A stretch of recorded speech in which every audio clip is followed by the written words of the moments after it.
And now, the end is near, and so I face the final curtain. My friend, I'll say it clear, I'll state my case, of which I'm certain. I've lived a life that's full.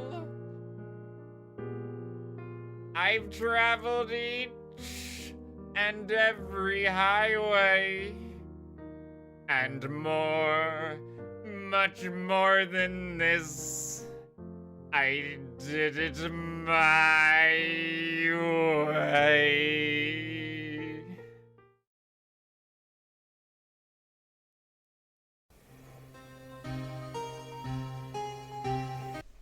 Our tale begins on the middle of a lake on a cold winter night. From the distance, we can see a boat and the shadows of two men upon it. We're able to tune into their conversation. It's been, 15 years? About that, yes. 15 years is a long time to wait. You can't imagine how much I've suffered. You've suffered? But now, the perfect opportunity has presented itself. At last, I shall have my revenge. What? Merry Christmas. After the menacing conversation, a gunshot is fired, and the noise echoes out into the quiet park. One of the men falls off the boat into the freezing water below. One is left standing, alone in the boat. Suddenly, we can see very clearly. We can see the man's face.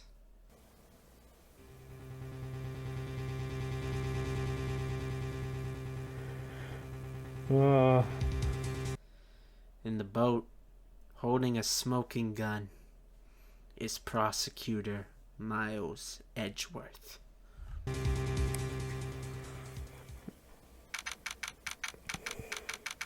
Never forget when you first play this case and you see that for the first time, you know? Yeah, that's Christmas. It's a powerful thing. Yeah. December 25th, 10:08 a.m., Wright & Co. law offices. Hey, Nick! Do you know if there are any good waterfalls around here? Waterfalls? Dare I ask why? Duh, Nick, isn't it obvious? I need a waterfall to stand under, preferably a freezing one.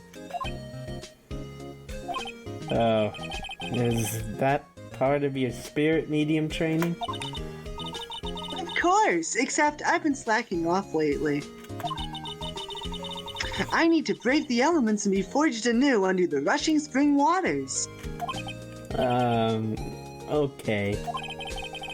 I don't know about any falls per se, but Gourd Lake is pretty close. Darn. Sorry, but them's the breaks. Couldn't you just take a cold shower or something? Good idea! So much for rushing spring waters. Next in the news, a large unidentified animal was sighted at Gourd Lake. The town is buzzing with excitement. Locals are calling it Gordy, and a tip of the hat to Nessie, the Loch Ness Monster. Though its namesake, Nessie, proved to be a hoax, locals are confident their Gordy is the real deal.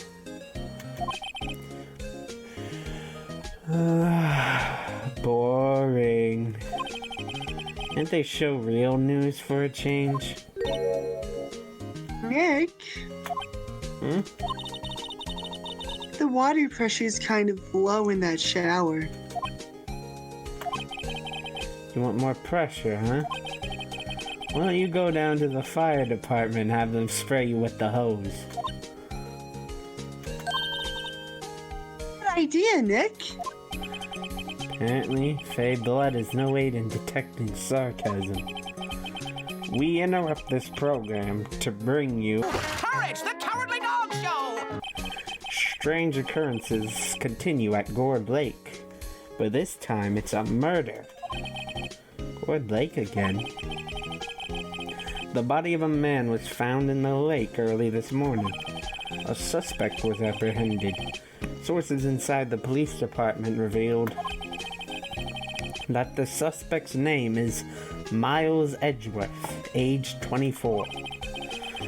Edgeworth was an up-and-coming prosecutor, known for his skill and connections. He was guaranteed a long and rewarding career. Has he thrown it all away? Huh? Edgeworth? What's going on? Edgeworth would never do something like... Nick, Yipes! Maya! the fireman yelled at me when I called him. You've got bigger things to worry about than that. They arrested Edgeworth. What? You mean the prosecutor? Yeah, he's suspect in a murder. What? When? Where? Whom? Why? How? I don't know. Let's go find out, Nick. Phoenix won't stand for this. We rush down to our rival's side to get to the bottom of this. You know, Nick, we've all been in here one time or another, haven't we? I guess it comes with the territory. I'm not sure it's something we should mention to too many people.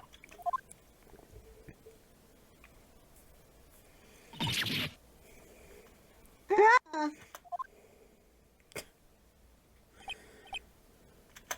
Hey, Edgeworth, come back. What are you doing here? Nick, I don't think he's in a very good mood.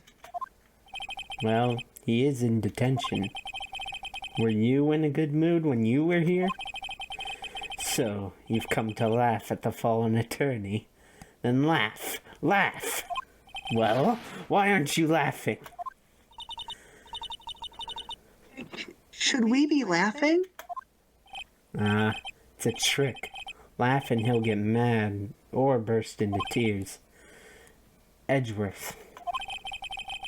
We don't have so much free time we can spend it coming down here to laugh at you.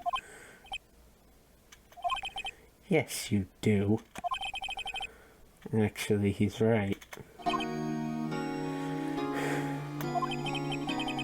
I had hoped you wouldn't come. I didn't want you to see me. Not like this. I didn't want to see you like this either, believe me. Edgeworth, tell me what happened. Why should I? What are you going to do about it? We're going to help you, that's what. Help me? You? Don't be ridiculous. Sorry? You're a novice. You've only been in 3 trials. Hey! Sure, you got lucky and won all 3. But your luck's bound to run out someday. You need real skill, Wright. Experience. He's insulting you, Nick. Why am I always the one who has to get angry? The murder took place at Gourd Lake, correct? Yes, late last night. The lake is a long way away from your offices in the courthouse. Why were you down there? I see no need to tell you. But Mr. Edgeworth, you didn't really. Gordy. Huh? I want to see Gordy. Gordy? What's that? I'll tell you later. Why won't Edgeworth talk to us?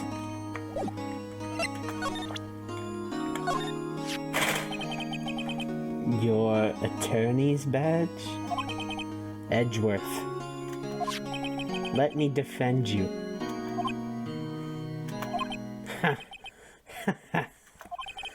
Good one, Wright. But I'm not that hard up.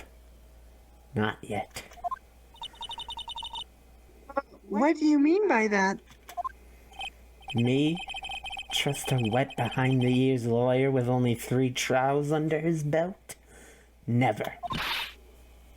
What? My case is near hopeless, Wright. Every defense attorney I've talked to has turned me down. What? Simply put, they were afraid they'd lose. It occurred to me that it might be my fault that they lacked confidence.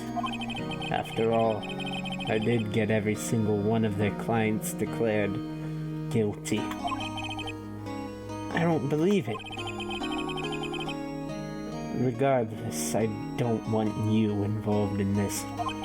You, in particular, I cannot ask to do this.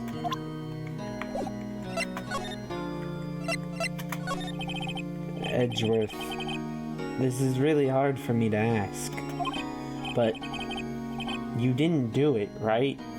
Right? Think what you will. I have only one request. Huh? Stay out of this case. Why? But Nick is trying to help you. I know that. But I don't want your help, okay? Why not? Look, just go away and leave me alone.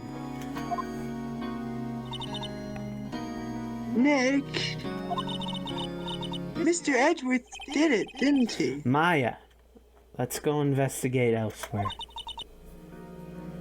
Nick... Well, it's a good thing Phoenix is very stubborn. We're gonna go investigate anyways. Gourd Lake Park entrance. This is where it happened? Yeah, Gourd Lake is in the middle of this park. I can see some police walking around in there. Questioning people, probably. Hey, isn't that Detective Gumshoe over there? Well, pal! There's enough of us here. Anyone found anything? Sorry, sir. Nothing. Idiot, the trial's tomorrow! We need clues on the double. But sir, there weren't any clues. That's why we arrested that attorney, Mr. Edgeworth. It's clear, sir. He's the one who... Get up! Just you try saying that again!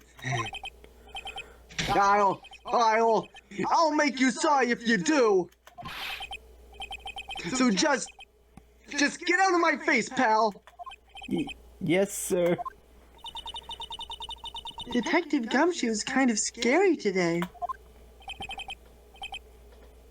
Recruits. Pah! Hmm? Da! Eek! Hey, you're that hairy guy, hairy butt.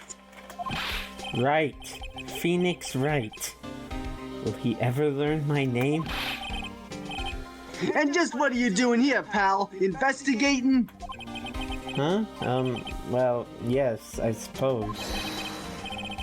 Well, I'm here to help. Ask me anything you want. Bring it! He seems different than usual. I wonder what's up. Mr. Edgeworth hasn't actually asked us to defend him yet. Duh? Duh? You don't say. Detective Gumshoe? Do you know what happened here? Huh? You don't know, pal? No. Well, okay, Mr. Hen, the fluffy pink cloud's lawyer. And in the... huh? Never mind, I'll tell you. It happened last night, around 15 minutes after midnight. There was a boat out on Gourd Lake. In that boat were two men. One of those men shot the other with a pistol.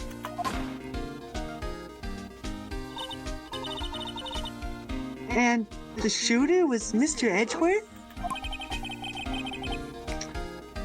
The cop who arrived on the scene arrested him. How did they get there so fast? Well, there was a witness. When the report came in, we raced to the lake. A witness?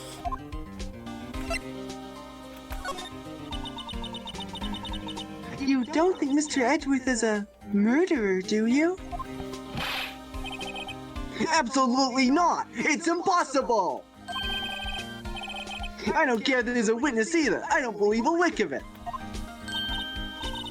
Right. Who cares what the witness says? I care. You really believe in him, don't you, Detective? Of course I do. But the police are pretty sure he's the killer. Nobody's even really taking the investigation that seriously. Oh no! After all the help Mr. Edgeworth has been to us, hard to imagine that no one's standing up to take his side. Well, at least you are, Detective. At least you are.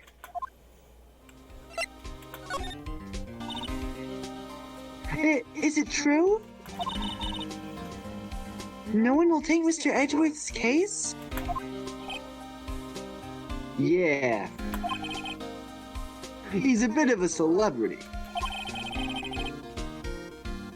If you defended him and you lost, your reputation would be sure to suffer. What's more, the case against him is, well, it's pretty solid. I suppose it would be if they had a witness. Hey, pal! Don't you tell me you're going to turn your back on him too! Remember the Steel Samurai case? Mr. Edgeworth helped you get your client declared innocent! I know. I went to Edgeworth. I tried. He really doesn't want us to represent him. Especially not us, he said. What? Well, that doesn't make any sense, pal. You should have heard him talking about you after that trial. He kept saying, right, over and over. He wouldn't have happened to have been locked in his office when he was saying this, was he?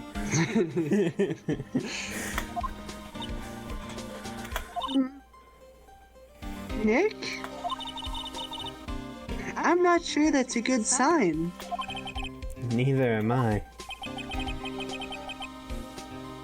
Why wouldn't he want your help?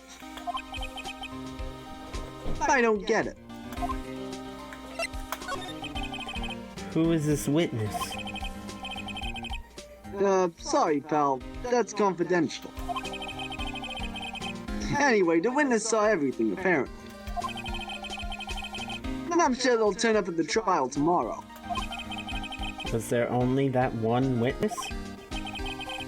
Yep, it was pretty cold out there on the lake last night. And it was Christmas Eve after all. Still, we're being thorough. You never know when you're gonna turn up another witness. That's why we're here today, checking things out. So far, we're coming up empty. Oh, it's Christmas today. I'd forgotten. What are you getting me for Christmas, Nick? Talk to Santa. Detective Gumshoe, sir. What? Find something? No, sir. Not yet. But there was a call from the precinct. They want to hold an investigation briefing. A briefing? Right, I'm off. Go. Sorry, pal. I guess you heard. I gotta go. Any last things you want to ask me about before I head back? The autopsy report. Well, yes. Do you have any information on the victim? Sorry. They haven't worked up the autopsy report yet. I'm still waiting for it myself. Actually, say, if you get the time, drop by the precinct. We can talk more of that, pal. You're not coming back, detective? Probably not, pal. So, what should we do if we have something to talk to you about? Yeah, right. Here, I'll show you how to get to the precinct. Come down and see me anytime. Directions to the police station received from Detective Gumshoe. Oh hey, Detective Gumshoe. What? We'd like to take a look around in the park. Can we walk around? Yeah, no problem, pal. You got my permission. You know, Nick, I think there's something to be said for talking to people when they're busy. Yeah. I don't have time to think about not giving you information. Right. Now let's get investigating. I imagine... Oh, well, No, go ahead. I was gonna say, I love Gumshoe's role in this case. It's a good one. I sort of forgotten. Yeah. But yeah. This was a really good case. Oh, I love it. I also love to imagine the directions that he gave you to the precinct are drawn like the blueprints and the trials he presents are. No, I like to imagine it's like childish scroll. Oh, like a crumpled up piece of paper. Yeah.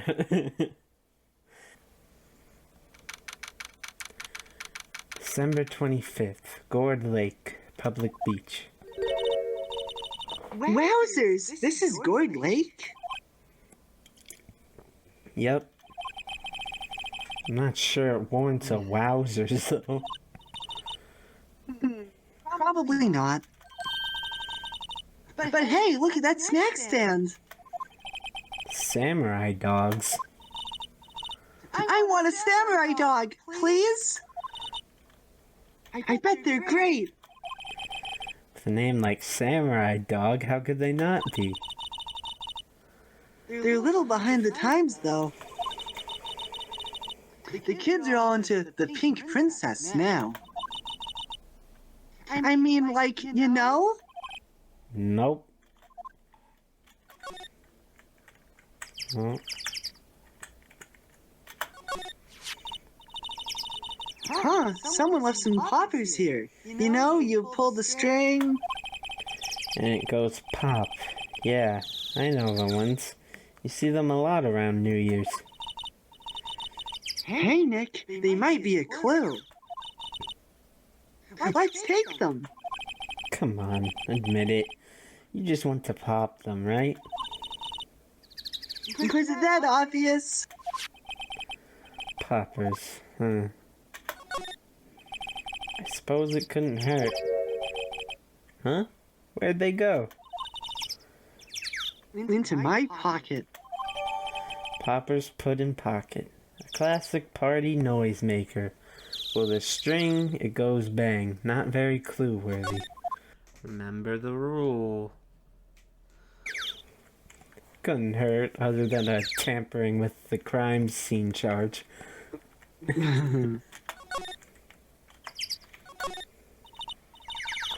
Wow, Gourd Lake is really big. Yeah. Say, Nick, why is it called Gourd Lake? Oh. Well, a long time ago, they used to grow gourds here. Whoa, no way! I was sure it was because the lake looked like a gourd when viewed from above. You know, like an hourglass shape? Well, it is shaped like a gourd, actually, but that's just a coincidence. Oh, okay. Would you really describe a gourd as being shaped as an hourglass? No, that makes it, unless it's like a butternut squash, maybe? And even then, it's like, no. Yeah, I never understood that. Although, it's a weird thing to get hung up on. December 25th, Gourd Lake Woods. I like it here, Nick. Look, someone's camping. Got guts camping at the scene of a murder. Also camping where there's a clear no camping sign. Hey, Nick. If they were camping here last night, they might know something about the murder. That's true. Good call, Maya. Let's go talk to them. See? No camping. Sign says no camping. Funny place to pitch your tent. Wait, what if the sign said, no setting tents on fire? I don't think they have signs like that. Oh. What did she mean? And also, by how that? could you misread that? Like, it says no camping. Yeah. There's a fire, and is that Japanese on there? Yeah, The red? I think. Wonder why that's here. It's not like we're in Japan or anything. No, this is California. With all the snow we get here in California, and all the Japanese shrines in California. Mm-hmm. There's food and some magazines on the sheet. Takes a pretty tough skin to camp in this cold. Hey, Nick. What? Don't tell me you're hungry again. No. I was just wondering, why are camping pots and pans made of aluminum? They didn't talk about that in any of the law books. So, there's no law saying they have to be made out of aluminum then? I'm not having this conversation. I wish there was a spin-off where you were like a regulatory lawyer or a copyright lawyer or something like that. I've said that before. Just a normal ass lawyer who like handles parking tickets or something. Mm-hmm. It's just like really mundane stuff. Yeah, elder law. Yeah. You help someone write their, like... But it's all presented with the complete excitement of Ace Attorney. Yeah, exactly. Trees grow quite thick here. Further back, the trees fade into the shadow where the sunlight can't reach them. This SUV has seen better days. It's dented all over. I can't believe anyone would drive the car down here. Well, I mean, the SUV looks pretty immaculate to me, honestly. It's like the other side that we can see because it's reflected by the lake, which we can't see from this exact angle. Yeah, maybe. Wait, no, we weren't done. We have to look at the camera. This camera has a mic and some sort of attachment. It must take pictures when triggered by a noise. Wow, cool. Let's try it out.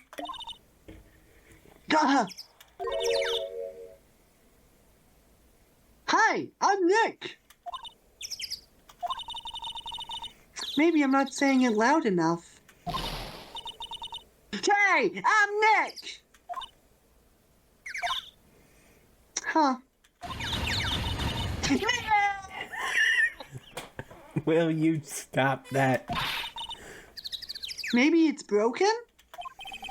Don't kick it. Maybe it isn't set to respond to voices? Well, what then? These things? The party poppers?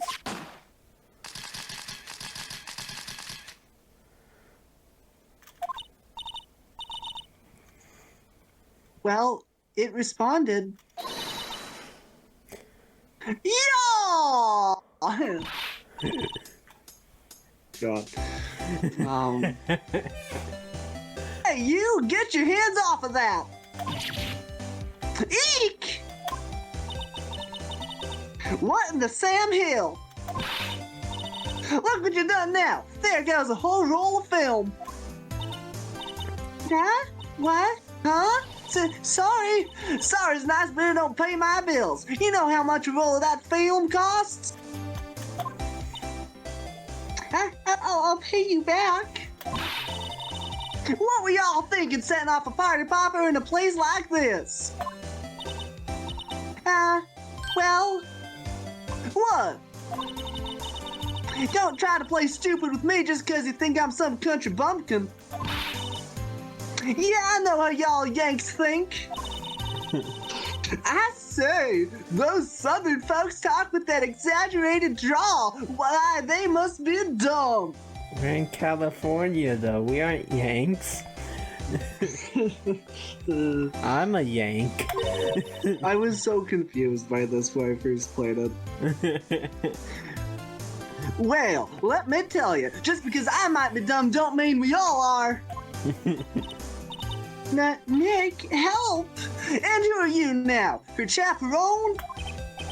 Yeah, no, rather, we're sort of friends. Just figure out what y'all are gonna say and then say it for bejesus sake. God, I'd rather sit through one of Papa's draws than listen to y'all stutter all day. Oh boy. I guess we should pay her for the film. Watch it. Yes, ma'am. On second thought, I'll pay later. I'm really sorry. This is my badge. This is my badge. Huh? Aren't badges supposed to be all shiny and impressive? You cop or something? I'm a lawyer. Well, what? Y'all ain't gonna try and pull on one of them old lawsuits on me over that film now. Cause I'll have y'all know I'm a fighter and I wrestle meaner looking things than you. No, that's not it at all. We're here investigating a murder that took place here on the lake. A murder? Sounds cool. Why didn't y'all say that in the first place? Go ahead, ask me anything you like. I love it. A murder sounds cool. Well, she is a southerner. Yeah, this is how all Southerners act. Finally, some cooperation. You two, y'all can come out of hiding now. I won't bite. Oh, this is someone else. Who is this? No, this is still her. Oh, this is her again. We haven't Never mind. learned her name. Right, that's right. You two, y'all can come out of hiding now. I won't bite. Hard. Come to think of it, where did Maya get to? Sorry. I was feeling a little overwhelmed. The culture gap and all. Never you mind, honey. I can talk Yank for you if it pleases you. Thanks. I think I'll be okay. Right then, I'm Lotta Hart, but y'all can call me Lotta. I'm here for photographing meteor showers for a research project. Mighty pleased to meet you. No one here is... What? No, just a sidebar. There's a Care Bears character named Lotta Hart, and I can never, like, break that association in my mind. It's the pink elephant one. Oh, that's wonderful. Oh, no. She's a southerner. My biggest opposition. Other than the other worst enemies I have. This is Lotta Hart, ladies and gentlemen. She, like Old Bag, is omnipresent and pushed into cases where really she doesn't need to be. Of course, this is her first appearance, so that doesn't matter yet. At least I like her more than Old Bag. You'll never guess what the name Lotta Hart means. Get ready. It means lot of heart. Crazy, right? It refers to her scrappy personality. Wow. Thank God for me. You would be lost otherwise, you fucking moron. You're stupid. You don't know what 2 + 2 equals. No one here is a Yank, though. Not even close. I don't know, Phoenix Wright seems vaguely Eastern North and no, actually no. No, Gumshoe, if he were here, might be a Yank. Yeah. But he ain't here right now.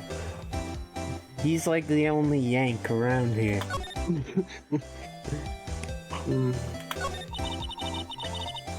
Oh yeah, when was that murder anyway? I hadn't seen much television lately. It happened late in the night on Christmas Eve. Is that so? Christmas Eve? A man on a boat was shot. Did you see anything? Well, let me see. A boat, you say? I reckon I might have seen one, not sure though. Y'all gotta remember, I've been watching this here lake for a good 3 days now. I see enough boats to chuck a mule. Kinda hard to remember which I seen when. So, what is it you do, Lotta? Huh? Me? You all don't really want to know that, do you? Actually, I'm a research student at Country U, right here in the heart of the heartland. Like, wow, neat. Country U. In the heart of the heartland, right here in the heart of the heartland. Like, what land? Yeah. Oh, God. Where are we? We're in Japan, we're in California, and we're in the South. We're everywhere. We're in Japanifornia / the South of the United States. Nick, she's a research student at a university. Country U. So I hear. So, when did you come up here? Let me see. I guess it was about 3 days ago. What are you photographing? Didn't I tell y'all that already? Meteors. Yep, meteor showers. Falling stars? That's quite a camera you have there. Y'all better know it. It's a German-made, a genuine Solon gem. Isn't that where they make knives? What? What's That happening? wasn't making any sense. What is going on here? Like what? Phoenix Wright recognizing an obscure German knife brand. Yeah, Oh. great.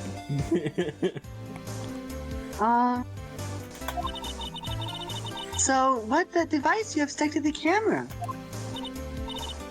Huh? Device? Your camera went off all by itself when I fired my party popper. Oh, that mic triggers the shutter whenever it detects certain sounds. It's programmed to pick up loud noises right now. A programmable camera? Neat. Lada's camera added to the court record. Set to automatically take a picture when a loud noise is detected. Faces the lake. I like Lada. What I don't get about her is why they end up acting like she's the only person capable of taking pictures in the entire world. Like, we need to have a picture as evidence in this trial, so we have to have Lada Hart show up. You know, I bet if you use a theory like everything in Ace Attorney happens in a relatively small town, maybe it works. Yeah. Because we don't know what city it's in.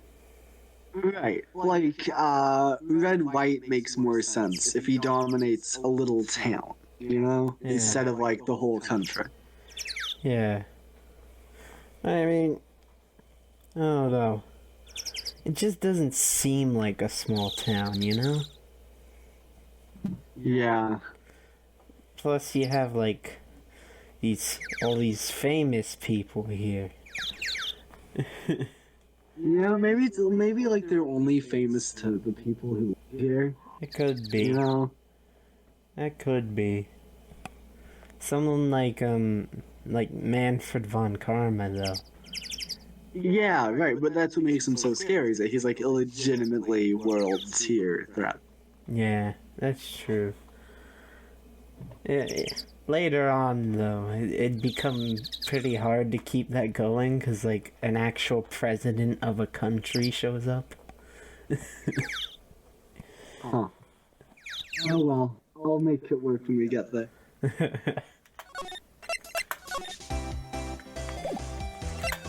Oh, present her own camera. Lada? Yeah? So, your camera, it triggers loud explosion noises.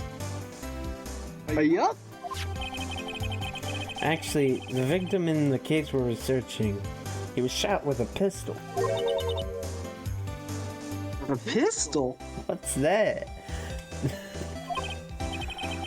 Right. Now, wouldn't a gunshot make a similar noise to a party popper? I guess it would. The camera didn't get a picture of the murder, did it? Hey! Y'all are pretty bright. Huh? I see what you're saying. And tell you what, I'll have a look-see at my phone. It would have been a photo taken late last night. I checked them once, don't remember if there's anything on them though. But what if I got something? Could be witness to a genuine murder. Yeehaw! I'll go check that film. Y'all come back now, you hear?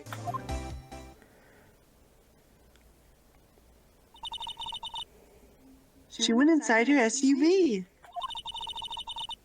I guess we should come back later.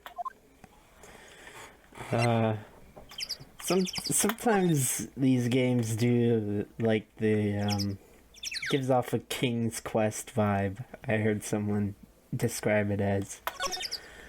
It's like you have... I don't... Instead of, like, just giving us the text option, it's like, no, you have to present her own camera. Oh, yeah. Yeah, I get stuck on the most absurd things playing this. Yeah. Like, I'll get stuck for days, and then, like, realize you just need to present something random to someone. Oh, yeah. The worst, at least in the trilogy, is Rise from the Ashes. It's the worst with that. Where it's, like, just very obscure what you have to do. Like, present the glove to this woman. Or go to Edgeworth and present him the lunchbox or whatever. Oh, yeah, presenting Edgeworth the stuff took forever. Eventually you just start spamming. Yeah, but that's part of the fun, because I do enjoy the different conversations. Yeah. And looking at random stuff, that's fun. Yeah, I do too. Now is Gumshoe here. He is, it seems. December 25th, Police Department, Criminal Affairs. I guess Detective Gumshoe was still in that meeting. Yay! Thanks for coming down, pal! Detective Gumshoe! We just finished the meet, for better or for worse. I get the feeling we're in for some bad news. Do you know anything about the victim yet? No, still can't ID him. Has Mr. Edgeworth said anything? Not a word. So, how did the meeting go? I can't tell you, pal. You're a lawyer. True. You know. I don't know what to believe anymore. Sure, Mr. Edgeworth's human, like you or me. Still, I get the feeling that if he'd done something wrong, he wouldn't go hiding it. That's just the kind of guy he is. Why can't anyone else see that? So, they think that Mr. Edgeworth did it? Well, the trial's starting tomorrow, as scheduled. I see. Apparently they still haven't ID'd the victim, and the trial will go on tomorrow as planned anyways. Hey, in the end you did tell us about the meeting. Don't go telling anyone else, pal. Yes, sir. And do me a favor. Stand by Mr. Edgeworth. He needs help, and you're the ones to help him. I'm sure he's got some reason why he won't talk to us. Thanks, Detective Gumshoe.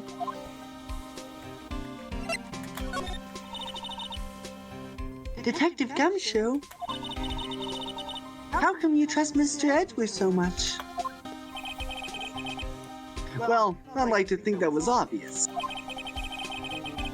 We got a strong working relationship, us two. We trust each other. That's how it works. A working relationship? See, Mr. Edgeworth always gets his defendants declared guilty, every time. Yeah, his methods might be a little extreme at times. But there's a reason. He trusts our investigation, see? He trusts us to get the right man. That's why I work extra. There's a club, sorry. That's why I work extra hard, pal. We've got to earn that trust he places in us. I see. Mr. Edgeworth is a man you can trust. And you have my word on that. I was wondering, did you ever get that autopsy report? No, Dad? Yeah, I made a copy for you. Autopsy report added to the court record. Time of death. Sometime on the 24th or 25th. Cause, 1 bullet shot to the heart. God, you'd wish it'd be a little more specific on the time of death. Yeah, was it Christmas? Or was it not? Almost Christmas means it wasn't Christmas. Thank you. Nick? Huh? Can you show me that photo of the victim? That face.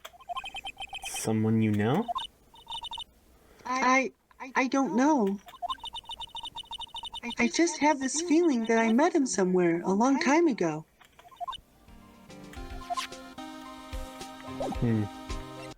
It'll also give us the autopsy report. Interestingly, it doesn't have a very exact time of death. It comes with a very clear photo of the victim, which makes it seem odd to me that they're having so much trouble IDing him. I feel like this is the case that really makes you love Gumshoe. Yeah.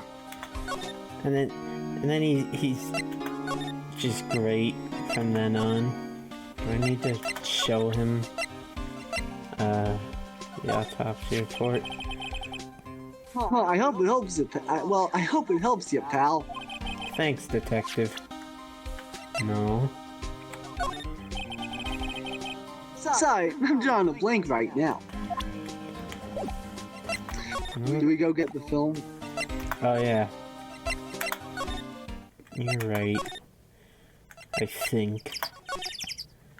Could not be. It could be like, present him your attorney's badge. Here we go. December 25th. Gourd Lake Woods. Hey, y'all! Lana! Wait up a sec. We got bingo. Bingo? My automatic camera took 2 pictures last night. Hey! This is them. Take a look. Wait. See? He's shooting him with that pistol. It looks like that, yes. But you can't really tell who that is shooting. Yeah, well, there was enough fog out there last night to strangle a bullfrog. But you know, seeing these photos remind me of something. What? I saw the murder happen. I'm a witness.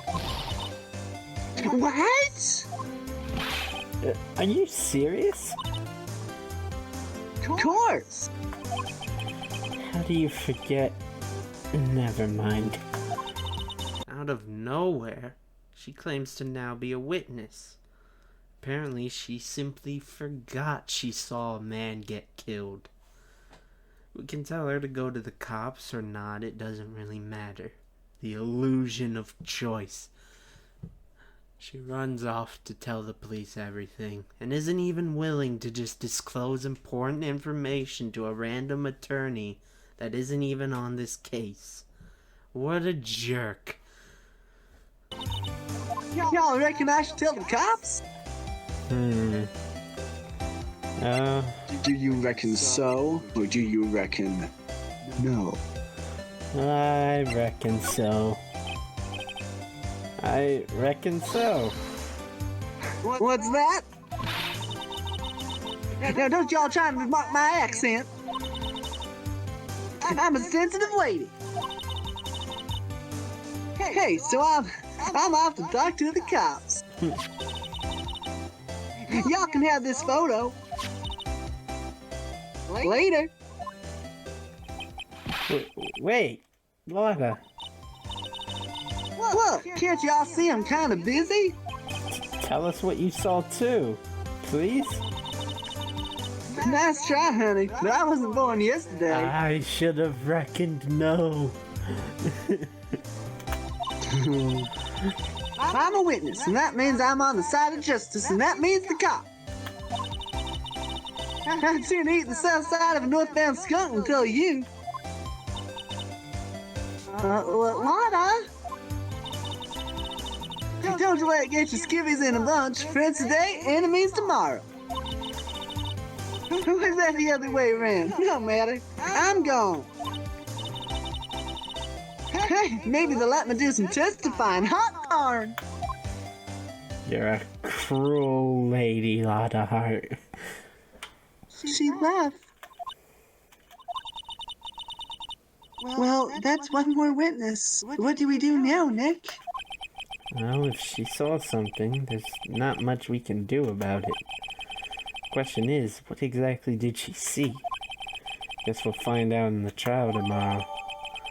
Lake photo added to the court record. Taken automatically on 12/25 at 12:15 a.m. It's fine. December 25th, Gourd Lake, Public Beach. Looks like the police have given up their interviewing. On our way to leave the park, we're interrupted by Santa Claus. Hi. Hey.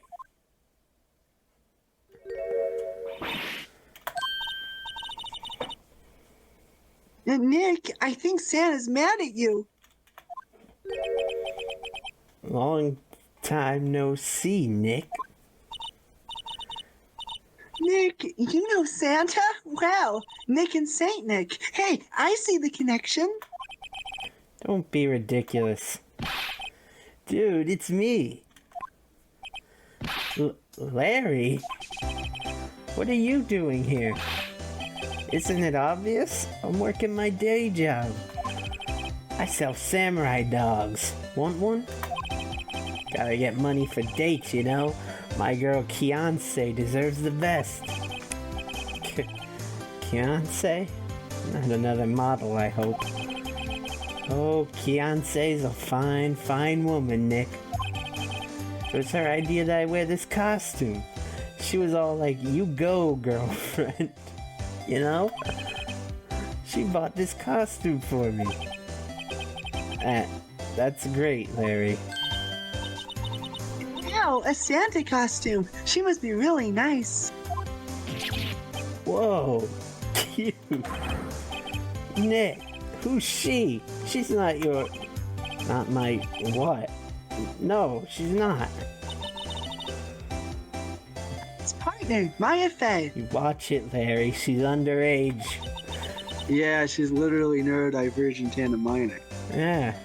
I'm the little sister. Sister? Wow, Nick. Must be tough. Working 9 to 5, having to take care of the little sister. No, I'm not Nick's sister. I'm my older sister's little sister.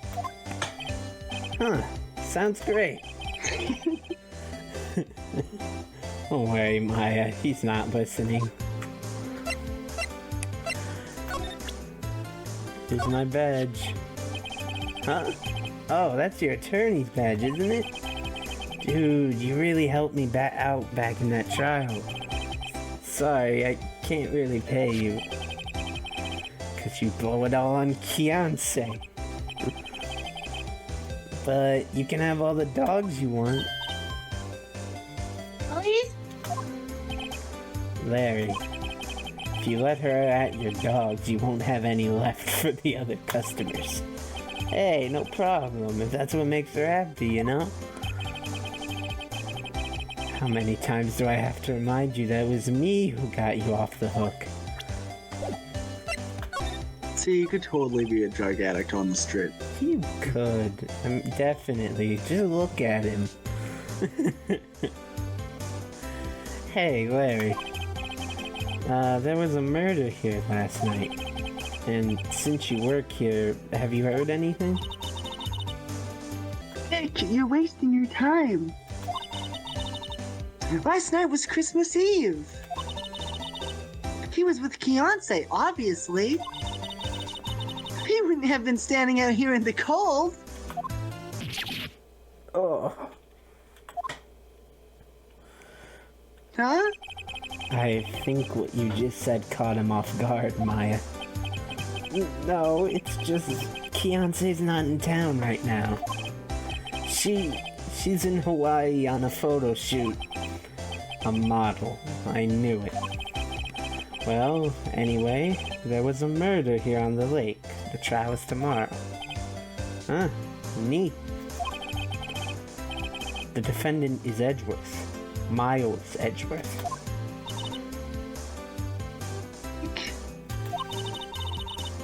Why would Larry know Edgeworth? Whoa, Nick!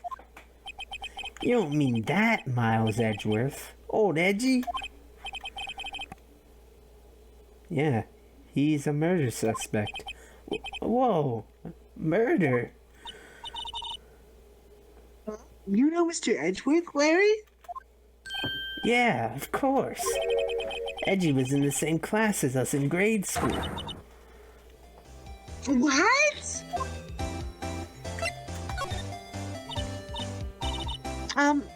Tell me about the dogs. Huh? Oh, you mean the samurai dogs? Well, why are they samurai dogs? I mean, they kind of look gourd-shaped. Oh, well, originally they were gourd dogs. You know, like guard dogs. Ouch. The samurai thing was Beyonce's idea. Oh, she's my woman, you know? She was all, change the name and you go, girlfriend. She made me that banner. Man, the kids can't get enough of those samurai dogs. Something about that just seems wrong. Oh, and guess what? We're getting a ton of customers here at the lake, what with the big news. The big news? Yeah, Gordy. Get Gordy?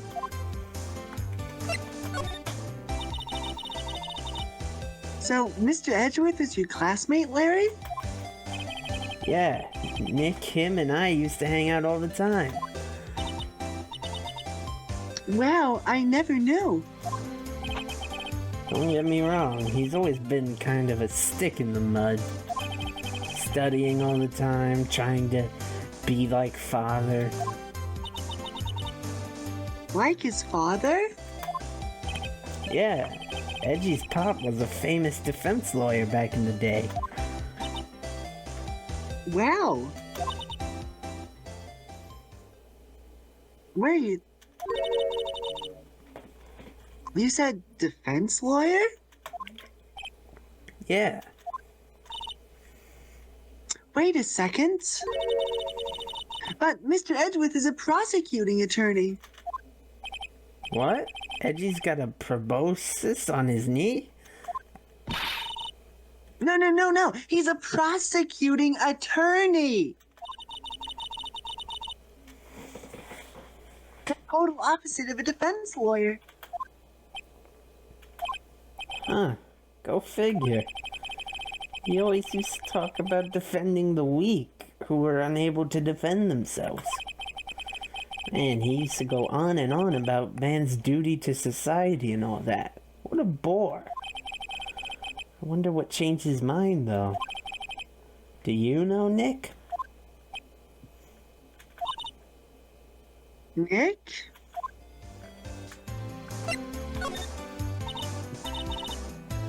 What's Gordy? Huh? You mean you don't know? It's here in this very lake. A giant mysterious monster. Gordy. Monster? Yeah. Check it out. This is an article from yesterday's newspaper. There's a photo. Wow, it's really real.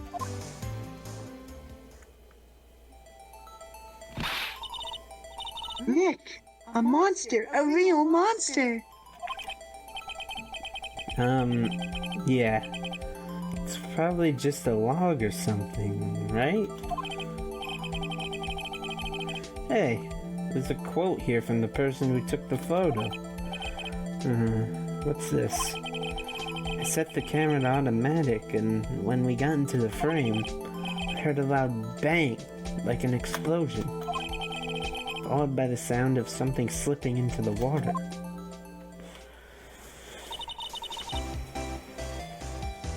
I could have seen it.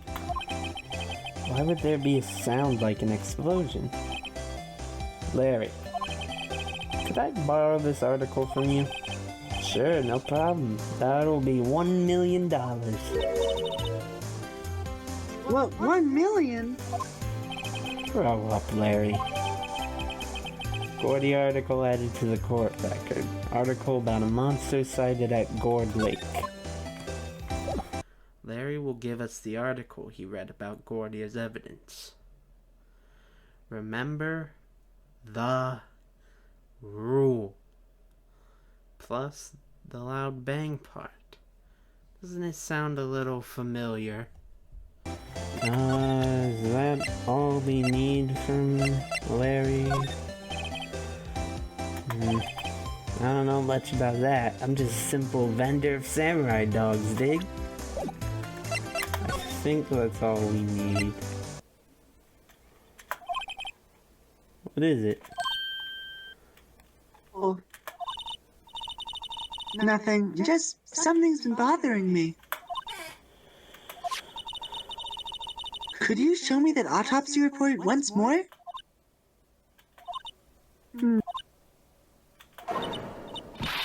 Hey!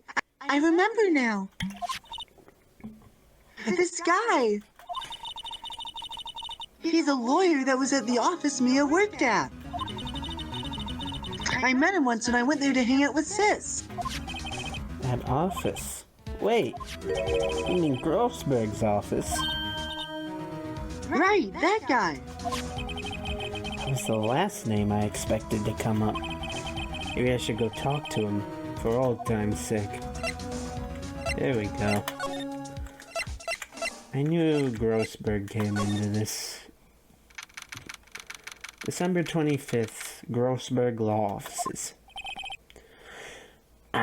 Him.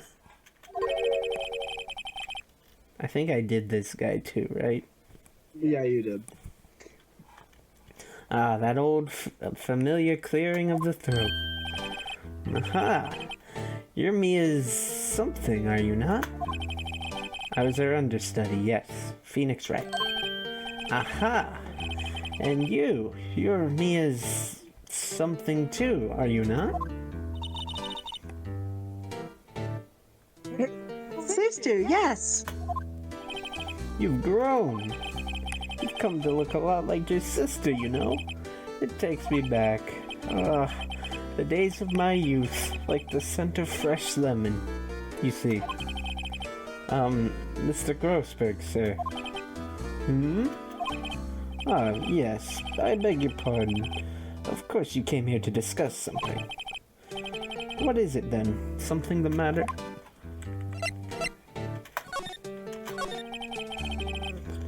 There's a murder last night. A murder? You haven't heard? I just got up, you see. Well, Miles Edgeworth shot someone with a pistol. Edgeworth? What? Who did he shoot? Well, the identity of the victim is still unknown. This is terrible news indeed. I guess he hadn't heard anything. Mr. Grossberg, whatever happened to that painting? Oh, yes. I do not think it shall ever be coming back home to this office. I can't exactly claim it as sold. I suppose it's my just desserts. Old, bitter desserts. Show him the badge, too. You've really grown up in the past few years, my dear. How proud Mia would be if she could see you now. She said she was more worried about me than anything. Aw, just go on and take the compliment, will you? Oh, yeah. Show him the autopsy report. Strange. I feel as though I've seen this man somewhere before. Ah! Did you remember? He was a lawyer here in my office. That's Hammond. Robert Hammond. Mr. Hammond? And you say this is the man Miles Edgeworth shot? Robert Hammond. What could this name mean? Well, the name Robert Hammond means nothing.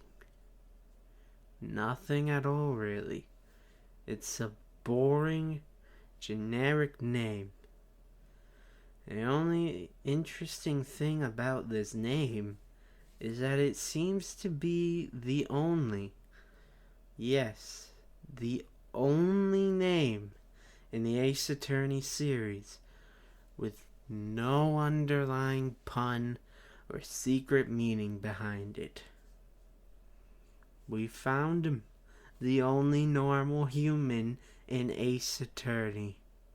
Congratulations, Mr. Hammond. I love this theme, by the way. Yeah. Who is this Hammond guy, anyway? Mr. Hammond. He was the defense attorney in that case. That case? Yes, the DL6 incident. DL6? Why does that sound so familiar? Perhaps you remember? Sure, someone mentioned it during the trial for Mia's murder. That was the incident where the police were so at a loss they used a spirit medium. Wait, you don't mean... Was that medium my mother? Yes, my dear. The spirit medium, Misty Fey, your mother, contacted the spirit of the victim. But the case was a loss. No conviction was made. The DL6 incident, yes. Happened 15 years ago. A very strange case indeed. They never caught the criminal, right? Correct. Misty Fey used her powers to talk to the spirit of the late victim. Her testimony led to charges being laid against one man. But Mr. Hammond won the case, and the suspect was declared innocent.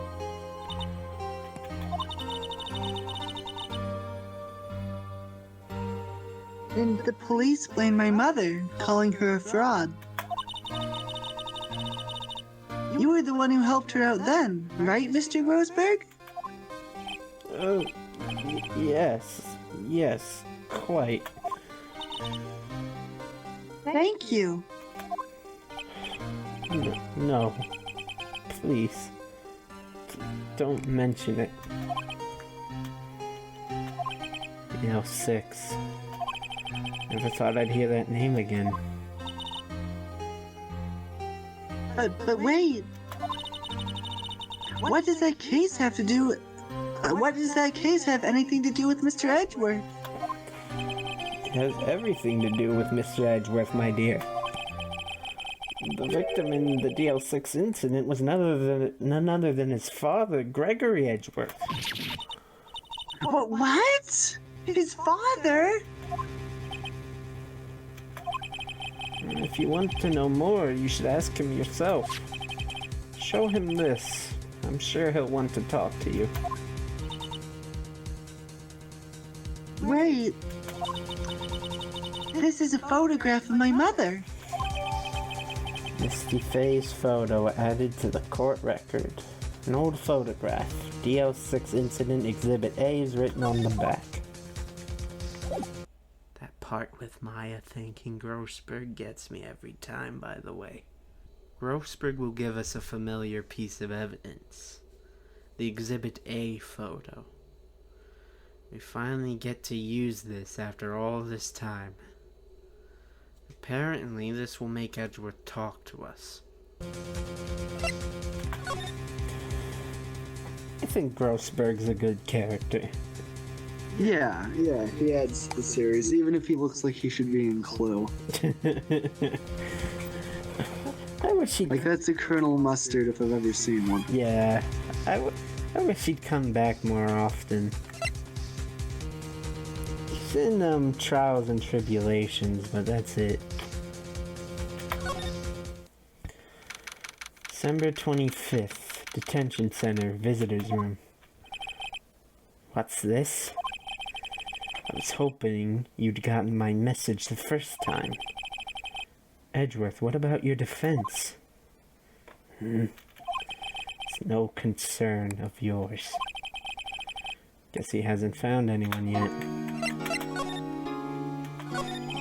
Can I ask you about the murder? Right. I'll ask you again. Just leave me alone. Please try to understand. I'm not doing this to prove I'm tough, or because I look down on you. I just don't want you anywhere near this case. Understand?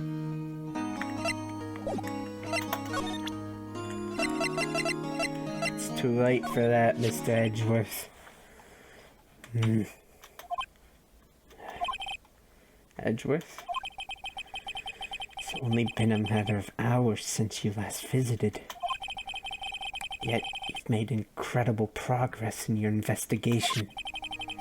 I'll admit it, I'm impressed, Wright. You're always single-minded in your work, though. Once you start on something, you always see it through, don't you? About the DL6 incident. Right. DL6. Didn't want you to find out about it.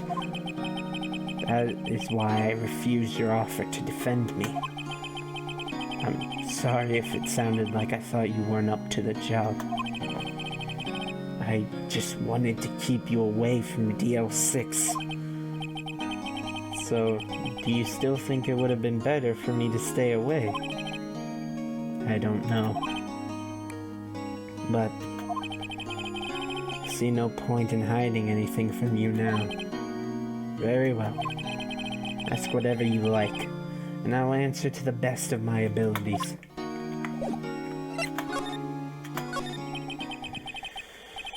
The DL6 incident was when my father died.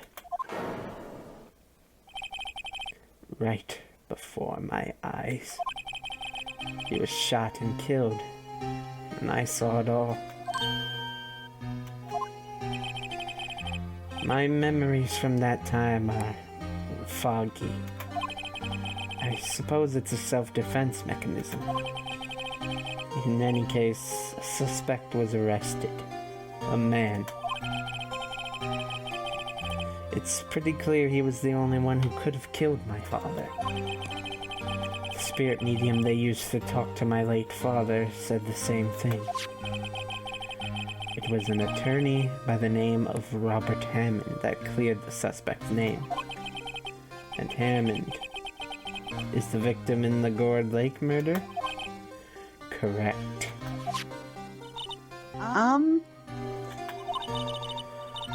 That spirit medium, that was my mom. What? You mean you're... It's strange. I thought that terrible incident was about to end. And now, this. About to end?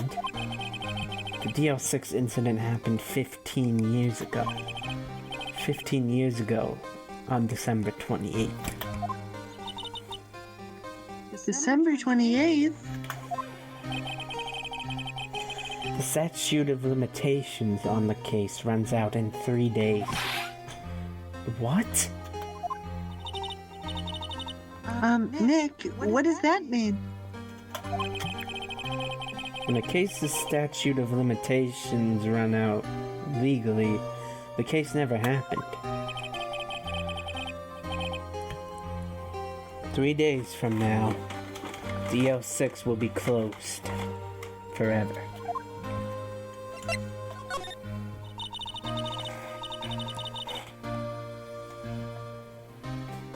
What happened to the suspect? The one who got off innocent?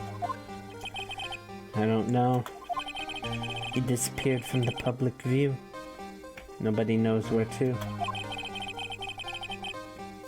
If he's still alive, he'd be about 50 years old now. I guess I can understand why he'd go into hiding. It'd be hard to live a normal life after being a murder suspect in such a big case.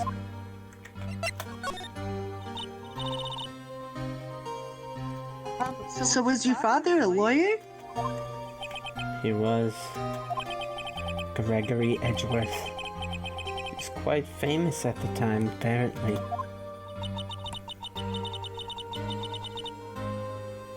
So you were sort of trying to follow in his footsteps. I'd rather not talk about it. His father, Gregory Edgeworth. We already went over his last name. But his first name, Gregory. It's believed he could be named after Gregory Peck, the actor who portrays Atticus Finch in the To Kill a Mockingbird movie from 1962. Atticus Finch is, of course, a lawyer himself in one of the most known books ever made. And Gregory Edgeworth actually does bear some resemblance to the depiction of him in the movie.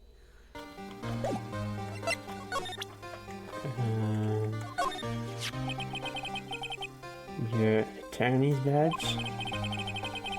I can't say I really want to see one of those right now.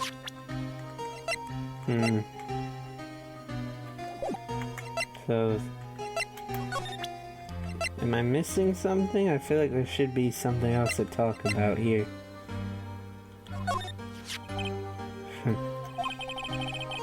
Who would have thought there'd be a photo? Edgeworth, did you shoot him? What do you think, Wright? I don't think you're the kind to point a gun at anyone, no. So you didn't shoot him? No, I didn't. It wasn't me. Right. Huh? It pains me to ask you this now. I know, he wants to defend you. Yes. Will you? After this, Edgeworth will finally request us to be his attorney. If you say no, you're a bastard. After receiving his letter of request, suddenly an earthquake happens. Of course we won't. What happens if you say no? I'm pretty sure Phoenix just says we're joking. Oh. And like Maya, I think Maya goes, that's a cruel joke. Who could have guessed this day would come? Not me. This is my chance to finally pay you back. Back? Pay me back? For what? I don't remember ever doing anything for you. Never mind. I Guess you don't really need to know. Huh. My letter of request. Please give it to Detective Gumshoe. Document proving Edgeworth's request for an attorney. Well, I guess we should... What's that? Nick, it's a big one. What? It's calming down. Ugh, that was scary. Huh? Where's Edgeworth? There. He's on the floor in a ball, shivering. I guess he doesn't do so well with earthquakes. I've heard of running, but curling up in a ball? Don't fucking mock him, what the hell? Well, I guess we're done. Mr. Edgeworth doesn't seem like he's going to stand up anytime soon. Let's go, Nick. Right. You have to give Edgeworth We have to give Edgeworth's letter of request to Detective Gumshoe. Wait, hold on. Let's check in on the guard. This guard monitors the visitor's room. He hasn't moved an inch since I came in. A real pro. Ain't that the truth? Yeah. Doesn't even move during an earthquake. He's fine. What a hero. The unsung hero of Ace Attorney. December 25th, Police Department, Criminal Affairs. What's going on here? Leak! What's wrong, Detective? This wild lady comes in here just a while ago. Says she came to talk to y'all after hearing what Mr. Wright had to say. What's all this about, pal? Not a heart. Why are you going around finding more witnesses? You want to give Mr. Edgeworth the death sentence, pal? No, not at all. Just, I mean, she did see something. There's nothing I can do about that. Can't go around covering up evidence.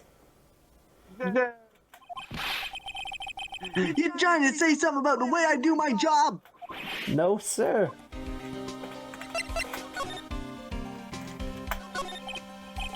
So, what did Miss Hart say? Says she saw Mr. Edgeworth fired a pistol. What? She even had a photo to prove it. Right. I saw it too. But you really can't tell from the photo who it is shooting. That's why she said she's going to enlarge the photo. She said it'll drop the quality of might, but it should let us see who's who. She can do that? Okay, so there's going to be an enlarged photograph that shows Edgeworth in the act. Great. Just great. No, she can't do that, by the way. In any case, she's going to be the one testifying tomorrow. Huh? What happened to the other witness? Well, apparently there was a cancellation. Cancellation? That certainly sounds very bad. But nothing will make us lose hope in our boyfriend. Rival. Yeah, I don't actually feel like testifying tomorrow. I'm not coming. The witness got canceled because he said something that violated. I'm afraid tomorrow is going to be life or death for poor Mr. Edgeworth. What were you saying? No, the witness got canceled.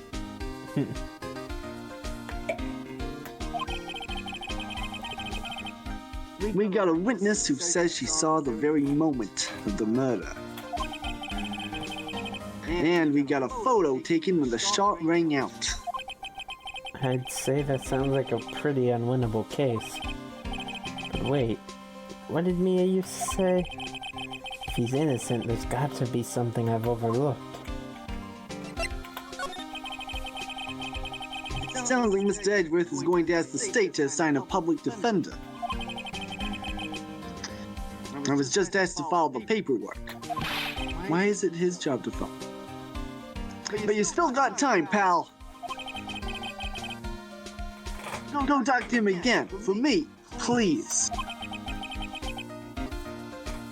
You have to convince him. You have to get him to let you defend him. Please. I know you're the only one who can do it, pal. You're the only one who can save Mr. Edgeworth.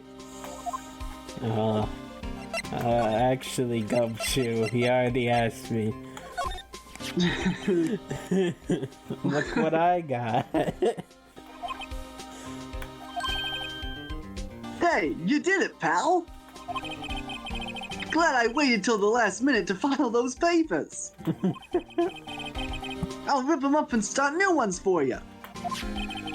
Thanks, Detective. Well, see you in court tomorrow, then. Good luck, pal. Hey! You guys feel that earthquake a little while back? I was worried. Worried? You're fine. I've lived out here my whole life. I'm pretty used to them by now. No, I wasn't worried about you two. You two can die for all I care. I was worried about Mr. Edgeworth. Oh, right. He did seem to overreact a little now that you mention it. Yeah, well, I'm not surprised. It was a pretty big quake. I'm going to go check on him. You two go eat and get your rest for tomorrow's trial. Later. Phoenix is a dick to his friends. Yeah, he is. He's a Synthetic. Yeah. I wonder what it is with Mr. Edgeworth and earthquakes. I wonder. I was never that scared of them when he was in school. Then again, I only really got to know him in 4th grade. He transferred to another school after that. Wonder what happened to Edgeworth. To be continued. Don't you love the childhood friends to lovers trope? Yeah. It's even better here. It's childhood friends to enemies to lovers. Yeah. God, this game has it all. Love this game, dude. Damn. And with that, Investigation 1 is done. I really love this. It's a wonderful beginning to a final case. High stakes, seemingly unwinnable, already a lot of great character moments, and you get the feeling something really big is coming, without being able to truly guess what. If there's one thing Ace Attorney almost always does right, it's the final cases. They are great at bringing everything to a dramatic finale. And spoilers, this case ain't even getting started yet.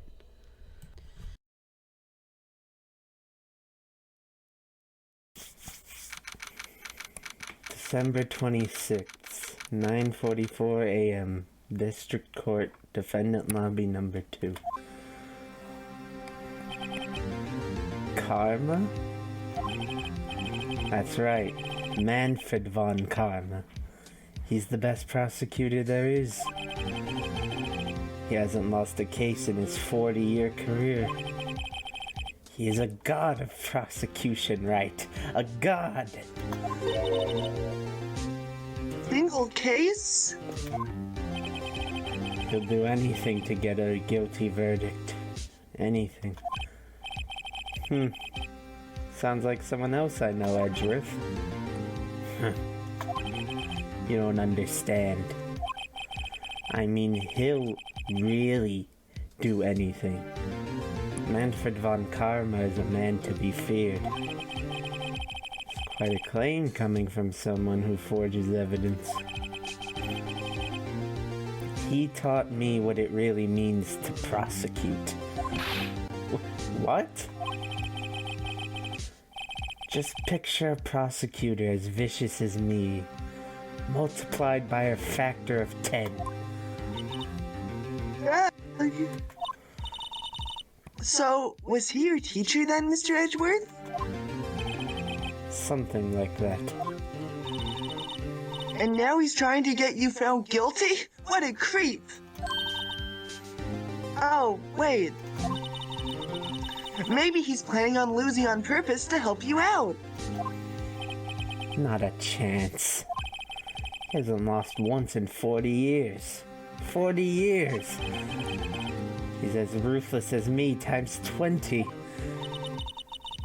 That's pretty ruthless. Like I said, he's a god among prosecutors. I guess that's something like Mia was to me. Speaking of Mia, Maya? We could really be using Mia's help right now, don't you think? Oh, Huh? I can't. Sorry, I tried. I really tried, but I couldn't reach. You couldn't reach? I think it's because I haven't been training. My powers are weak again. Oh man, what bad timing. I'm really sorry. I'll try my best. I hope so. What are you whispering about? Oh, it's nothing. Well, it's time. Let's head in. Phoenix, you gotta stand on your own 2 feet, damn it. What an introduction for Von Karma. I forgot how much they built him up. Yeah, they really make him seem very intimidating. I love it. December 26th, 10 a.m., District Court, courtroom number 3.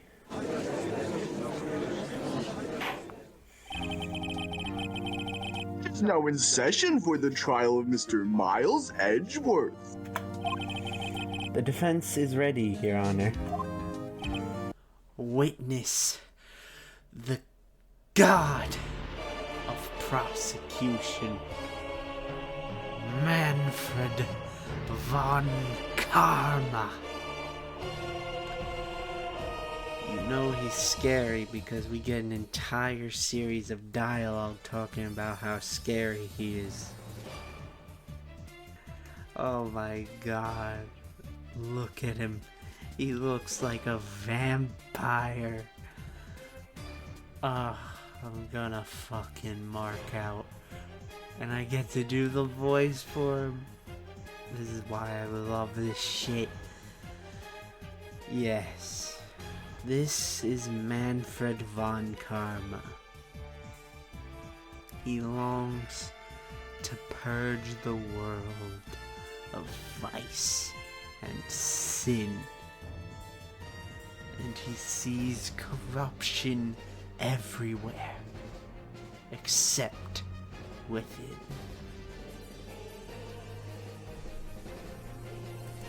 The name Manfred von Karma.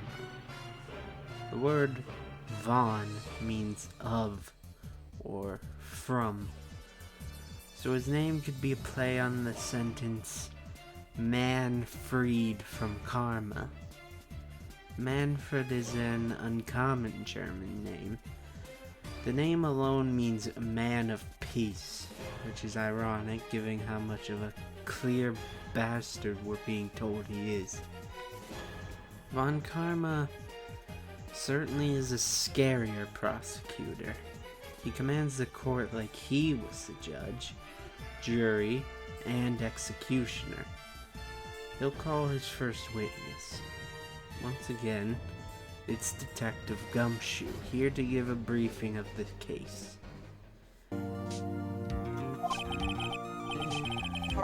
Mr. Von Karma, is the prosecution ready? Fool. You seriously think that I would stand here were I not completely prepared? Right, my apologies. It's even got the judge scared. Very well, your opening statement, please. Decisive evidence. A decisive witness. What else could possibly be required? Nothing, of course. That should be fine. The prosecution may call its first witness. What's with this guy? Is he royalty or something? How am I supposed to fight against this?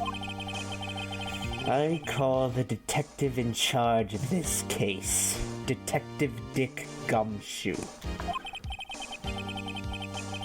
Okay, Gumshoe's first.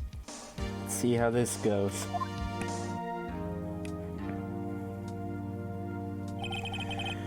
Describe the incident now. Yes, sir. Detective Gumshoe looks nervous. Please take a look at the map. The murder happened late Christmas Eve, around midnight. There was one boat in the very middle of the lake. There were two men on that boat. Now, there happened to be a woman camping here on the edge of the lake.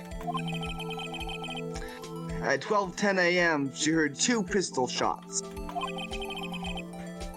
Then, the boat started to move.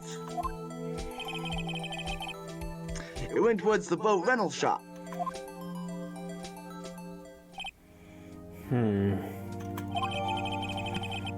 Overhead map added to the court record. Testify to the court about the arrest. Now. Oh, wait, Mr. Von Karma.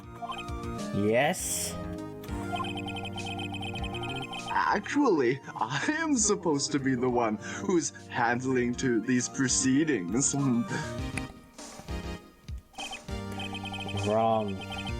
There's only one thing you need to do here. You will slam down your gavel and say the word guilty. That is your role. Yes, of course. You're quite right. No, he's not.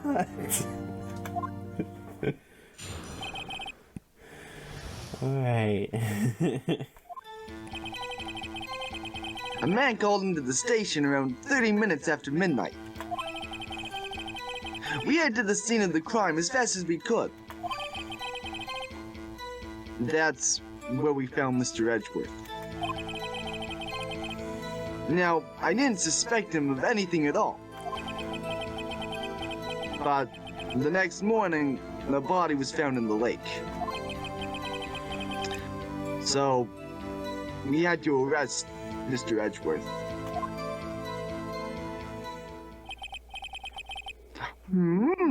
I see. Very well. Begin your cross-examination, attorney. Now.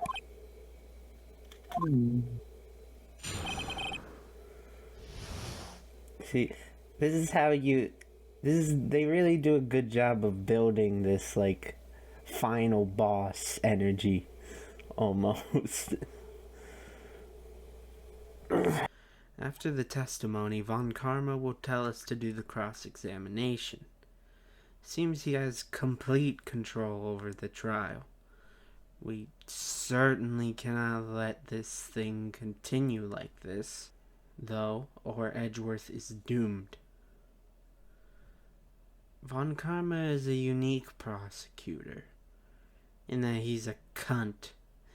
Like any prosecutor in the series, he frequently objects, and I mean frequently. Like almost every time you press a statement frequently. He also doesn't like his witnesses sharing their opinions about what might have happened, even if they're the good detective. Although that does kind of make sense due to Gumshoe's conflict of interest here. You received a call from a man? Yep. He said there was a woman camping there. She was the one who heard the 2 gunshots, right? That woman and the man who called in the report are 2 different people, obviously. Different people? There were 2 witnesses. Their testimonies were quite similar, however.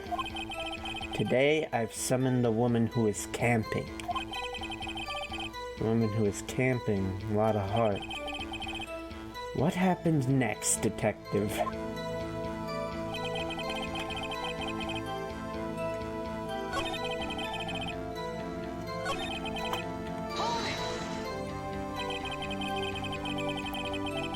How long was it between receiving the report and your arrival at the lake?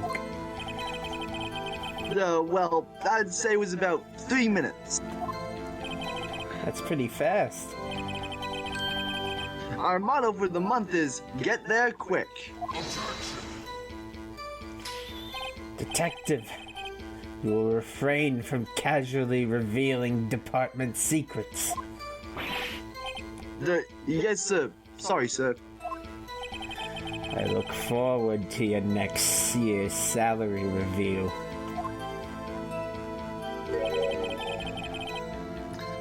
So much to look forward to these days. There's no time for dejected daydreaming. Continue. Yes, sir. That's where we found Mr. Edgeworth. What was Mr. Edgeworth like when you saw him then? Well, from what I saw, he looked pretty relaxed. Not like a murderer at all, actually. Detective, the court requires the facts, not your opinion. How many years have you been on the force? Facts only, detective. Hard, cold, objective facts. Yes, sir. Man, he's got his share of objections.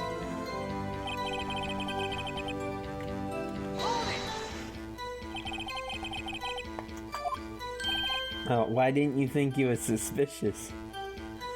No? We have a deep trust and relationship with the prosecutors.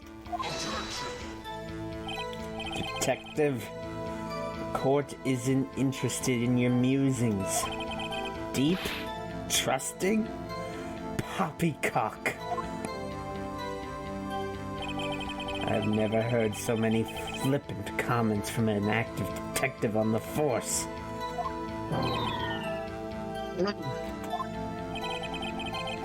Detective Gumshoe doesn't look so good. Continue, now.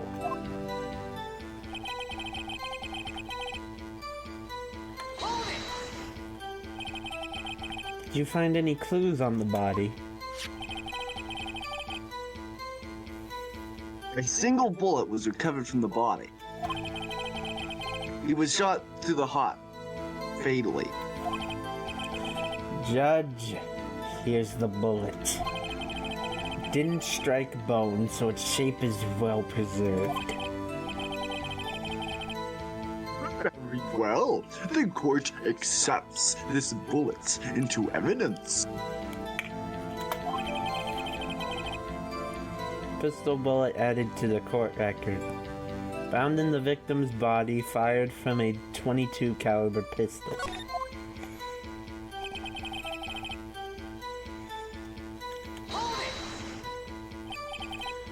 Why is that?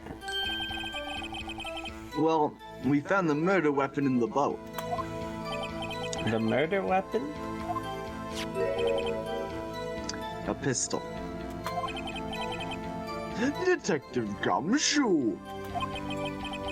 That is a vital piece of information.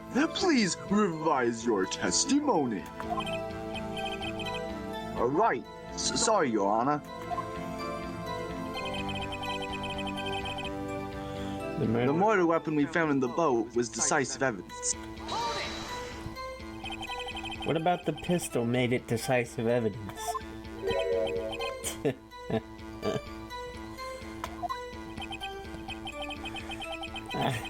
He has the same evil laugh as Edgeworth. There were fingerprints are found on the pistol in the boat. They were clear prints from Mr. Edgeworth's right hand. What?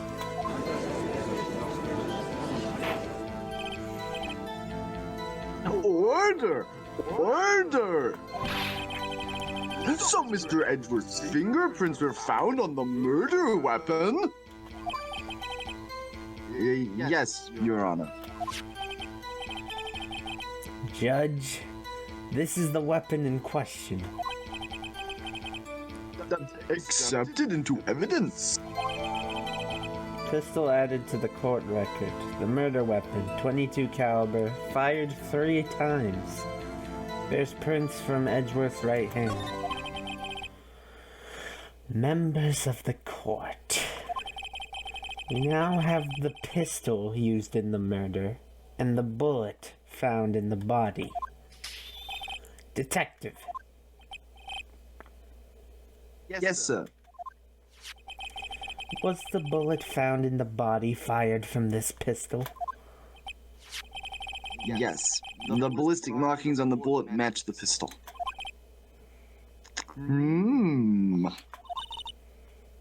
Hey, Nick. What does he mean, ballistic markings? Shocking. To imagine someone here does not know something as basic as ballistic markings. Nick, he's glaring at me. Very well, I'll explain.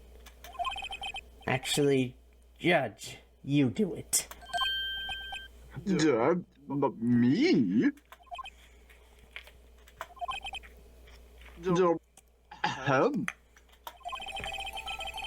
Ballistic markings are like the fingerprints of a gun. The barrel leaves distinctive marks on each bullet it fires. You can examine these ballistic fingerprints to see which gun fired the shot. It's quite accurate. Indeed. Wow, I hope you like that explanation, because they have to do it every single time they bring up ballistic markings in any Wait, case. seriously? Pretty much.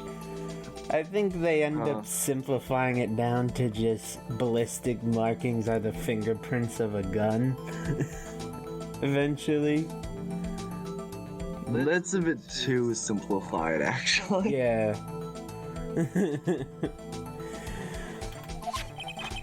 This leads to one inevitable conclusion. The bullet found in the victim's heart was, without a doubt, fired from this pistol. This pistol, which, as you may recall, was covered with the defendant's own fingerprints.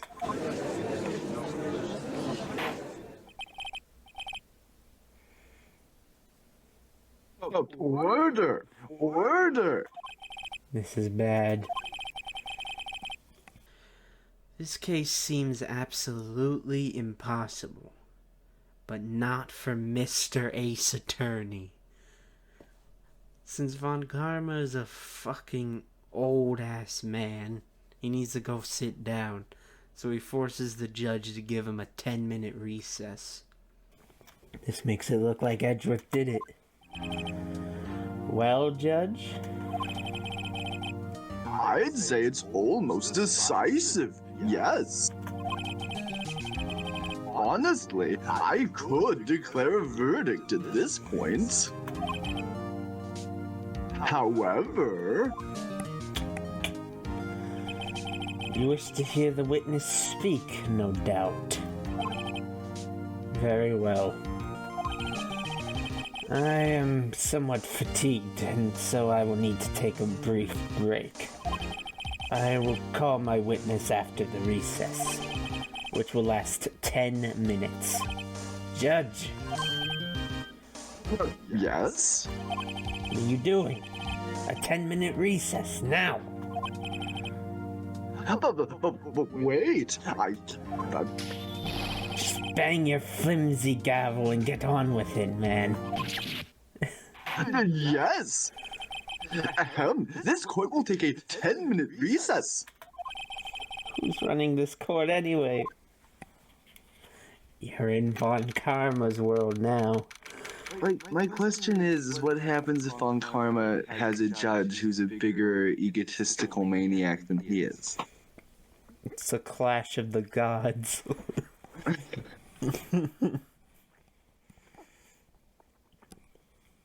Not sure if that's possible, though. Yeah, I think there's a lot of parallels to be drawn between court cases in the world of Ace Attorney and Yu-Gi-Oh! Duels in the Yu-Gi-Oh! Anime. Yeah. Where whoever has the most confidence and, personality in their case can command it. There's definitely something to it. And, I can imagine half the time they're just... When the prosecutor gets Phoenix or something, they're like, "You just activated my trap card, right?" Exactly. Sorry, I'm eating Cheerios right now.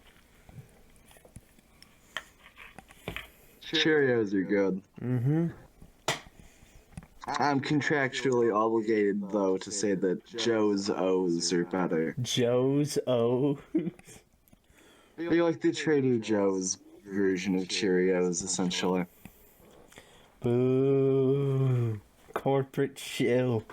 I would say that they taste somewhat fresher, though. Mm-hmm. I'm watching you, Jeeves. December 26th, 11:09 a.m. District Court, Defendant Lobby number 2. During the recess, we get to talk to Edgeworth and Maya for a minute. Naturally, Phoenix is just a bit peeved Edgeworth's fingerprints are on the murder weapon. Edgeworth is like, "Okay, I know everything points to me, but bro, trust me, it wasn't me." It says he thought the guy committed suicide. Although, with a picture taken at the time of the gunshot that shows a man pointing a gun at another man, it seems very unlikely. Edgeworth, what's going on here? Your fingerprints were on the murder weapon.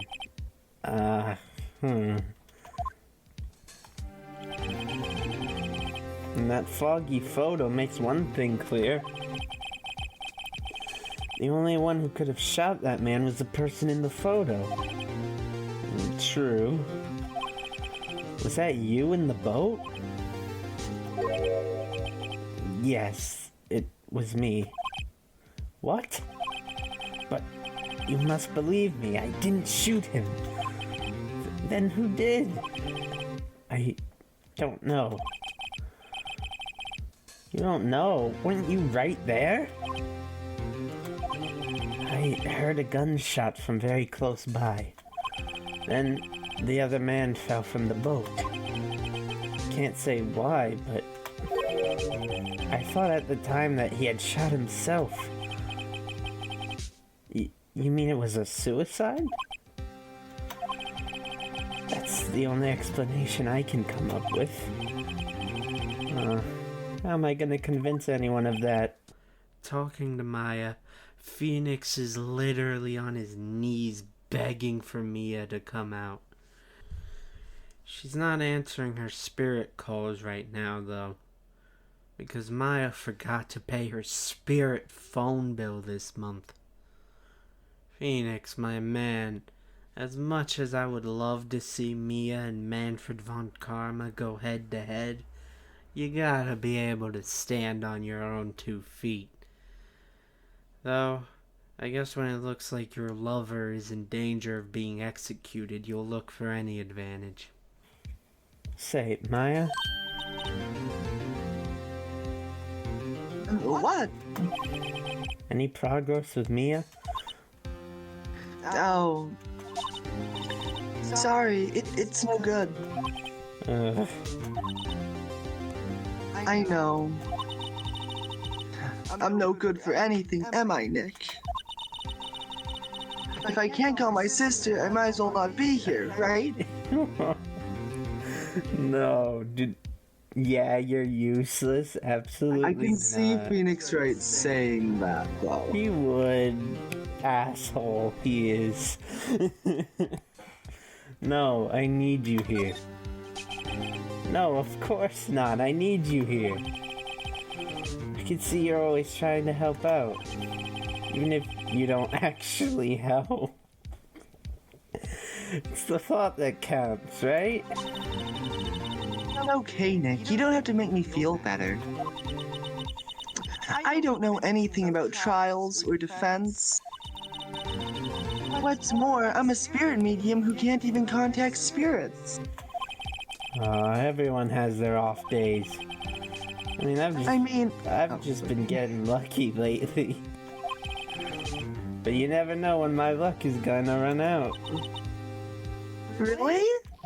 Whoa! Right. Don't jinx this case any more than it already is. It's bad for my heart. Oh, sorry. Whoops.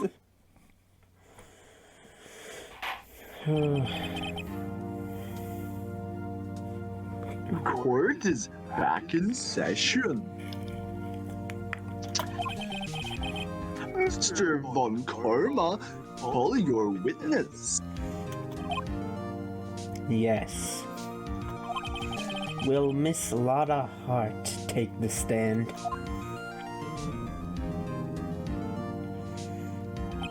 Lotta Hart, you are a research student at a university?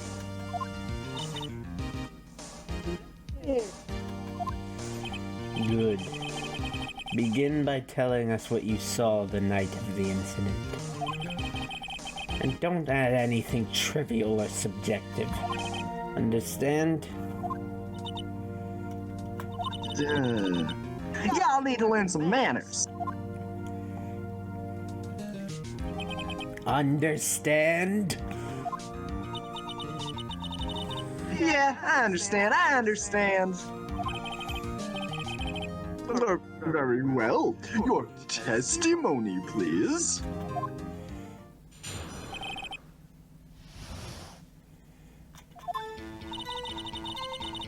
It was Christmas Eve, just after midnight, I reckon. I was in my car.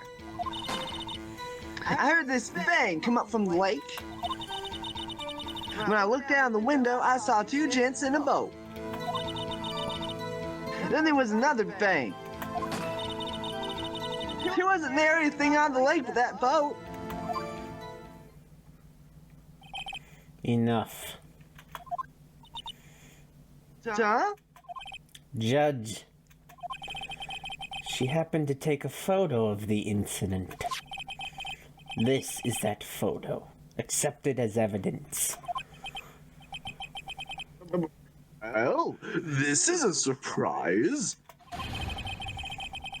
This looks like the very moment of the murder.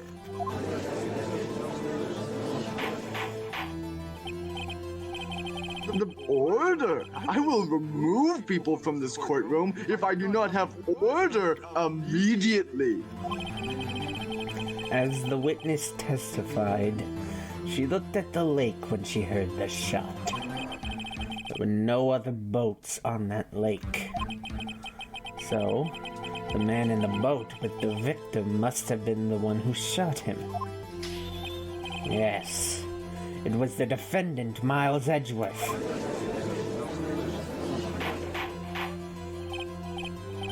Order! Order! Order! I will have order! Well, Judge, Something seems wrong. But before we can get into what exactly, the judge almost ends the trial. Phoenix will object, naturally, and demand his right to a cross-examination. But Von Karma is gonna pull out a familiar dirty trick that, again, a prosecutor has absolutely no right to do. He denies Phoenix the right to a cross-examination. But he will give it to us on one condition. Only, unlike Edgeworth, whose condition was to have Phoenix admit defeat if he couldn't find a contradiction, Von Karma ups the bullshit scale considerably by threatening Phoenix with a contempt of court charge if he can't find a contradiction. Meaning Phoenix can literally go to jail or have to pay a serious fine for doing his job. And the judge allows this. Well then, it's risky, but hopefully, like Edgeworth before him, he's doing this to try and scare us off from asking the witness questions. I guess we'll have to accept this. The evidence is decisive. I have very little doubt about this case. Very well. This court finds the defendant. Wait, Your Honor. I haven't cross-examined the witness yet. Cross-examination?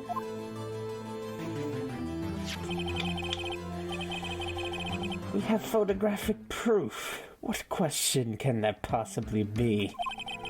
This photo is worth 1,000 words, and they all read guilty. You lose. Or do you claim to have found a contradiction in her testimony? Huh? Very well. If you have to, you may cross-examine the witness. You only flounder and ask meaningless questions.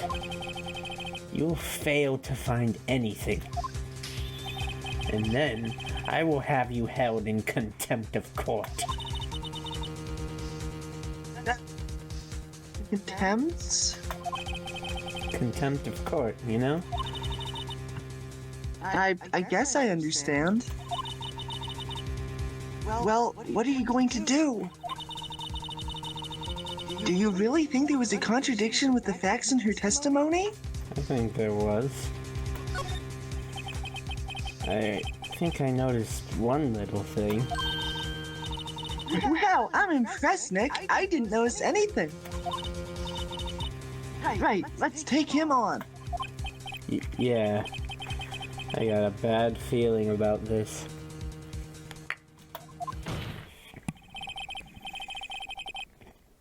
I understand. I will cross-examine the witness. Very well. I pray for your sake. This isn't a waste of time. Absolute bullshit. I'll hold you in contempt of court for doing your job that you have a legal right to do.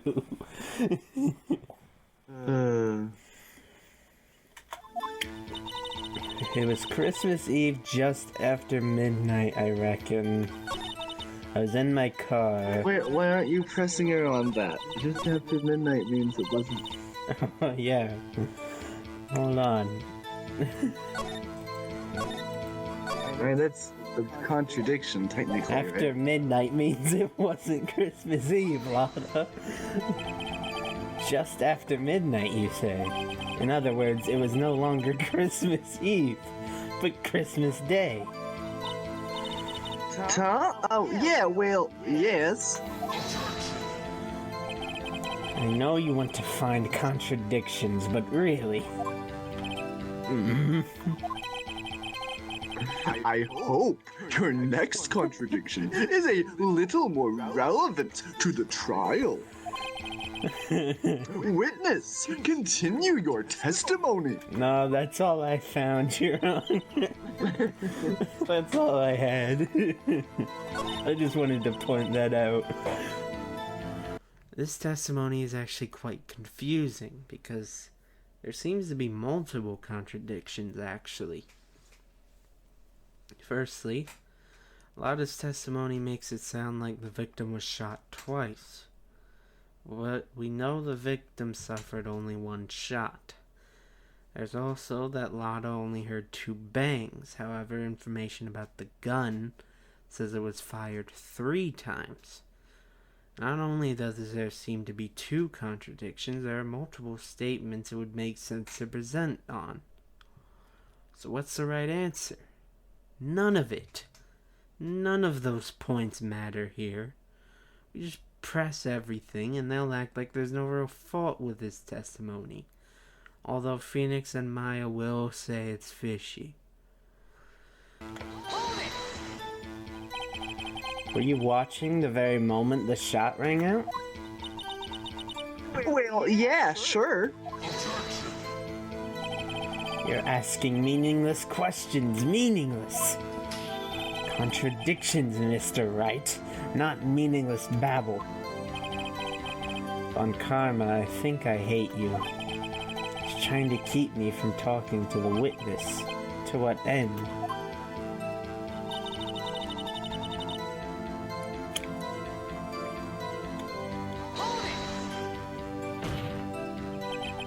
Are you sure about that?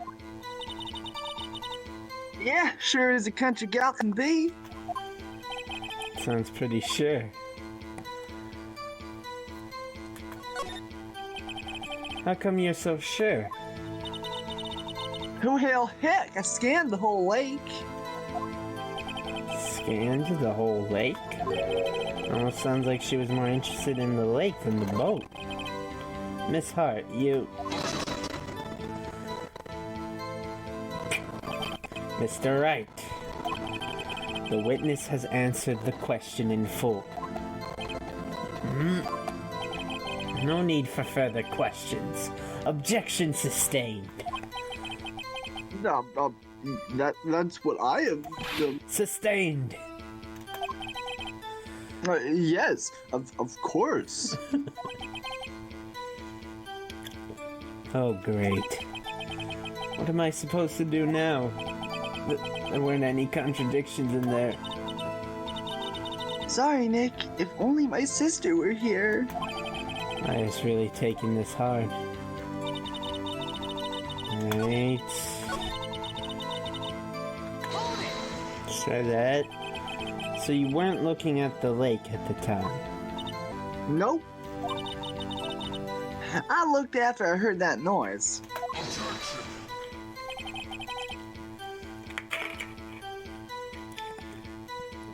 She said that already.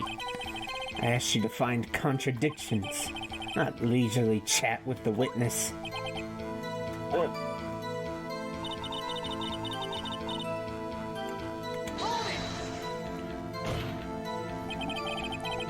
Could you clearly see the 2 men? Just look at the picture. Clear enough for you? Uh-oh. Wait a second. I wasn't asking you about the photo. I was asking if you saw the two men. Yeah, well, of course. The witness has testified that she saw them. There's also a photo. You'd best look elsewhere for your precious contradictions. Jumped in quick. He's hiding something.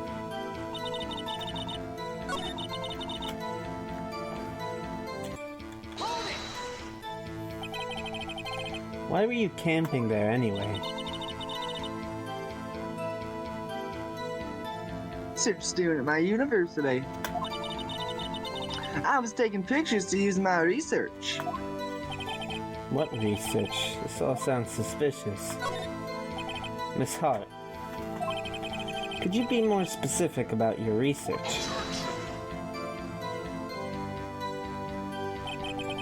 What does the witness's motive in camping by the lake have to do with this case? The answer is nothing. I object to this line of questioning. Objection sustained.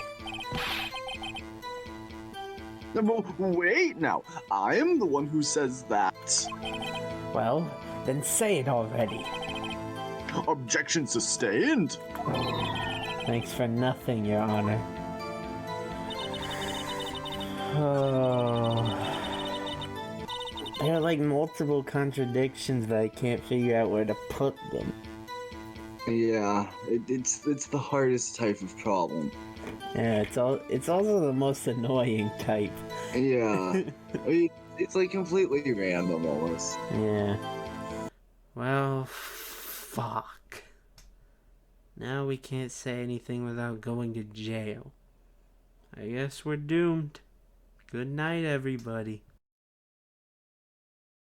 Just kidding, of course. We aren't doomed. Someone has something to say.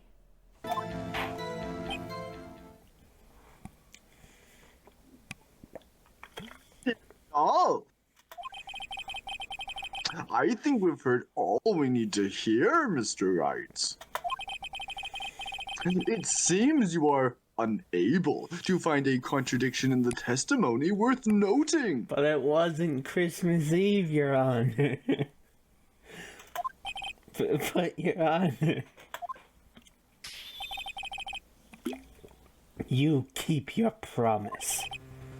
Mr. Wright, I am afraid that I will have to penalize any further outbursts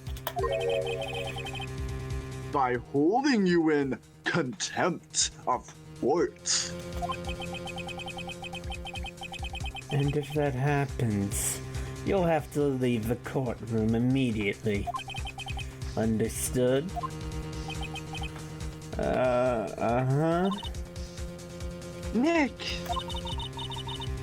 Lana's testimony is fishy, Nick. Real fishy. I know what you mean, but if I can't say anything, what can I do? I believe we've covered the evidence sufficiently to make a decision. Then pass your judgment. Very well. Mr. Miles Edgeworth, please take the stand.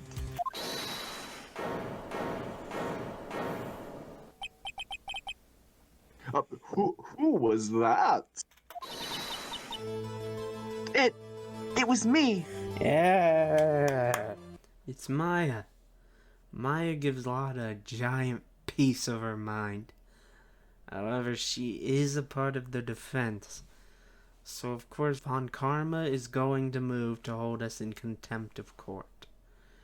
However, Maya argues it was only her that said anything. Von Karma says it doesn't make any difference anyways, because all that remains is the guilty verdict. However, Phoenix says he's wrong.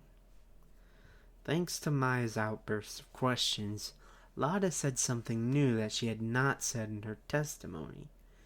She claimed to have been able to see Edgeworth with her own eyes. This is new information. that changes her testimony, and because of it, Phoenix would have a right to cross-examine the statement.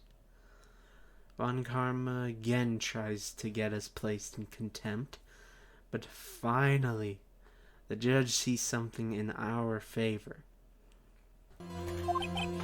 Maya, Is something wrong? Do you need to use the facilities? No, I do not. Lotta Hart, your testimony stinks. It's unclear whether you were actually looking at the lake. It's highly doubtful that what you saw actually was Mr. Edgeworth. Tell us the truth. This is a matter of life or death. Lotta, did you really clearly see Mr. Edgeworth that night? Did you see him fire that pistol? You will stand down! The court does not acknowledge the defense's outburst. Answer me, Lotta. What's the big idea? Treating me like some kind of criminal. I saw him. I swear. I saw Edgeworth. enough. Judge, declare the defense in contempt of court. Yes, yes, of course. I'm sorry, but you were hurt. Guard, escort Mr. Wright out of the courtroom.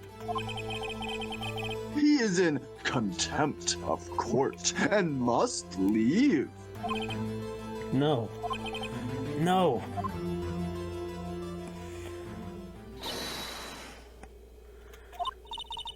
Wait, I was the one who made the outburst, Your Honor. Nick is innocent. What's the difference? All that remains is for the guilty verdict to be declared. Isn't that right, Mr. Phoenix Wright? Wrong. Wrong. What? Did you hear what Miss Hart just said? She said she clearly saw Mr. Edgeworth. That was not in the testimony. That changes her testimony, and I have a right to cross-examine her again.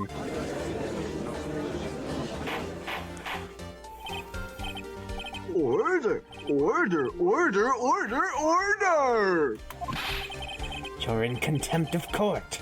It's too late for wild claims. Judge, sustain my objection. Oh, big moment here.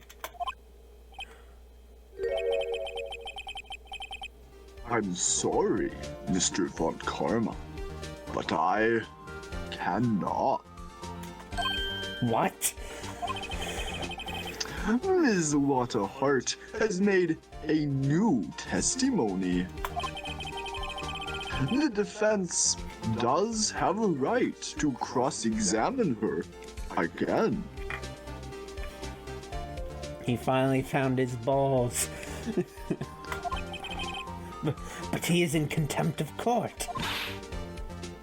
No, I am.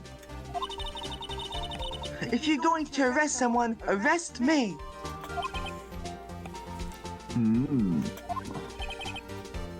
Very well. Maya Fey, you will leave the courtroom immediately. Nick! I did what I could. You have to do the rest. Good luck. Maya. He will allow Phoenix to stay and cross-examine.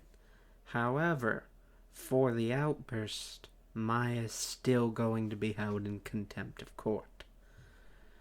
And so, Maya is taken away, but she sacrificed herself to give us one last chance to halt Von Karma's relentless attack. such beautiful drama. Self-sacrifice for the win. I care not for this melodrama. Listen well, Mr. Wright. I do not tolerate badgering of my witness. I'm running out of time. I'd better find a contradiction in here, or else... Mr. Wright, begin your cross-examination. That last statement.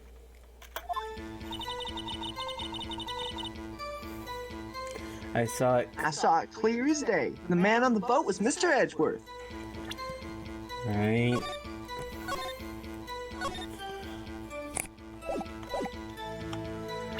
Well, I don't think pressing will do anything. No, That's- but if it was after midnight on Christmas Eve, then it couldn't have been day. So true. I'm just gonna present It has to be the photo. Yeah, It can't be anything else, yeah. right? I don't think so. Yes. Gotcha. Gotcha, Miss Hart. Finally. What? You got what? Look at this photograph. Every time I do, it makes me laugh. The photo I took. The very same. There's something I want you to see in this photo. It's quite clearly visible. The fog, Miss Hart. So? This picture was taken with professional, high-quality film, correct? Yet, even it could not capture the faces of the men on the boat. Yet you claim you saw Mr. Edgeworth. How? What? Mr. Wright has a point. That's why I told her not to say that in her testimony. Please. Yet, now she has said it, Mr. Von Karma. How could you possibly see Mr. Edgeworth? Explain yourself. Miss Hart, What? how could you see the defendant that night? Of course. I said I could and I meant I could. Then please testify as to the circumstances of your sighting. I did it. I finally found a hole in Von Karma's carefully vague testimony.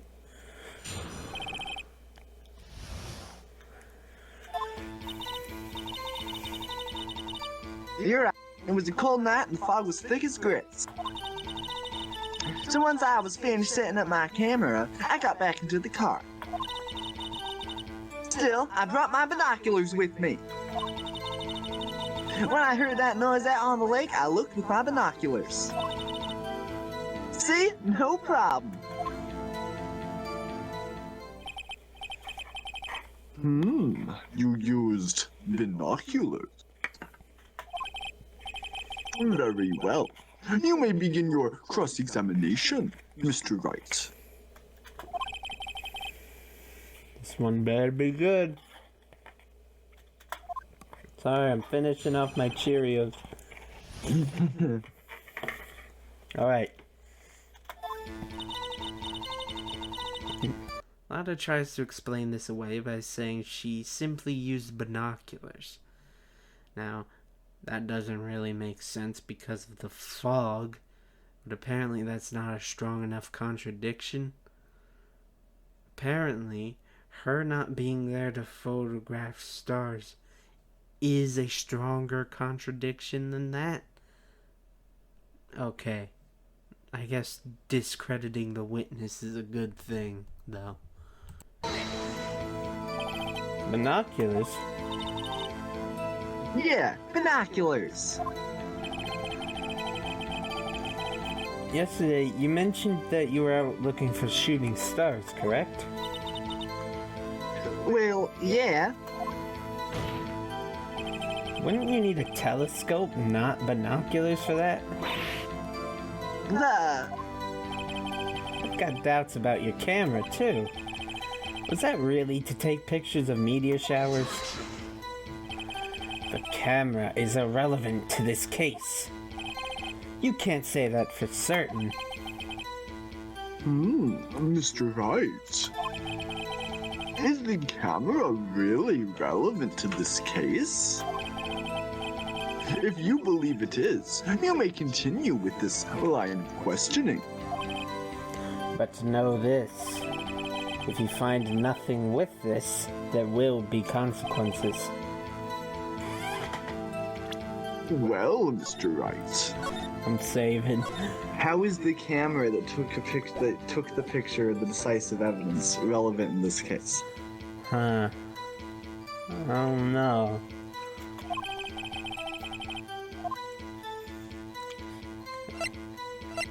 I guess I'll back off for now. Okay, Your Honor, I withdraw my question. I have to remember who I'm dealing with. I bet Von Karma wants to trap me so he can put me in contempt. I think I'll hang back for now and see what happens.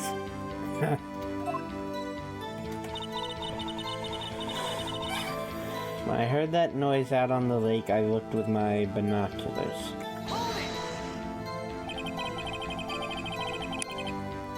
If there was a heavy fog, how would binoculars change that at all?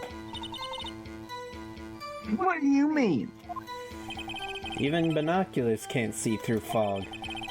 But you say you clearly saw him? I did, yeah. Enough. There's no room for doubt in her testimony. She sounds pretty doubtful to me.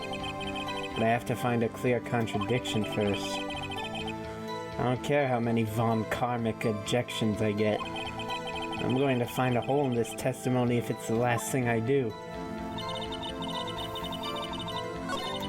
I don't see what else it could be. It has to be the camera. Yeah, Because she's lying about the meteor thing. yeah.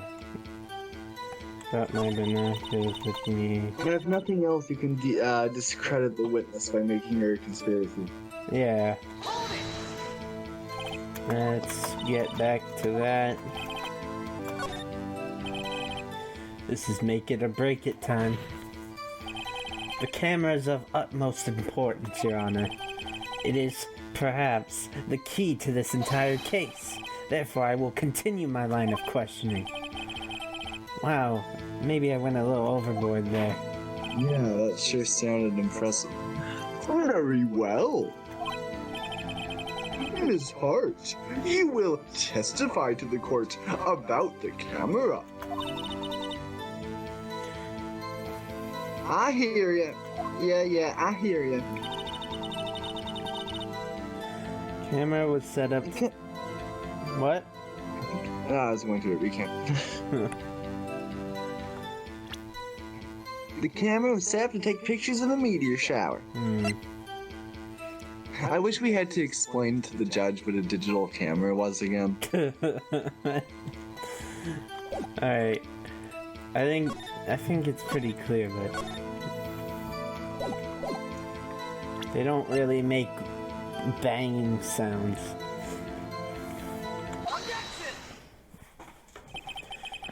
You were photographing shooting stars. That's a lie. Says who? I saw the camera you set up yesterday. It was pointed directly at the lake. You have to point a camera upwards to take photos of the stars, Miss Hart.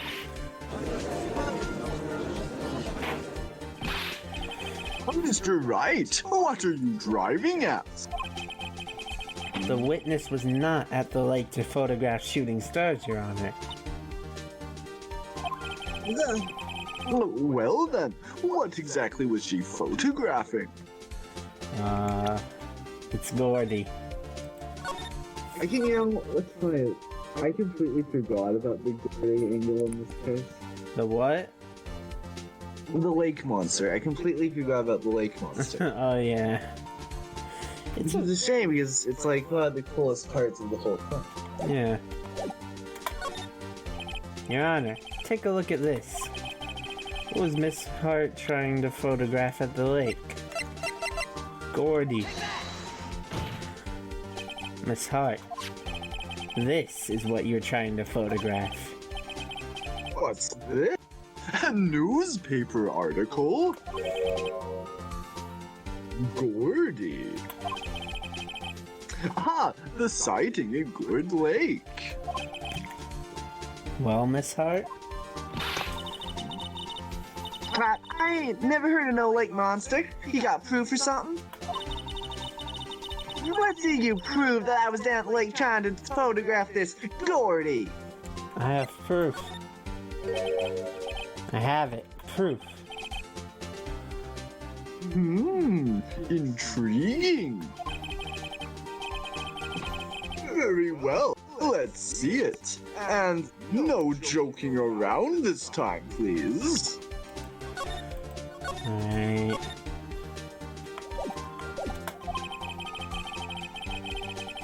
What is proof that the witness was trying to photograph Gordy, the lake monster? I think it's just, her camera again. Yeah. The proof, Miss Hart, is your own camera. Your camera was set to take photos in response to loud noises, correct? Thus this photograph here, taken when a gun was fired on the lake. And here, this article about Gordy. According to this article, Gordy made a loud noise when it emerged. Well, you were trying to photograph Gordy, weren't you? That's why you had set your camera to respond to loud noises. Order! Order! I see. I, too, thought it was a little strange. Yeah, sure. Well, Miss Hart? You were camping there to try and take a photo of Gordy, weren't you? Yeah. No. How you lawyers that smart? So smart, boy. I was down there trying to photograph Gordy. You got me. So what? Huh? That don't change what I saw, does it? Exactly. What you just used several precious minutes of our time to prove is nothing more than that the witness is an idiot who thinks monsters exist. Hey! But, as she so succinctly said, so what? It changes nothing. Not true. You're hiding the whole thing about Gordy for some reason, I know it. But what could it have been? Whatever it is, I'm getting to the bottom of this. Ms. Hart. Why did you hide the fact that you were searching for Gordy from the courts? Please revise your testimony.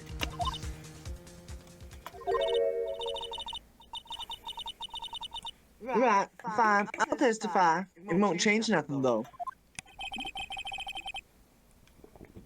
Something will change. It has to. And I'm going to spot it.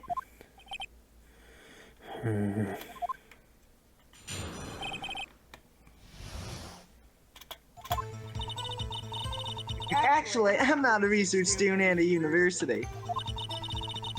I'm an investigative photographer. Imagine what a scoop it would be if I got a picture of that monster.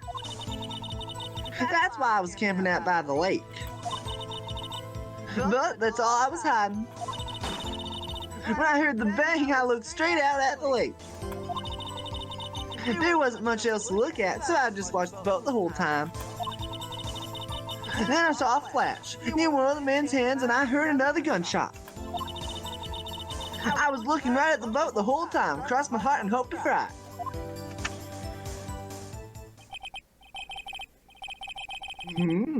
Well, Mr. Wright, you may cross-examine the witness. The witness's testimony is unchanged from before. Whether she is a research student or a photographer has no bearing on this case. There's no need to waste more of our time with another pointless cross-examination.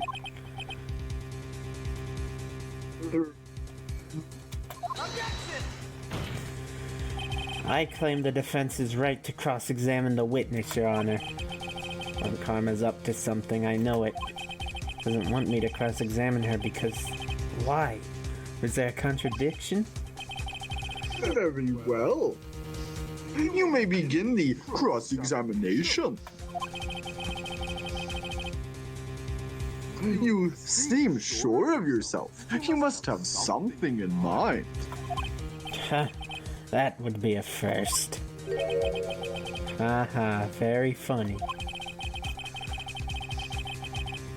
You understand that this is your last chance at a cross-examination, Mr. Wright. If there is no problem with the testimony this time, we will let the witness leave. I will announce my verdict at that time, Mr. Wright. Understood? Yes, Your Honor. Alright, so we're back with the gunshots again, but I don't think that's the contradiction still. What else could it be at this point, though? I think, if I remember correctly, it's the Phoenix is gonna say essentially that she wasn't looking at the boat, that she would be scanning the entire lake trying to find Gordy. So she Even after seeing a gunshot? yeah, essentially. Okay. I think he says that she wouldn't think it's a gunshot. Mm-hmm. That makes some sense. Let's do photographer, blah blah blah. So I was camping out by the lake, but that's all I was hiding. When I heard the bang, I looked straight out at that lake.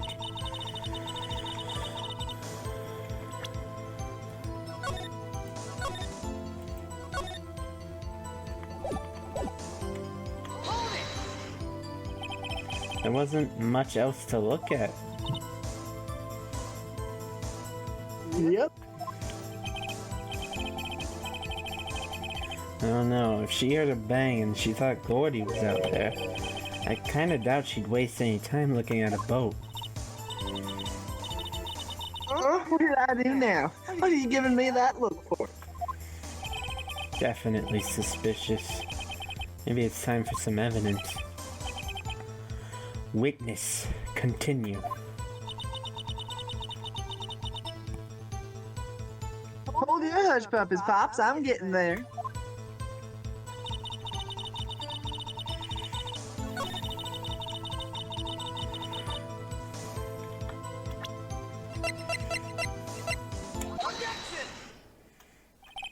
Miss Hart, were you really looking at that boat? What's with you? Of course I was looking at it. It was the only thing out there, and a normal person would be looking at it. I agree, any normal person would. But you are far from normal. Y'all want to step over here and say that? You were camping at the lake to take a picture of Gordy. Think about it. What would you do if you heard a loud noise? You'd be scanning the lake for any sign of Gordy, that's what. You wouldn't give the boat a second thought.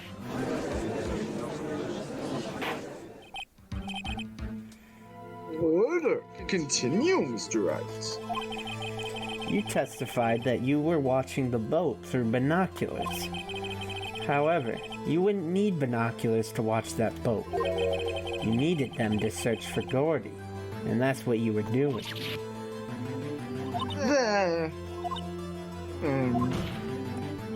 Well?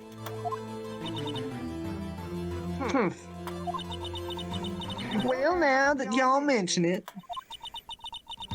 I did sort of take my binoculars and kind of scan the lake a bit. I mean, Gordon might be out there and all. Miss Hart, are you saying that you were not watching the boat then?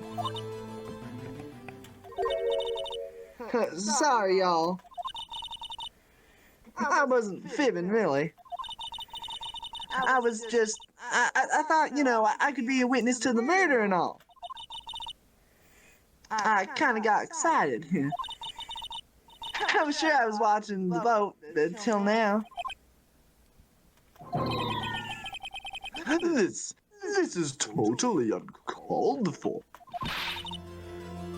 But hey, you got the photograph, you got proof. Still, we can't see who was shooting who in this. Right. That's why I took this photo and... Witness, that's enough. You've had a long day. Shut your pie hole. Shut my what? What was she going to say? She took the photo and what? Wait a second. So you even had a photograph to prove it. But you really can't tell from the photograph who was shooting. Oh, never mind. That was a flashback. But you really can't tell from the photo who was shooting. Now it's you. Right. That's why she said she's going to enlarge the photo. She said it'll drop the quality, Matt, but it should let us see who's who. She enlarged that photo. Why won't Von Karma let her show it? I've got a hunch. I bet that enlarged photo shows something bad for Von Karma. This is my chance. If I'm wrong, though, it'll mean prison for Edgeworth. Or worse. What should I do? You gotta make her show the enlargement. Miss Hart, look at this photograph. You enlarged this photograph, did you not? Yeah, I did. Why has that enlargement not been presented to the court? Because it does not exist. What y'all talking about? You were the ones who told me not to show it in court in the first place. You old fool!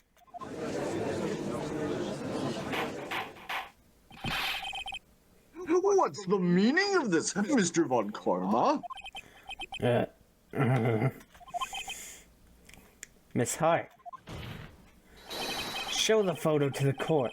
Show us the enlargement. The prosecution objects to the submission of this evidence. Objection denied. The witness will show the enlargement to the court. Here it is. We got him on the ropes now. Seeing the enlargement, it still doesn't show any faces, unfortunately. But there must be some reason he so desperately doesn't want it seen, right? There is indeed a big problem for Von Karma with this enlargement. A critical flaw in his perfect plan. If you remember the pistol, something was different about it than usual. It bared Edgeworth's fingerprints, yes, but specifically, fingerprints from his right hand. Here's another golden rule about Ace Attorney, my friends. If they mention a specific hand, left or right, it's going to come back as a contradiction. And so, here it has. The man in this photo is shooting with his left hand, not his right.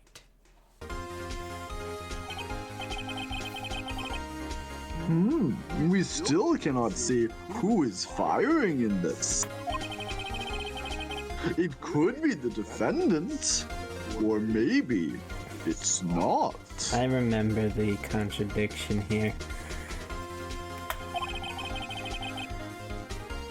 Regardless, I'll accept this as evidence. Lake photo added to the court record. Happy now, Mr. Wright?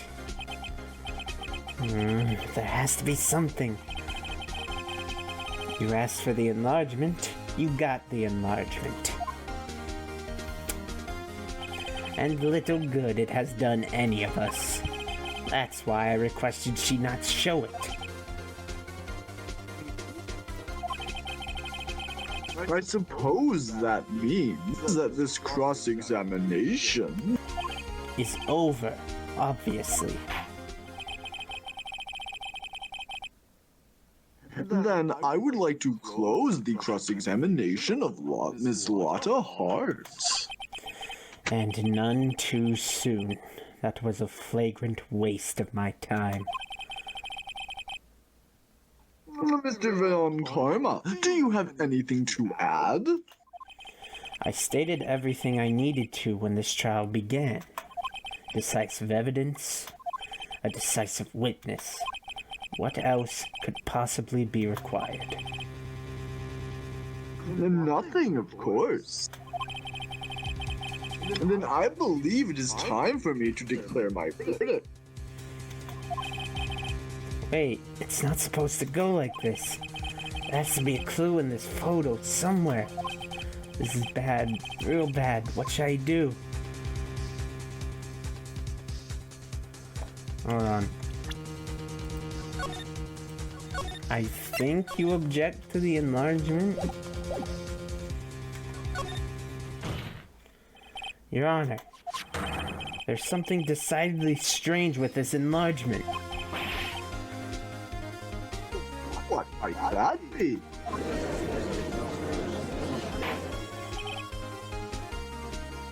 Mr. Wright, you will show the court what you mean. What about this photo is strange? Okay, here goes nothing. I'll show the judge what's strange about this photo. It's the hands. Yeah.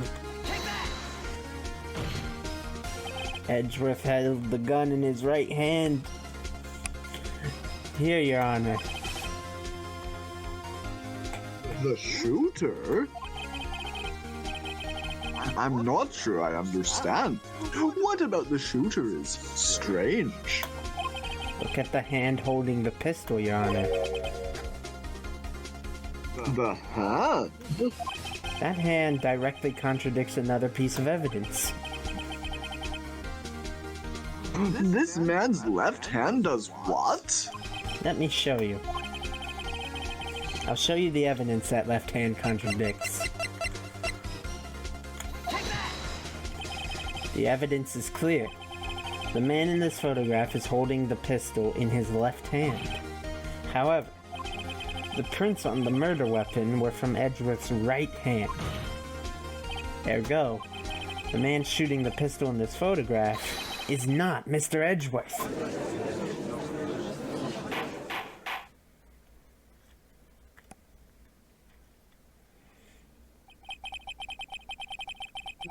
That everyone in the courtroom has quieted down. I would like to reconvene this court of law. Mr. Wright, Yes, Your Honor? you have given us definitive proof today. We now know that it was not Mr. Edgeworth who fired the pistol that night. However, this leaves us with rather a large problem. If Mr. Edgeworth didn't do it, then who shot our victim? Well, Your Honor, it's frankly not my fucking problem. Why don't you ask the police department this question? Yeah. Precisely. As we have seen, there were no other people on the lake that night. Who but the defendant could have shot the victim? Larry? It's gotta be the victim himself. I don't know, you can make a case for Larry. He was there. Yeah, he was there. He's fallen on hard times. He's doing drugs, you know. Victim himself, I guess. There's only one explanation remaining. The man who shot the victim was none other The man who shot the victim was none other than the victim himself.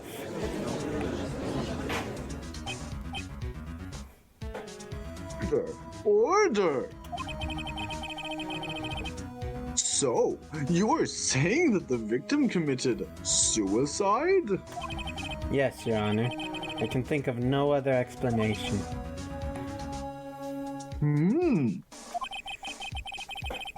Indeed, that does seem to be the only remaining option. I'm so very, very sorry, Mr. Wright. But suicide is out of the question. What? An examination of the victim's wound reveals the distance at which he is shot. The distance? The victim was clearly shot from further than a meter away. Hang on, this is America. We don't use that here. A meter? That's 3 feet. Oh, thank you, Phoenix.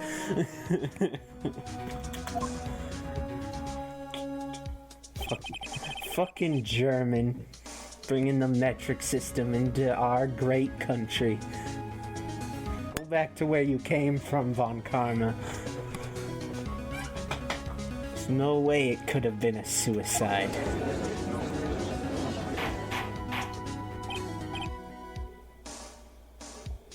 Order! Order! Mr. Von Karma, are you sure of the accuracy of your data? Of course. I had already considered the possibility of a suicide, you see. Oh no, updated autopsy report. No! No. Updated! Von Karma, no. You can't just update the autopsy report.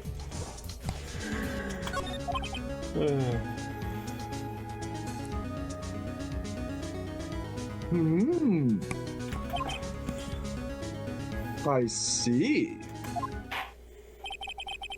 Very well. Allow me to state my opinion.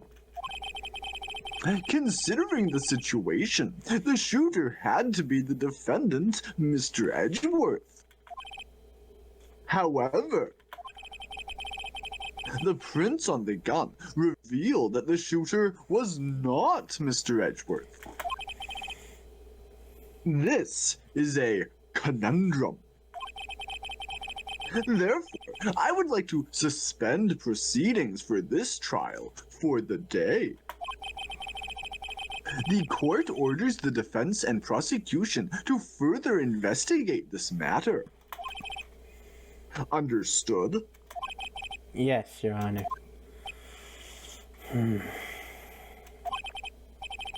That is all. This court is adjourned. We did it. Yeah, We held off Von Karma's wrath for the day. we went the distance. Oh, December 26, 1:15 p.m. District Court, Defendant Lobby Number 2. And all it costed was Maya going to jail. That was a close one. Hey, don't you have anything to say? No, I have yet to be declared innocent, Wright. Well, yeah, but what happened out there on that lake anyway? If he didn't commit suicide, then who? The shooter was about a meter away, too. What? Don't give me that look. I did not kill him. I was just kidding around. Phoenix. Yeah. What? No, Phoenix kidding around about. Yeah. Yeah. He's an asshole. We've established this. Look. I'm going to go check on Maya. Oh. Right. What? Tell her something for me. What?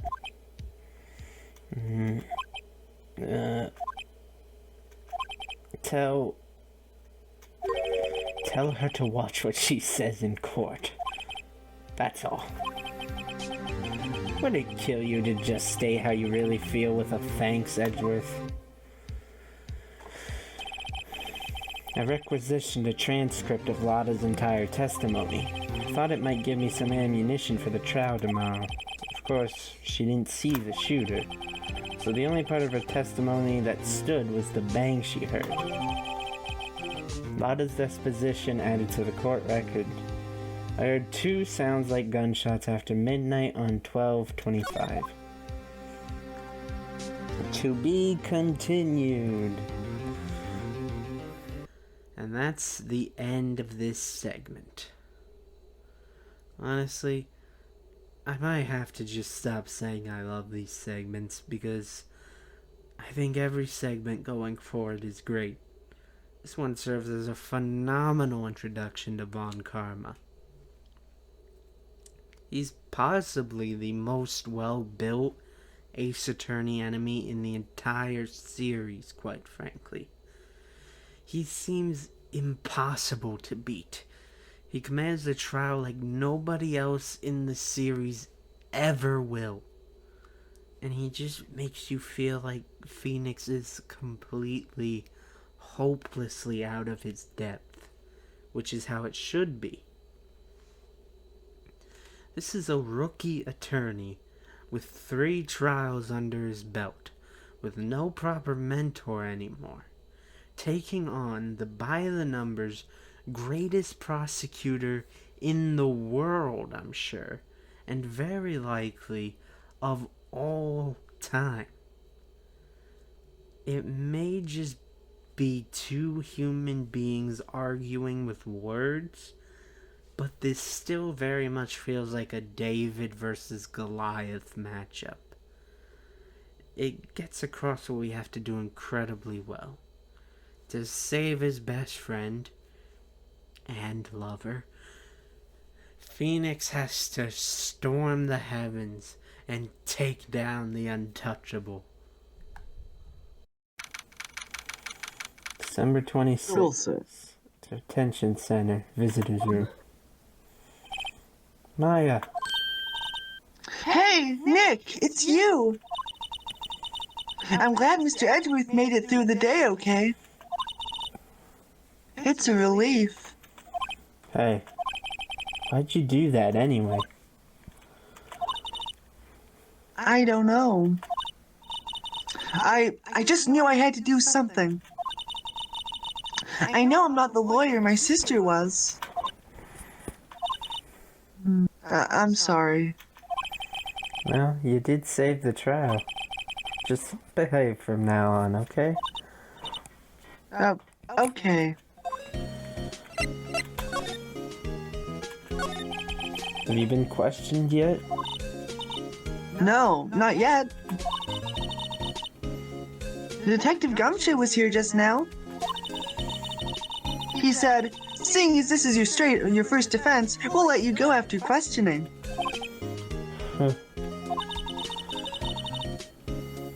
Oh, and he wanted me to get bail money ready.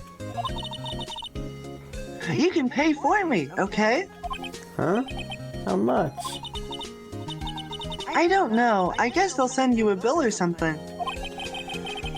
Why do I picture giant bales of money every time I hear the word bail?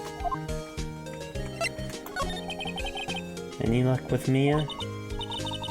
None. I can't get through to her at all. I tried. I really did. I don't know what to do. I think I probably shouldn't have stopped my training. Sounds like she really did do her best. I should check and see if there are any waterfalls in the local area. I wonder if I'll ever see my sister again. So, do we just leave her here? Yep. Bye, Maya. Right. First arrested for murder, now contempt of court. Yeah, bye, Maya. Milad is here. December 26th, Gourd Lake Woods. No, Gumshoe's here. Hey, Detective Gumshoe. Hey, pal. The trial today, Yes? What about the trial? well, I was going to say good show, but it wasn't really all that. Though you did say Mr. Edgeworth, I guess.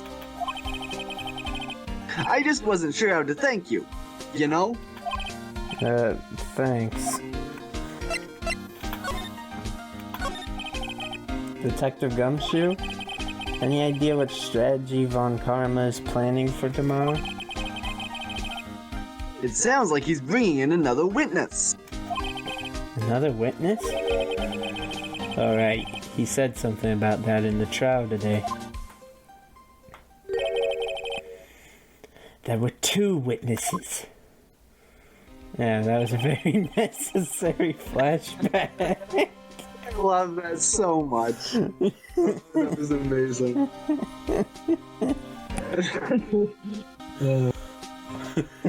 I was wondering who that other witness was. Who was it? Sorry, pal. As much as I'd like to, I'm not at liberty to divulge that information. Right. Alright. I wanted to ask you something about Edgeworth. What's up? Is he afraid of earthquakes? I never heard anything about that before.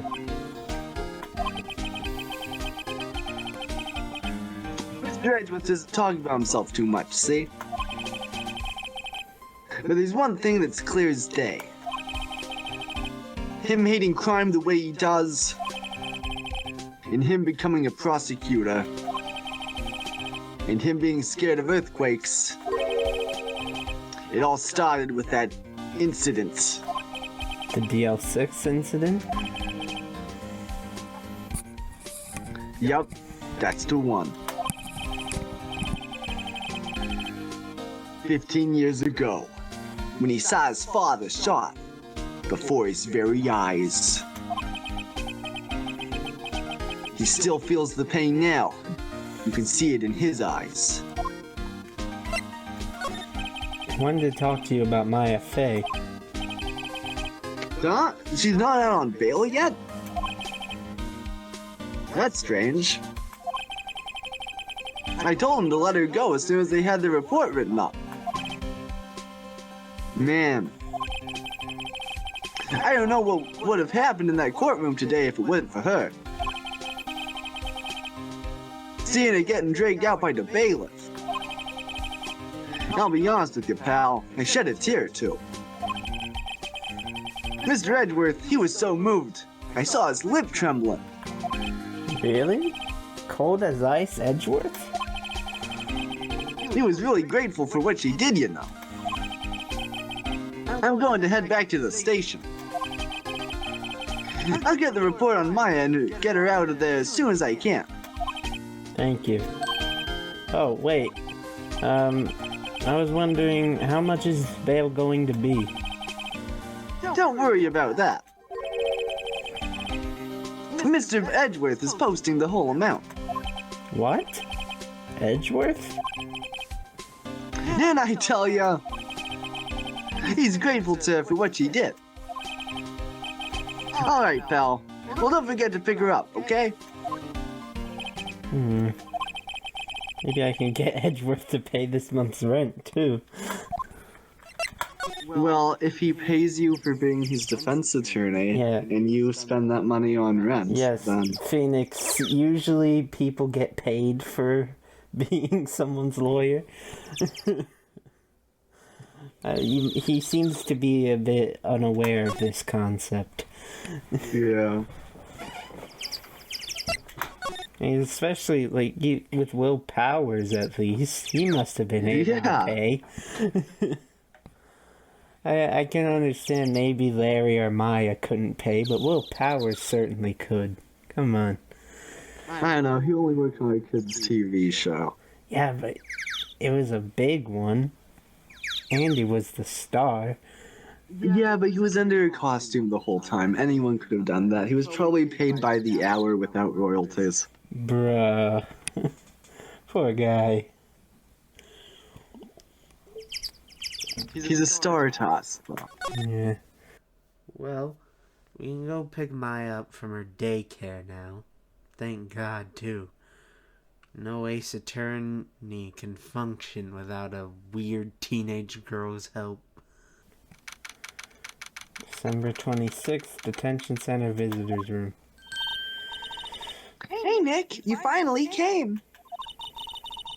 They just finished the paperwork. I'm free to go. Free at last, eh? Those interrogators were really mean. They were like, okay, what did you do this time? Like I was some kind of criminal. Can you believe it? Well, they let you out in the end, didn't they? Oh, that reminds me. Thanks for bail. Thank Edgeworth. Huh? He posted bail for you. Said he was grateful for what you did. Mr. Edgeworth did that? I have to make it up to him. We've got to win this case, Nick. Let's go. Back to Gourd Lake again. December 26th, Gourd Lake Park entrance.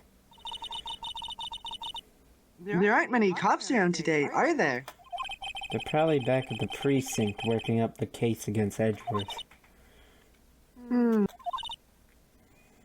Hey, y'all! Hey, it's Lana! Y'all really did it today. What did we do now? Nah, I'm not complaining. See, I did a little thinking. A little self-reflection, you might say. I realized that being a witness is not a big responsibility. But I just went up there and started blabbing any old thing that came to mind. What, So you see, I want to make it up to y'all. make it up? What did you think of the trial? To be honest, I was doing it half just as I'd been a witness. Even though I didn't really see anything. I kind of convinced myself I had, though. I'm sorry. I know it caused y'all a lot of trouble. Well, memory is tricky. It's a vague little thing. Yeah, I sure know that now. I can find the next time I witness a murder, which is going to happen. Yeah. Right. Yeah, it happens quite a bit, Lana. You mean the first time you witness a murder? Lada isn't mad we handed her ass on a silver platter in court. She realized after the trial that what she did was wrong. Yeah, actually it was pretty fucked up, Lada. You lied to the court and almost got an innocent man sentenced to life or death in prison. Just another silly mistake by an Ace Attorney witness, though. Hopefully she actually has learned her lesson, because trust me, she's gonna be a witness a lot more from now on. So, Lotta had mentioned making it up to us for what she did. So what does she have in mind? Well, since she owes us, she's going to give us the privilege of going out and figuring out the truth about Gordy for her in exchange for a clue she happens to have. How generous. What about Gordy? Well, the way I figure, the trial's only stoking the flames of Gordy fever. I'll get my exclusive photos and rocket to stardom. All right, Lana, you go, girl. I wish I could be an investigative photographer, too. Finish your spirit medium training first. Lotta, what do you mean by making it up to us? Well, you see, actually, I got a bit of information for you. What? That Von Karma didn't want me to say nothing about it. What information? Now we're getting to the heart of it. See, I reckon we might be able to do ourselves a little exchange. Exchange? I thought this was to make it up to us. I propose a little exchange to make it up to y'all. What? Information don't come cheap, my friends. Hey. I see you thinking, my, how unsophisticated these Southern folks are. It's written all over your face. Let me tell you, most Southerners are way more sophisticated than you. I'm just the exception, okay? Well, will it be? We gonna deal or not? Well, what do we do, Nick? Deal or no deal, deal. I don't have any other leads, so I don't think we have a choice here. Okay, how much? Tom? You're completely off your rocker? I may not be sophisticated, but I'm not trying to rob the poor. Huh? The only fair exchange for information is information. Listen good. What I need from you is information about Gordy. What? Whoa, whoa, whoa! Gordy? But Gordy doesn't... I mean, Gordy might not exist. Then bring me so you don't. I'll be keeping watch of the car, okay? You see something? Y'all come to me first, got it? Okay. Right. See y'all later. Okay, Nick, let's go hunting. Hunting? You don't seriously mean... Gordy, I sure do. What about Edgeworth? We're searching for Gordy for him, Nick. Don't you get it? Okay. How exactly do we search for a make-believe monster?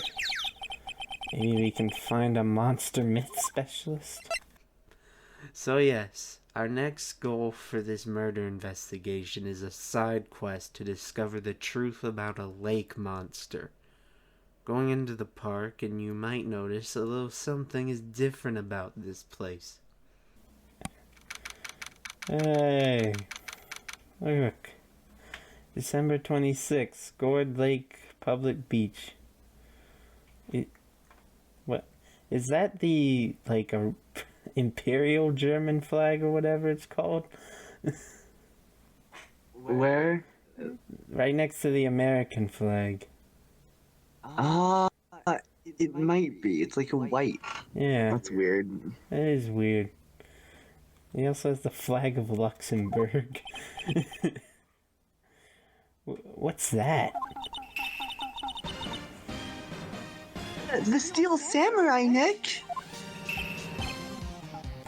Yo, Maya. Larry, what the heck is that? Oh, it was my girl Kiance's idea. She was all, if you like, put this here, it would be like really cool. Dude, she gave it to me along with the banner. Wow. The fucking Larry voice is really hard for me. Sorry. No, That's real impressive she could find those for you. it's like I know what I want to do, but I can't like consistently get it out. Yeah, you and me both, brother, like for everyone. Eh. Well, she knows a lot of people. And that show's finished now, so she got them for free. Right. Yo, Nick, what happened with Edgy? Well, we made it through the first day in court, alright. I don't know how good our prospects are from here on, though. Huh. Did you know Mr. Edgeworth's secret weakness? He's terrified of earthquakes. Leave him alone. God damn. I won't leave him alone about this. He acts like a little boy. Asshole. Fuck you. Huh? That's weird. I don't think he was ever like that in school. No? Really? Well, we were only in the same class for a little bit. He transferred schools pretty quickly. Transferred? Right. When the DL6 incident happened. Doesn't look like Larry knows about it, though. Hey, Larry. When did you get that big thing? Huh? Oh, the big guy? I've had that for about a month, yeah. It's a big hit with the kids. Why wasn't it here yesterday? Huh? Oh, right. The compressor was busted. Compressor? Yeah, it's that little unit by my hot dog stand. That's why I used to put air in the Steel Samurai. It broke a little while ago, so I sent it in for repairs. Oh. And here I thought you'd inflated it by yourself. Do we have anything to show him? I don't think so.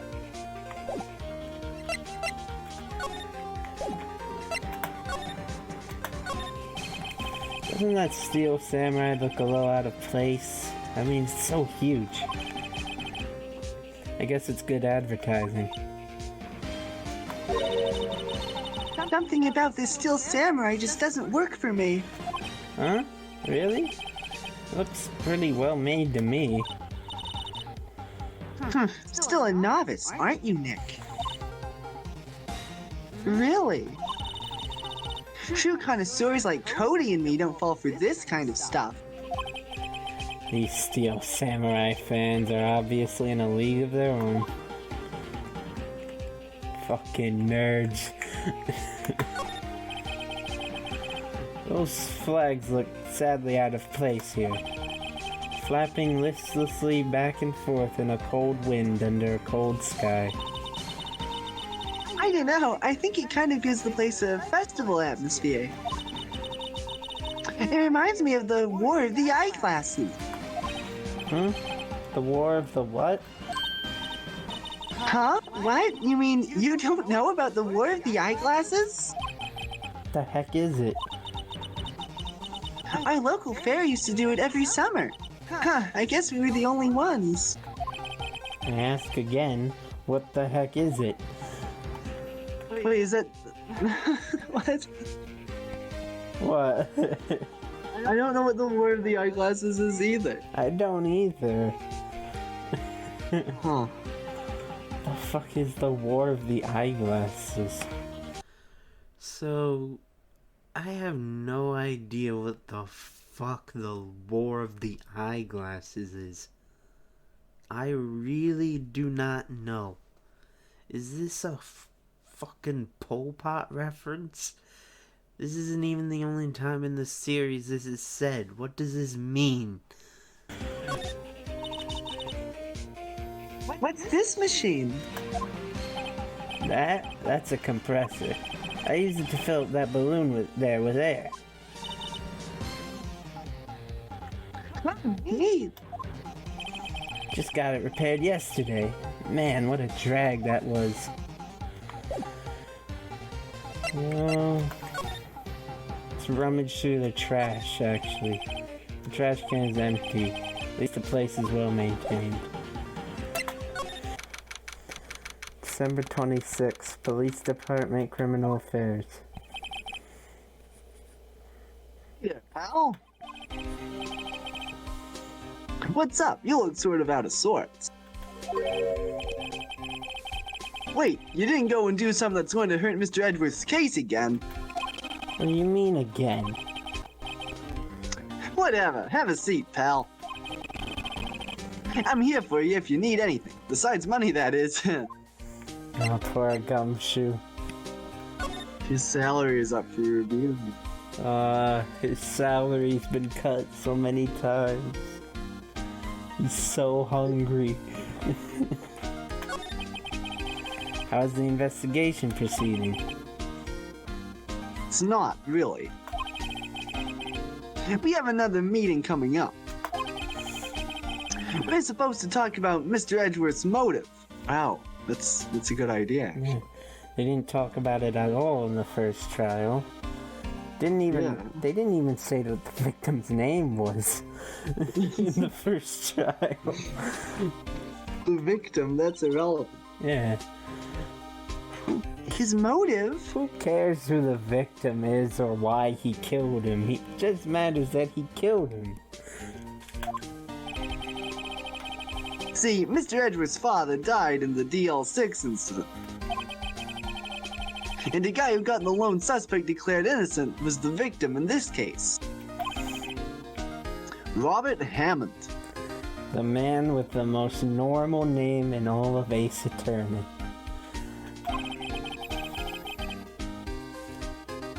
They're saying that's why Mr. Edgeworth shot him. And Edgeworth never talks about his past. I bet they'll drag that out and hit him with it in court tomorrow, too.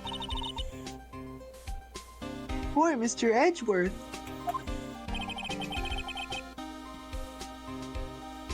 Gotta admit, it doesn't look good, pal. Say, Detective Gumshoe, do you know Gordy? The monster down in Good Lake? Not personally, no. Well, we're looking for it. Huh?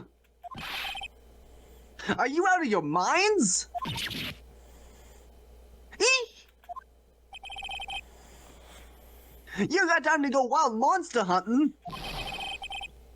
How about doing a little questioning from me, then? No. Detective Gumshoe is scaring me, Nick. I told Detective Gumshoe about the deal with Lada. Nick, try telling him sooner next time. Sorry.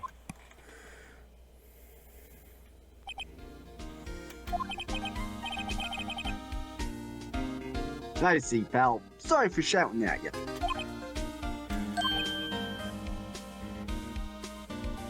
Okay.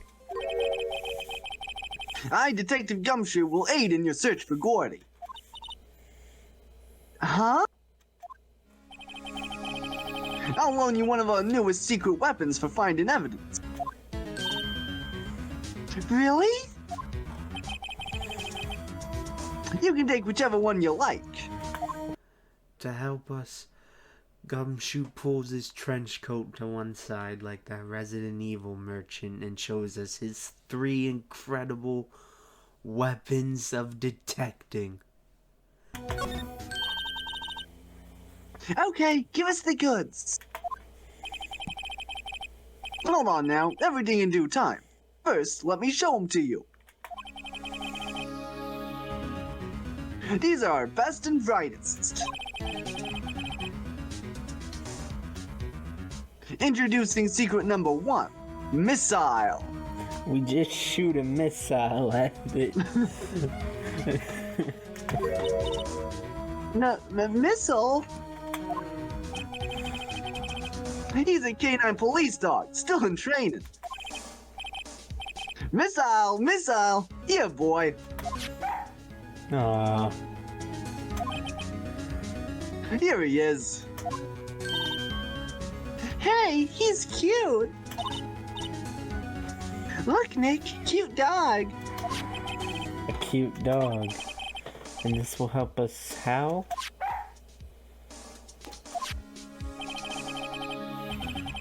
Next, secret weapon number 2, a fishing pole. Here, this is my own personal pole.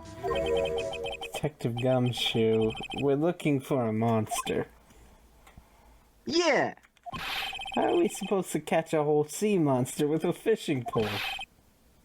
never know till you try, pal. Okay, this next one is the last one.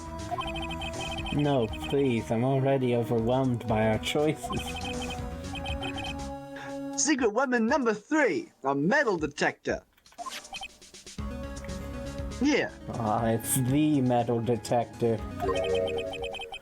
Detective Gumshoe, we're looking for something alive. right. How are we supposed to find it with a metal detector? Yeah, you never know. It might have been eating soda cans. Quite the arsenal here. I understand it's difficult for you to choose one. Well, lucky for you, I am here to show you the awesome power of each one. Well, which will it be?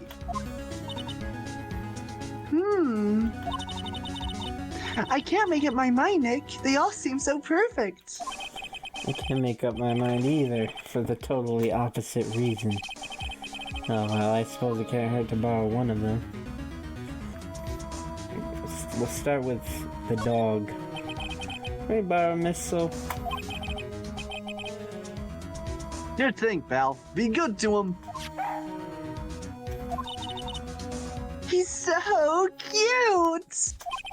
Oh boy. K9 unit missile borrowed from Detective Gumshoe. K9 unit in training, very cute with shiny eyes. With Missile's help, we get to absolutely nowhere closer to finding anything on Gordy. But we can destroy Larry's hopes and dreams and make him go hungry this week because of it. Hey, Nick. Huh? Missile's been acting strangely. Missile? Oh right. That little creature of the detectives. Hey, I love little doggies. Good boy, good boy.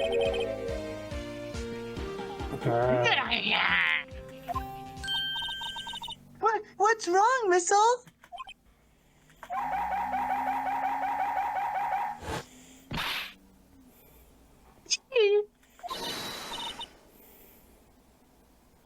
Missile! Missile! He's Whoa. eating Larry. Stop that thing.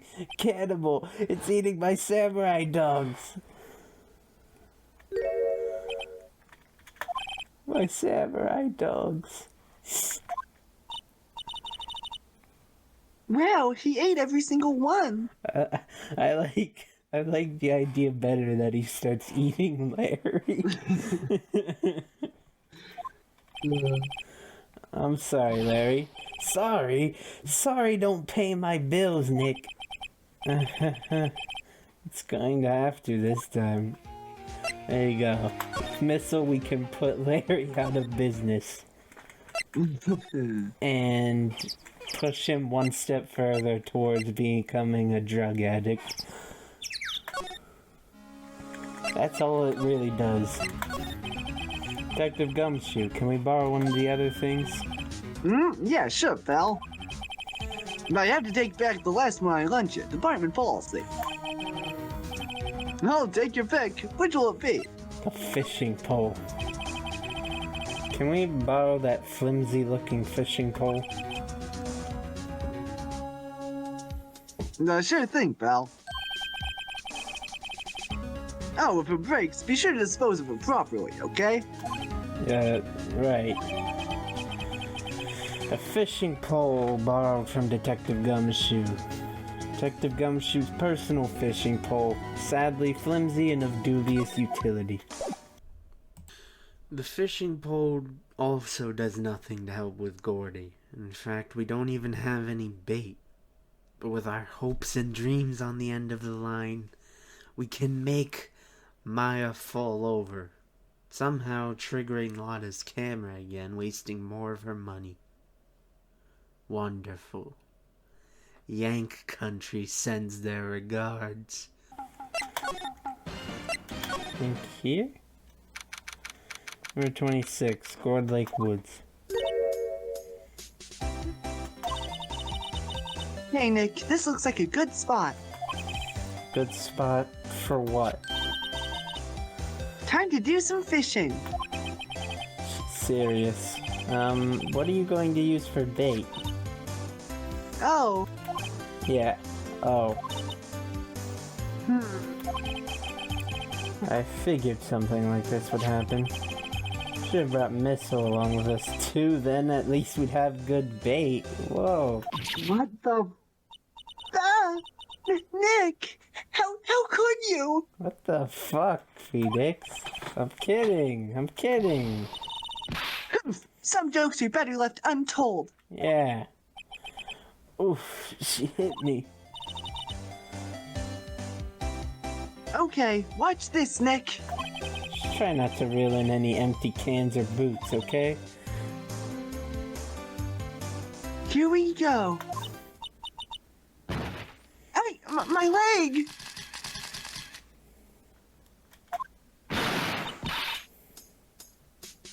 Hey, what are you doing? Sorry, Lotta. Don't tell me y'all on some film company's payroll. Nick, pay her. My poor wallet. No, we're not ready to talk to you yet. Alright, and that's what the fishing pole does.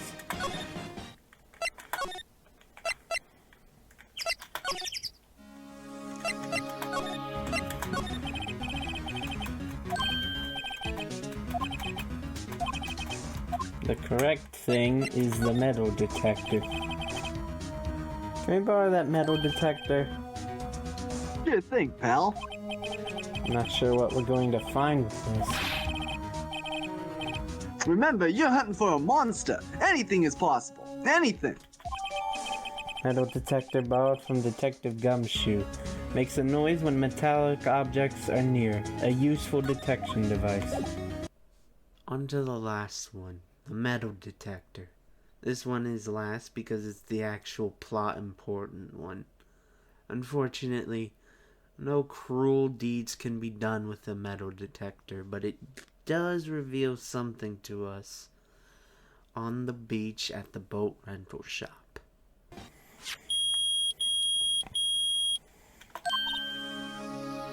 Nick! It's the metal detectors found some. Sure is loud enough about it. Whatever it is, it must be in those bushes. Go check it out, Maya. Why do I have to check it out?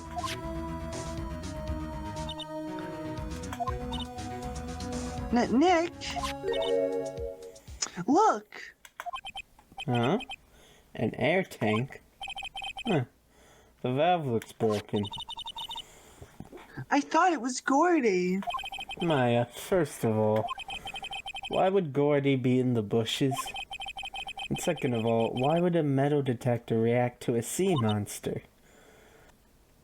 Oh. Huh? Something wrapped around this air tank. Looks like a string of flags. Well, we might as well take it with us now that we've found it. It's heavy. Air tank of dubious value retrieved. An empty air tank, the valve is open and a banner of flags is wrapped around it. Yeah, just put that in your pocket, Phoenix. Show this to Larry. What? An air tank? What about it? Larry, I wanted to ask you about this tank. Is it yours? Say, is this air tank yours? Why would I have something like that? Look, see how there's a string of flags around the tank valve? It's just like the string of flags around your steel samurai there. Must be a coincidence. There's strings of flags everywhere these days. Like elementary schools. And used car dealerships. Look, why would I need a tank anyway? To inflate something. You used this to inflate that, didn't you? Inflate what? What else? That big puffy steel samurai. Ugh. Now, why would you go asking me a question like that? Looks like I hit the nail on the head. Right. Actually, see, the compressor I always used was on the fritz. So I tried using the tank to inflate it just once. And, it didn't go so well. As I suspected. It didn't go so well? Yeah. Do you think you could be a little more specific? Come on. Look, it's embarrassing, so I really don't want to talk about it. Tell us! Fine. Whatever. It's like what I said. The compressor was busted. So I took the tank and tried to fill the steel samurai up with it. And then... blam! Flashback sequence. The valve busted open and made this incredible noise. And that tank there took off like a rocket. It took my poor deflated steel samurai with it. What happened to Gourd Lake? Sure scared me out of my gourd, that's for sure.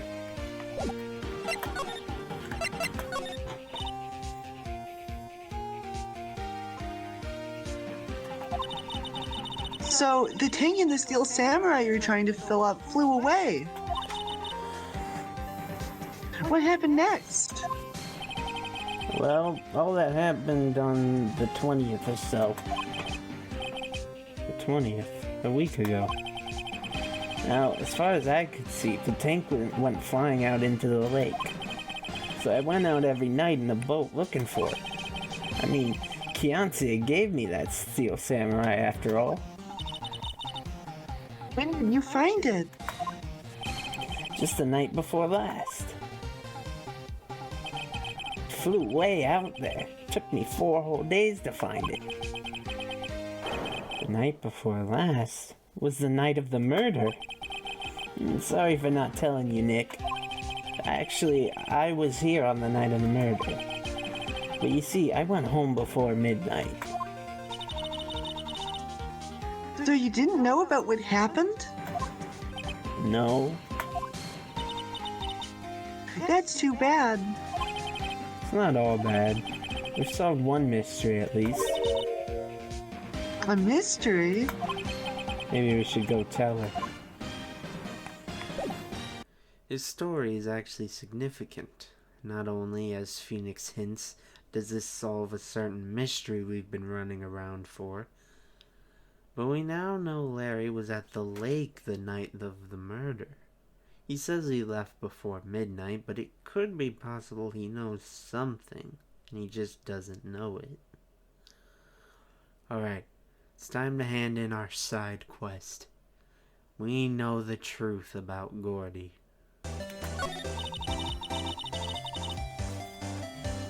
I learned something in today's trial, that's for sure. testifying is serious business. That's why I decided not to talk about that case anymore. Huh? Whoa, didn't you say you had information about the case? Tell us that at least. Like I said, I'll trade for the dirt on Gordy. Well, Mr. Lawyer,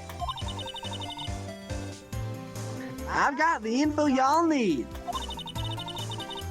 Y'all got the scoop on Gordy for me yet? Gordy doesn't exist. Lada, there's no such thing as Gordy. What? How can y'all be so sure? Really, Nick? Y'all got some proof Gordy don't exist? The proof that Gordy doesn't exist is here. It's out there somewhere. It's out there somewhere, Lada. The truth is out there. You have to let it go.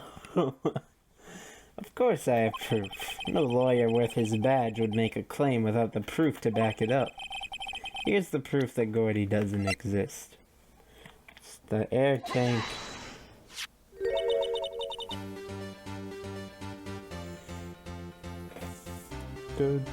Larry's air tank? What are y'all doing with an air tank? This No, sorry. This is Gordy. Excuse me? But what exactly are you saying, Nick? There's a stand near here, a hot dog stand. There's a giant inflatable samurai doll there. About a week ago, an idiot, who happens to be a friend of mine, tried to fill it. He used this air tank, and when the valve blew, the tank flew into the lake. Apparently, it made a pretty loud bang when it flew. A bang? The tank, along with the still deflated samurai, fell into the lake. At the same time, a couple was taking a photograph of the lake. This photo. Wait. So you're saying that Gordy is really the Steel Samurai?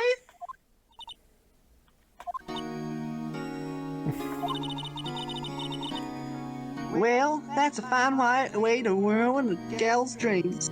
I don't get this. Wouldn't this still make for a good story? Only if you sell it as the Steel Samurai isn't just a murder, he's also a lake monster. I'm sorry, Lada. It's okay. You win. I'll give you your info, like I promised. Poor Lada. Honestly, pretty creative way to explain the Gordy thing. It's definitely a little hard to believe since it's such a big coincidence. But it was a silly plot point, so I'm not mad about it. Having defeated her and stomped on her dreams, Lada will now give us the information we crave. So tell us this information you have. A promise is a promise, I guess. I overheard the cops around here saying something about a witness tomorrow. They said he's the caretaker of the boat rental place up the path here. Boat rental? Is someone there? I mean, it looks so deserted. Just an old guy living all by himself. Y'all should go check it out. Thanks, Lada. We will. Let's get cracking, Nick.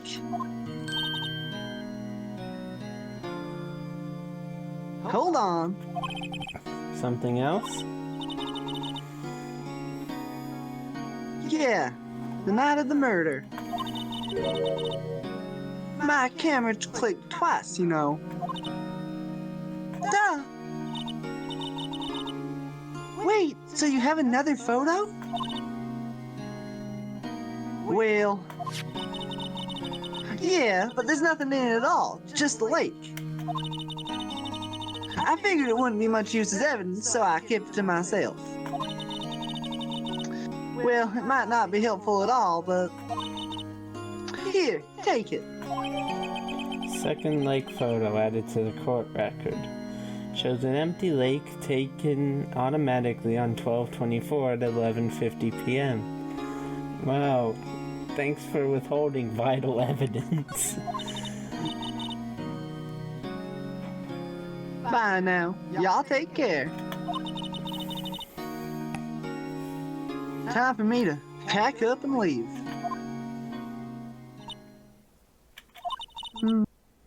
Poor Lotta. It's all Larry's fault. The legend still lives on, I guess. The legend? Yeah, the legend of Larry. Familiar to all who know him for any length of time. When something smells, it's usually the butts.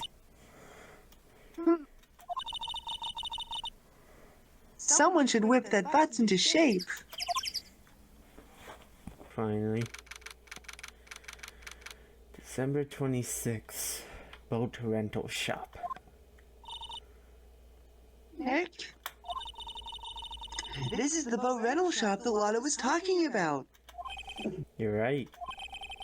Doesn't seem to be anyone around at all. Well, let's go check it out anyway. Alright. Oh. Can I? Yes, we can go in. There's the parrot. Ah, the parrot. I bet he'd make a really good witness if, like, we were ever in such crazy circumstances that we called the parrot to the stand. Oh, that'll never happen. Don't be ridiculous. December 26th, caretaker shack. Alright. I was thinking, this guy is on the stand a lot, but I do have a voice that I'd like to do for him. You can go for it, then. Meg? That you? Eek! Hey! Is that Keith with you? Where have you two been? I've been worried sick.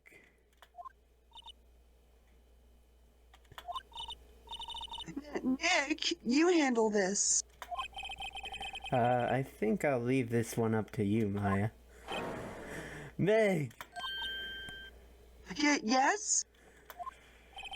Finally made up your mind, have you? My mind? You'll run the pasta shop when I'm gone. Pasta? Glad to hear it. Glad to hear it. You make your old man so proud. When you kids left the house, I didn't know what to think. How am I supposed to keep this place running, an old man like me? Polly, the kids are home. Hello, squawk! Nick, what was that? A parrot. The one on that perch. Keith. Yes? I leave the wet noodle in your capable hands, Sonny. Nick, what's the wet noodle? Based on the available evidence, I'd say it's the name of his pasta shop. That's a relief, ain't it, Polly? Hello, squawk! Yup.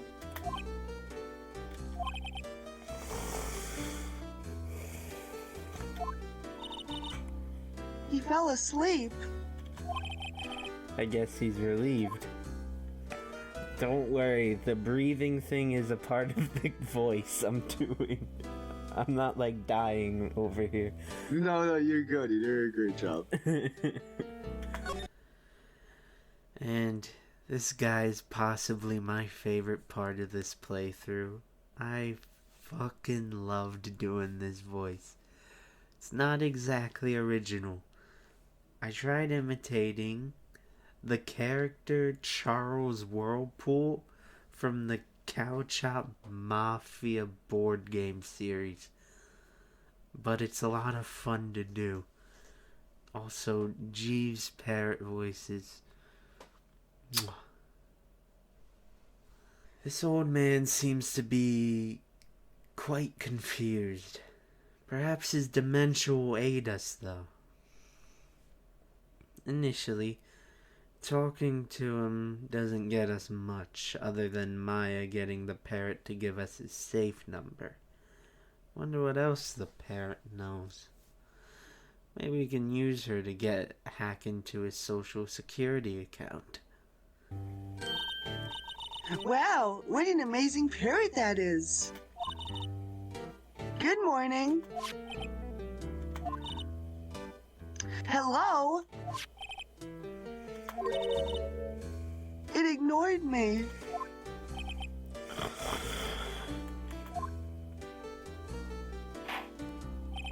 What?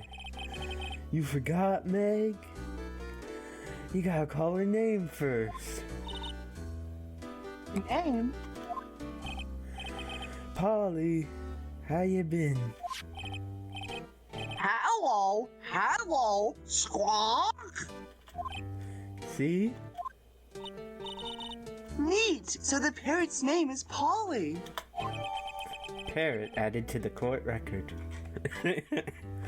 The erstwhile companion of the boat shop caretaker answers to the name Polly. Too bad all she can say is hello. Oh, Polly can say lots of things. You just need to know the secret words. The secret words?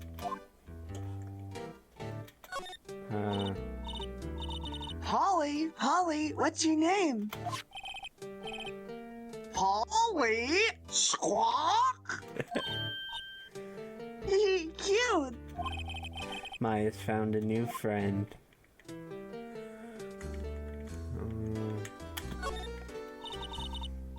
Look, a little safe. It's locked. This fishing pole looks expensive. PV, let's talk to him. The pasta restaurant.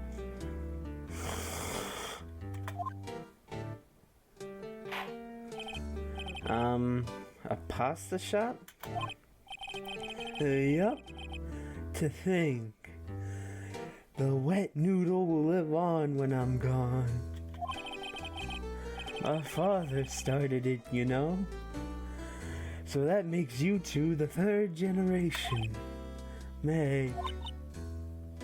Yes?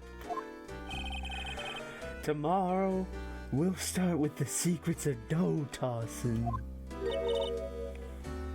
No tossin'. You too, Keith.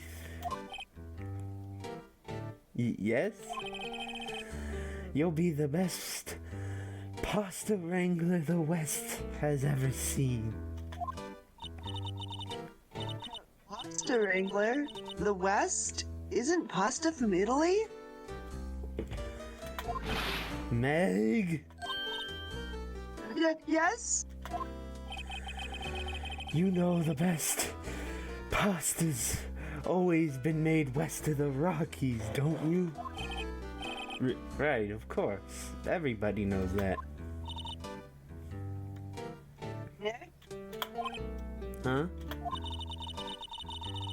How long do we have to keep up this all in the family charade? This old man must know something about the murder. I'm not leaving until we find out what that is.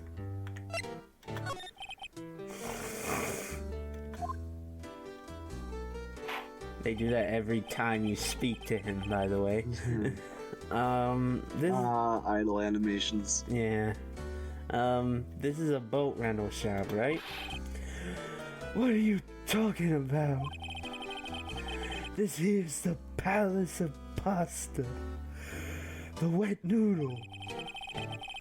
Oh, now that you mention it, we haven't gotten any orders for spaghetti lately. All the kids come up and say, "Yo, dude, we want to ride in one of your boats." That's why I keep them boats out there.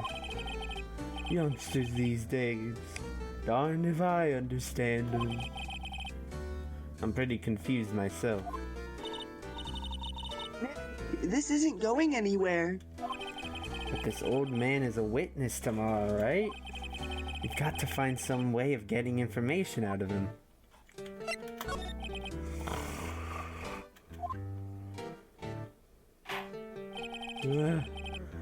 My memory's gotten worse of late. That's why I just tell everything important to old Polly here. Everything important? I wonder. Holly, what's the number to the safe? 1228? Squawk! All right. Hey, Polly, watch it, will ya? See, Nick? All it takes is a little clever thinking. And a criminal mind. Quick, Nick, write that number down. Hey, don't get me involved in your little heist schemes. Well, can we open the safe while he's just right here? No, it doesn't look like it.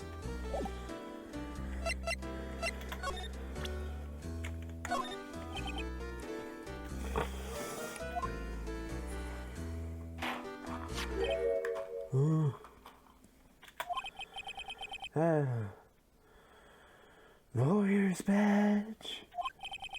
Yes, it is. I don't believe it. This old guy is the first person to recognize my badge. I get it. Huh? Yeah? I got you figured out now. You're not Keith.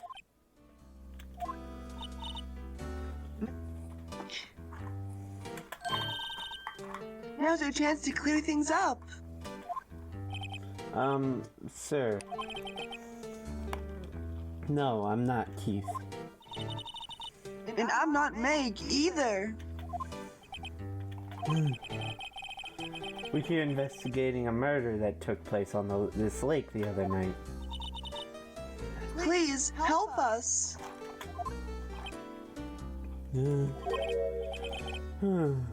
A lawyer, huh? Please, mister. Alright, I'll help. But on one condition. What's that? When this case is over and done, you'll run the wet noodle. Yes, I will run the wet noodle. I wish to God that was a spin-off game. Phoenix Wright, Ace Pasta Maker. Yeah, you do it like Papa's Pizzeria, kind of, you know. That'd be awesome. But with all the characters and drama of the Ace Attorney series. Dude, make that a mobile game. Slap $2 on it, big profit. I'm telling you. Okay, we promise. Nick, are you sure about this? Yeah, look at this place. This is a nice business. Hey, anything to get this case solved. Also, who wouldn't want to eat Phoenix noodles? I guess so. True. That's my boy. Good for you, Keith. Wait, didn't I just say you too, Meg? Yes? You bring a tear to your old man's eye, you know? Now, what was that you wanted to know? Speak up, Polly. Hello, squawk. That parrot voice is gonna be the death of you. Yeah. Now he's talking to the bird again. How do we get him to talk to us? Is there anything we should show him? Picture of the murder victim, maybe? Picture of the what? No, I don't know. I don't know. I don't know. Polly here's my only friend in the world. Isn't that right, Polly? Hello, squawk. Yep. I don't know. I guess let's go look elsewhere. Let's rummage through his trash first, though. Wow, he has a television in here too. Not what I clicked on. Yep. Don't work, though. Really? I picked it up from the dump, after all. Figures that it don't work. And why do you keep it? I don't know. Just looks right there. In the summer, I replace it with a mini fridge. A broken fridge? Of course. I got that from the dump, too. Nobody in their right mind would throw away a good cooler. Alright. Here. Yep. I've seen this. You know something about this, sir? Keith. Yes? It's okay. You can call me Dad. Dad, you know something about this? Yep. The other night, out on the lake. Yes? Yes? I know all about that. I seen it. What? Tell us what you saw. Well, I suppose, since you're taking over the shop and all. There we go. I forget the time, but it was pretty dark outside. Probably night, yep. It was after midnight, but okay. Then I heard this bang, so I looked outside. Then I heard another one. Bang!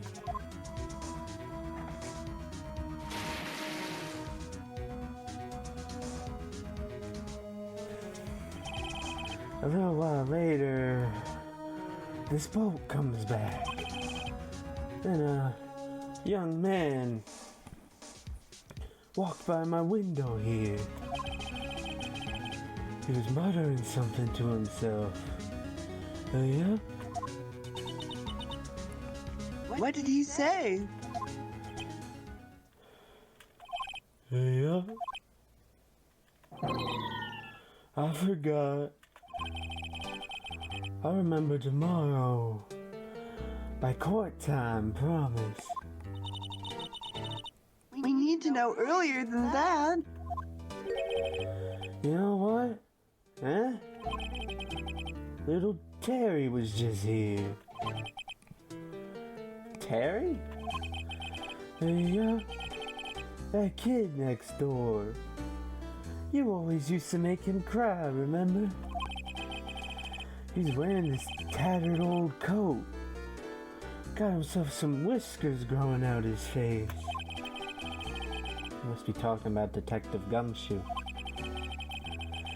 He comes up and down and tells me to come down to court tomorrow. Really? Somehow I don't think we're going to get much useful information from this guy.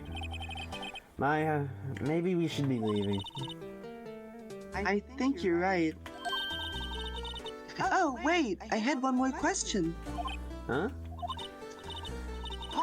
Holly, have we forgotten something? Squawk! Drop the music. It was a very tense moment from the parrot. Don't forget DL6! Squawk! Huh? What did you just say, Nick? One more time, Polly. Don't forget DL6! Squawk! What? The DL6 incident? Hey, mister. I mean, Dad. This is getting weird. Who is this old guy? Why would that bird Polly know about DL6? We have to figure out who that old man is. Oh, What? he locked the door from the other side. Who could that old man be? I think I need to do a little more research on this DL6 incident. Maybe I should ask Detective Gumshoe. Fuck off, Larry.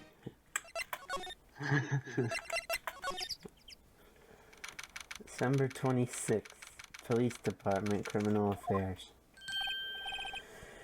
Hey, pal, long time no see. You don't look so happy. What's wrong this time? Actually, we wanted to ask you something. Yeah?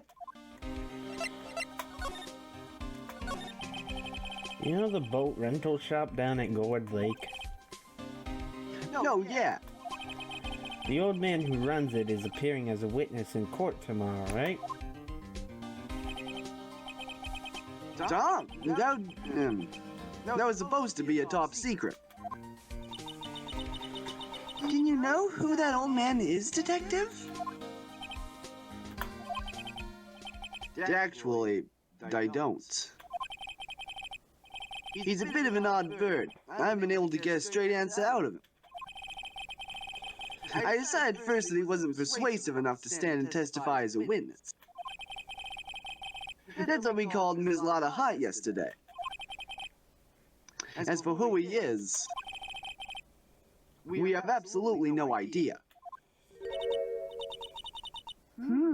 Sounds suspicious. Yeah. Would you call a witness if you couldn't verify who they were? You know, if I was Detective Gumshoe in this situation, where the prosecutor has to have the witness identify their name and occupation, and I was dealing with a witness like this, Yeah. I would send them to the stand, just so the prosecutor might be flustered by trying to get the information out of them. Oh yeah, because Gumshoe is kind of working for the other side here. Right. So this is actually good for him.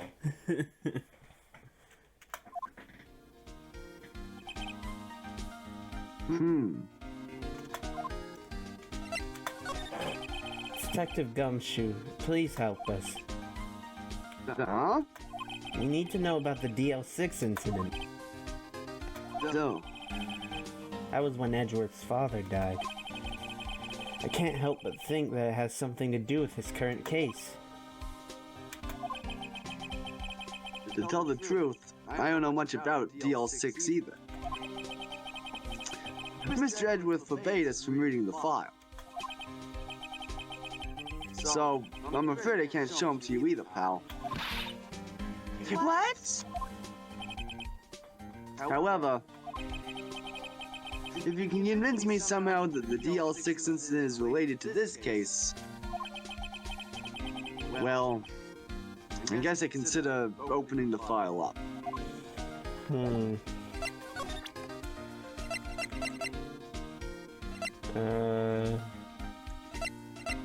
Do we have anything? Maybe the parrot? What's that? A parrot? The old man at the boat rental shop's parrot. The parrot knew about that incident. That incident? DL6. What? Oh, Holly, have we forgotten something? Squawk! Don't forget DL6! Squawk! Huh? yeah, I remember we saw this like 5 seconds ago. I'm pretty sure that old man must have taught her that word. Yeah, but how would that old man know about the DL6 incident? Wait, what if that old man was connected to DL6? Nick, you think he might be?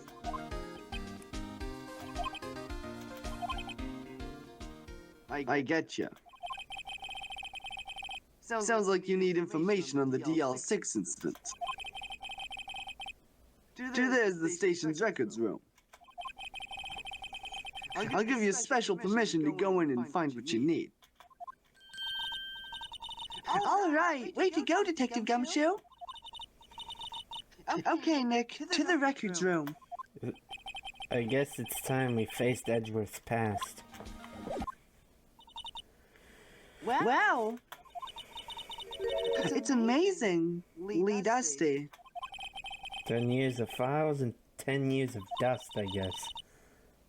Let's find that DL6 stuff quick. 15 years ago.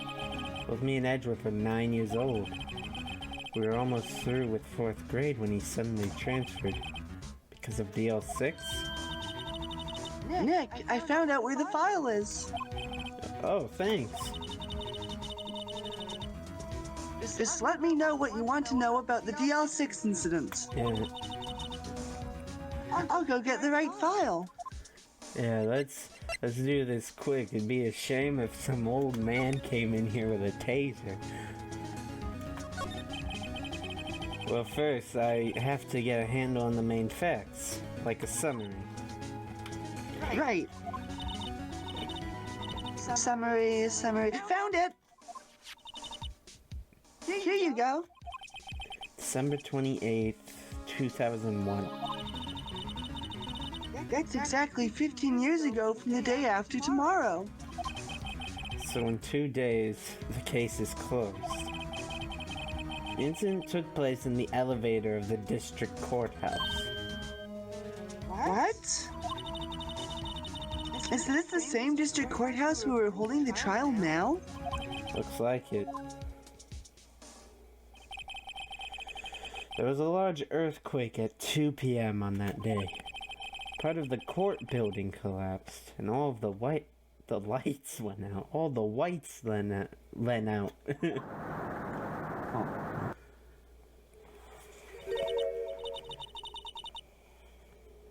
Wow, that was some earthquake. At the time, 3 people were trapped in the elevator. It took 5 hours for them to be rescued. 5 hours. That would be scary like that, in the dark. There was a lack of oxygen in the elevator, and the survivors were unconscious.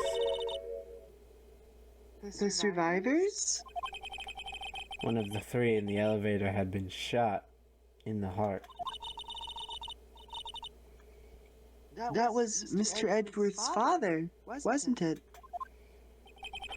said that his father was shot before his very eyes. So Miles Edgeworth was one of the other passengers in that elevator. Do you have data on the victim, Edgeworth's father? Yeah, hold on. Victim. Here, found it. Gregory Edgeworth, 35, defense attorney. If he was still alive, he'd be 50. He had lost that day's case in court and got in the elevator with his son, Miles. Miles? Miles Edgeworth, of course. So he was in the elevator with his father. From the angle of the bullet and other evidence, it could not have been a suicide. The murder weapon, a pistol, was found in the elevator. The pistol had been fired 2 times. Where have I heard that before? Huh. Sounds just like this current case. What's going on here? Got any data on the suspect in there? The guy that my mom got arrested. Hold on, this is it. The man arrested as a suspect in the DL6 incident was Yanni Yogi? He was a clerk in the court, apparently. So he must have been the 3rd person in the elevator. Well then, he had to have done it. But No, sorry. But he was found innocent, thanks to his defense lawyer, Robert Hammond. Hammond, the victim in our case. Right. The suspect, Mr. Yogi, was oxygen deprived. So much so he had brain damage. He lost all memory of being in the elevator. After he was declared innocent, he disappeared. Where could Yogi have gone to, I wonder? He may be closer than we think. I guess I know generally what happened in DL6 now. I still don't know what sort of impact the whole thing had on Edgeworth. Nick? Are you going to take the whole file? There's too much. We'll never get it out. You're right. How about we just take what we think we'll need? DL6 case file added to the court record. Right. That's probably all we'll be able to find here. Now all that's left is the trial tomorrow. I wonder how Dad will do testifying in court. And that's it. And with that, this part ends.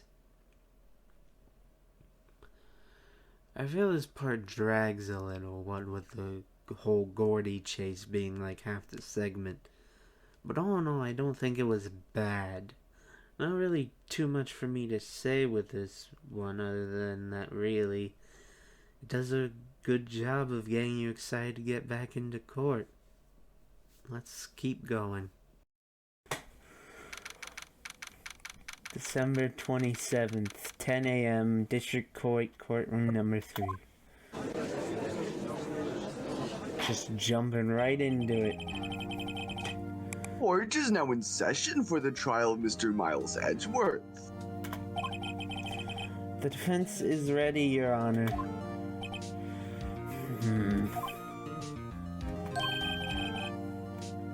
Very well. Apparently the prosecution is also ready. Who is the judge here, anyway? Mr. Von Karma, your opening statement.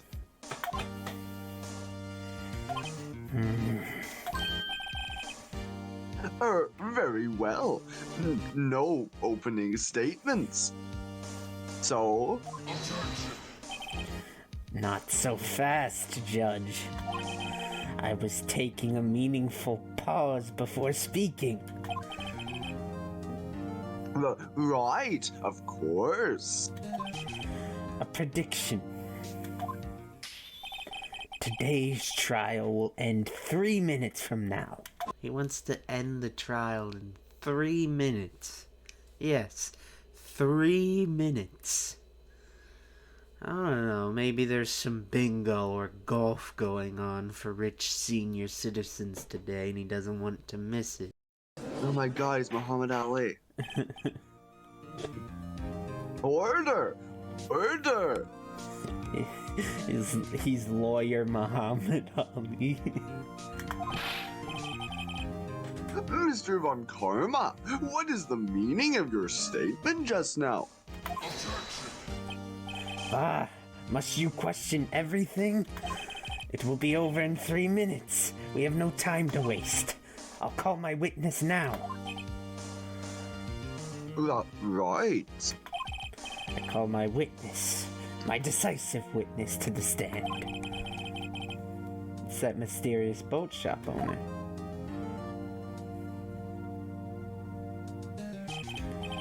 Witness, state your profession.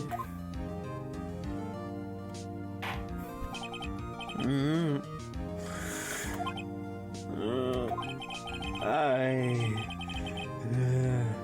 am the proprietor of the restaurant, the Wet Noodle at Gourd Lake. And I also rent boats. The night of the incident, you were in the boat rental shop, correct? Yep, I was. Please testify. Wait a second. I haven't heard who this old guy is. Wait a minute. The witness hasn't stated his name yet. Because I did not ask him, Mr. Wright. Bah. I have predicted this trial will end in 3 minutes. Stop asking trivial questions and cooperate. Yeah, trivial questions like who this old guy is. Yeah, right. Your witness will state his name.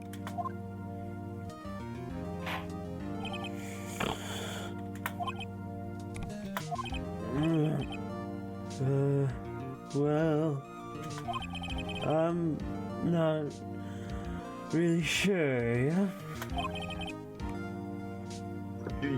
In. My, memory.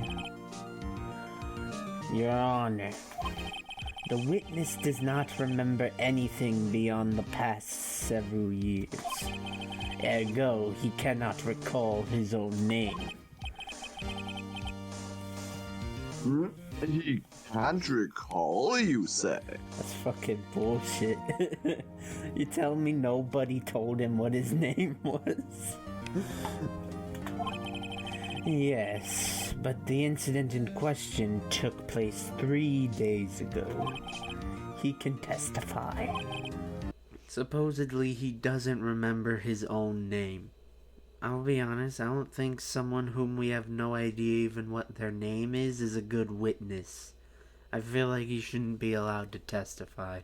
But, of course, nobody cares about that. He's gonna testify. Very well. Let's hear his testimony then, shall we? Witness? Fucking love doing the voice for this guy, honestly. You do a really good job. Just keep having fun with it. It was, the night of the 24th. Just after midnight. Yeah? I was in the restaurant where I rent boats as usual. And I heard a bang. Yeah? When I looked out the window, I saw a boat just floating on the lake. Then I heard another bang. Just about then, the boat comes back to shore, and a man walks by my window. Very well. I'd like to begin the cross-examination.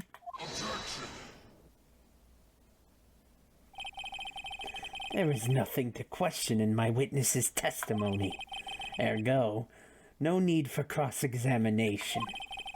Besides, there are only 10 seconds left before our 3 minutes are up.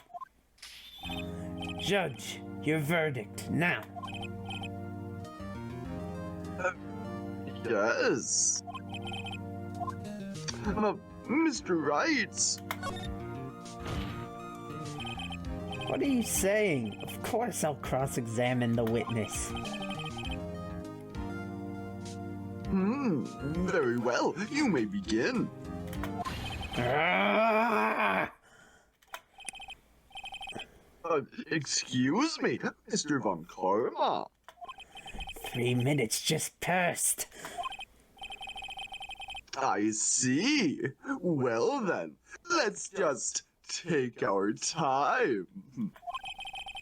You may cross-examine the witness. I think that's the first time I've yelled during recording. It was the night of the 24th, just after midnight. I was in the restaurant, blah. Then I heard a bang. When I looked out the window, I saw a boat just floating on the lake. Then I heard another bang.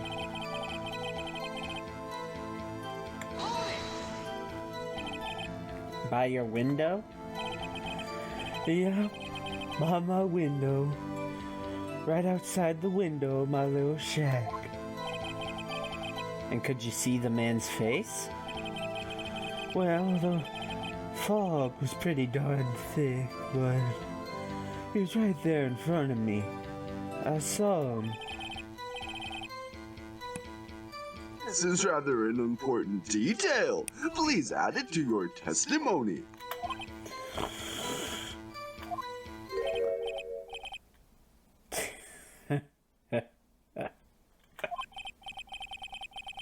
I have a bad feeling about this. That man was the defendant. He was saying, "I can't believe he's dead." Are you sure? Uh-oh. Dad! Dead certain, Keith. He said, "I can't believe he's dead," as he was walking by, too.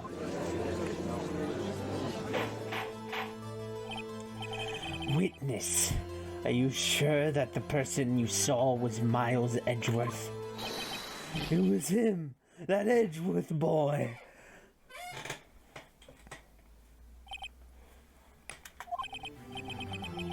This sounds like decisive evidence indeed.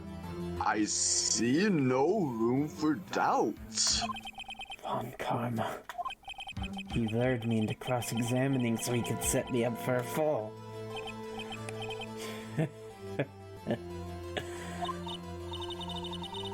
Nick, I don't like the way things are going here.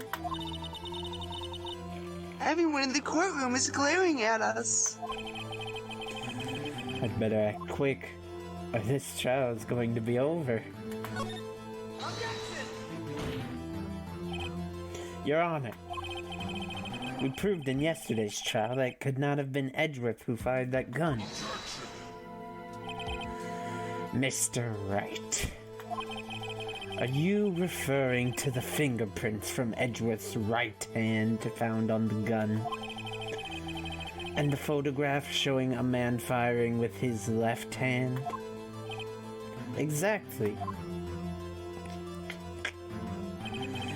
That is easily explainable. He could have wiped his prints after he fired. You are ignoring the truth of the matter here. Everything in this witness's testimony is true.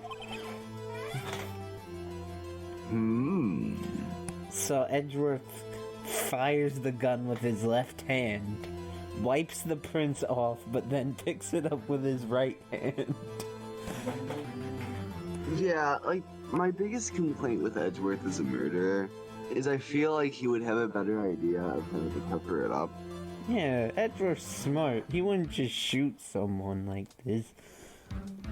He'd make it look like an accident, probably. Or he'd find someone else to pin it on. Yeah. Especially before he gets character development. Yeah. The judge is lost in thought. What should I do? Maybe point out that story makes no fucking sense? Your Honor, this witness claims that Edgeworth said, "I can't believe he's dead." But his word is all we have. If he were telling a lie... Mr. Wright, in a court of law, the evidence tells all. Apparently, you have yet to realize even this basic fact. If you say his testimony is a lie, show us proof. Do we have evidence? I don't know. Do we? I don't think that we do, actually. It's no good. There's nothing I can do. Are you sure? To be honest, I don't know what to do anymore. Please. Can you hear me, sis? Please. We need your help. Nick needs you.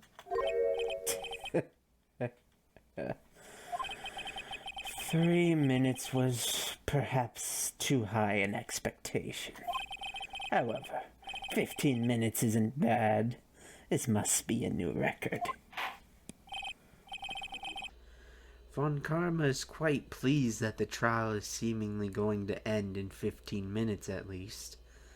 Maybe he can sneak in a few rounds of bingo still. Enough! The witness may leave the stand.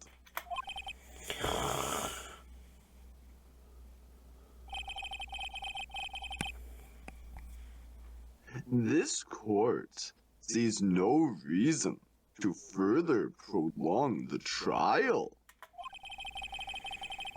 Nor is there any need for more time to decide the case against the defendants. Bullshit. You got nothing other than this old man.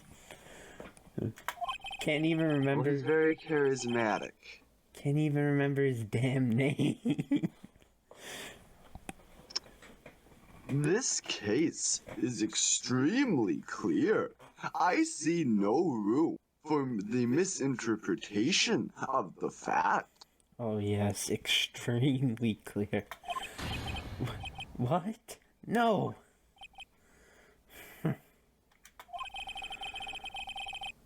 This court finds the defendant, Mr. Miles Edgeworth. Oh shit. The accused will surrender to the court immediately. To be held pending trial at a higher court within a month from today's date. That is all. This court is adjourned. Despite the old man's suspicious credibility, what with us not knowing his name, and despite the fact Von Karma's story of Edgeworth wiping his prints only to put another set of different hands' fingerprints on the gun, makes absolutely no sense unless Edgeworth was a bumbling moron. The judge is convinced and has seen enough. He genuinely pronounces Edgeworth guilty. Von Karma has done it, ladies and gentlemen. Von Karma has won.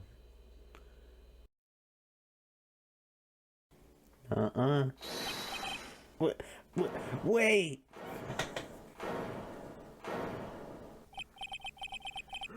Who was that just now? Me! Not in my anime. Wait just a minute. A cry rings out through the courtroom. Who could it be?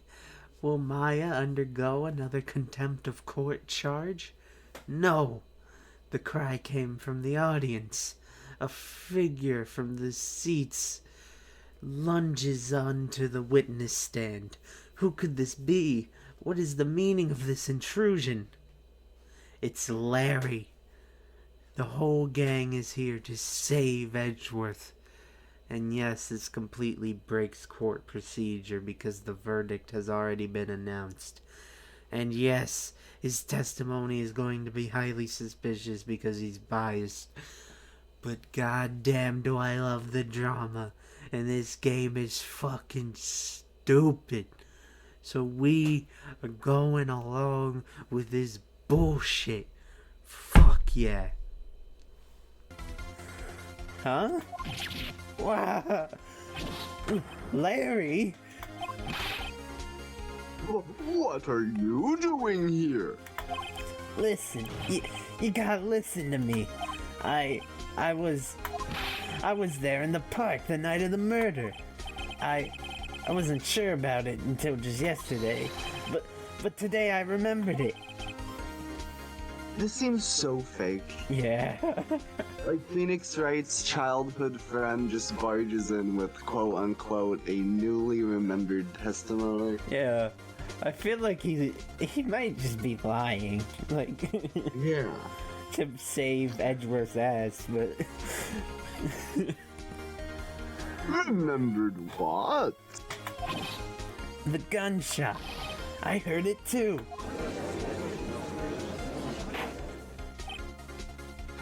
Order! What is the meaning of this? The verdict has been decided. I call for adjournment. One moment, Mr. Von Karma. So, you say you heard a gunshot? Yeah, I did. A gunshot that night. I was sitting here in the audience listening to the testimony. And I realized something he said was different from what I remember. Anyhow, I can't just sit here and let you call Edgy a murderer. It's just not right. I'll testify. Let me testify.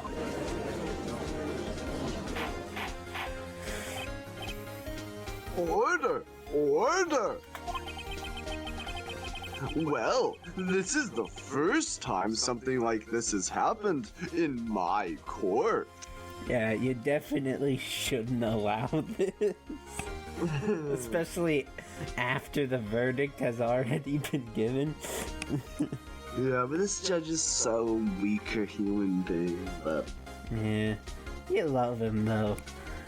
I do. I wish there was a case like about his backstory and about him where he was a murderer or something. I wish he had a name. Yeah, exactly. Like, sometimes I like to imagine his name is just Judge. That would be a cool moment though, like in the final case, one of the cases is the judge as your as the defendant. Yeah. And Phoenix Wright decides to help him because they've known him for so long. And when he goes down to talk to him, he realizes that he doesn't know his name. And be like, what? My name is Judge.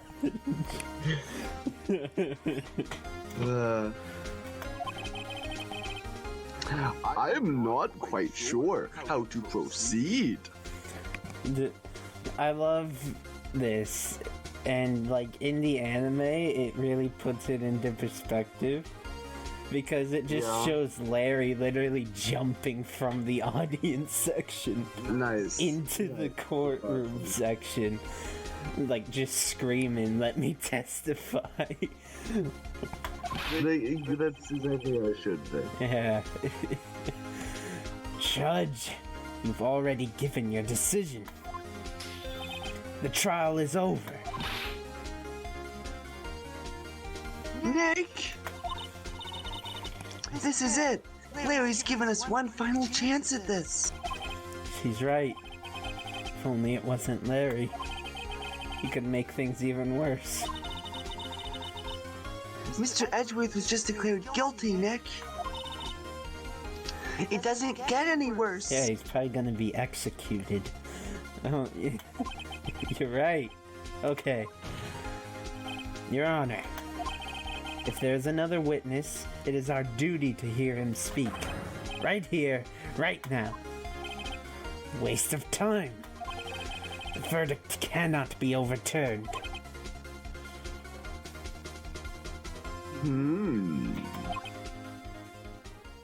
Let the music fade out.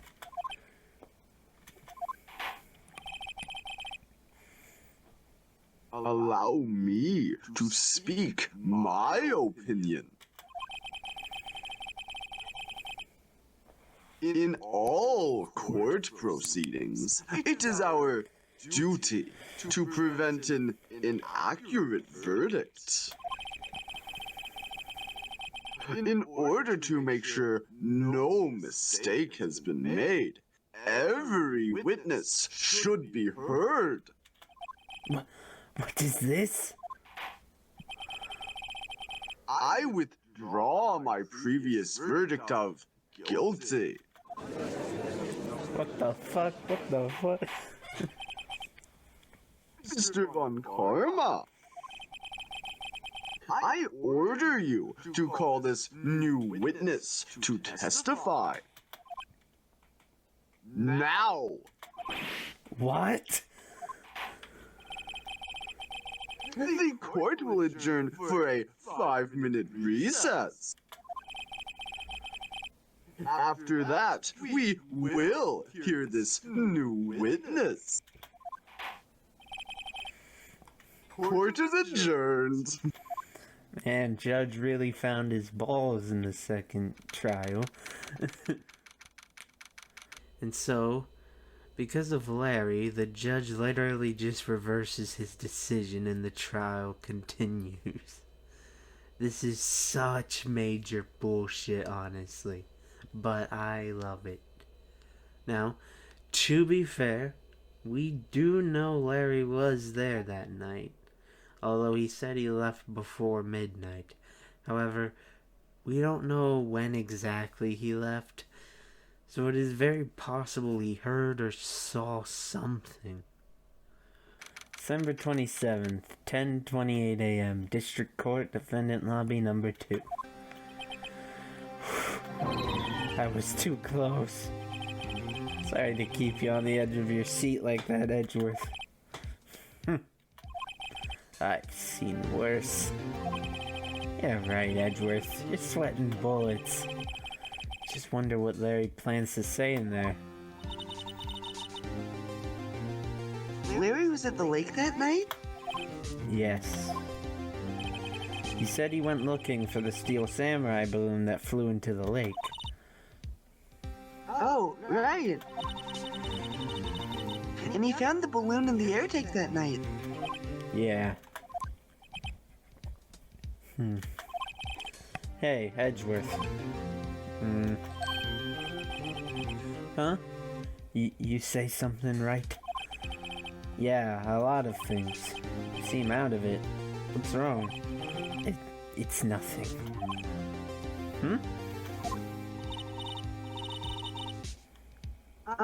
Mr. Edgeworth, there's something I've been meaning to ask you. What's that? Why are your fingerprints on the murder weapon? Oh.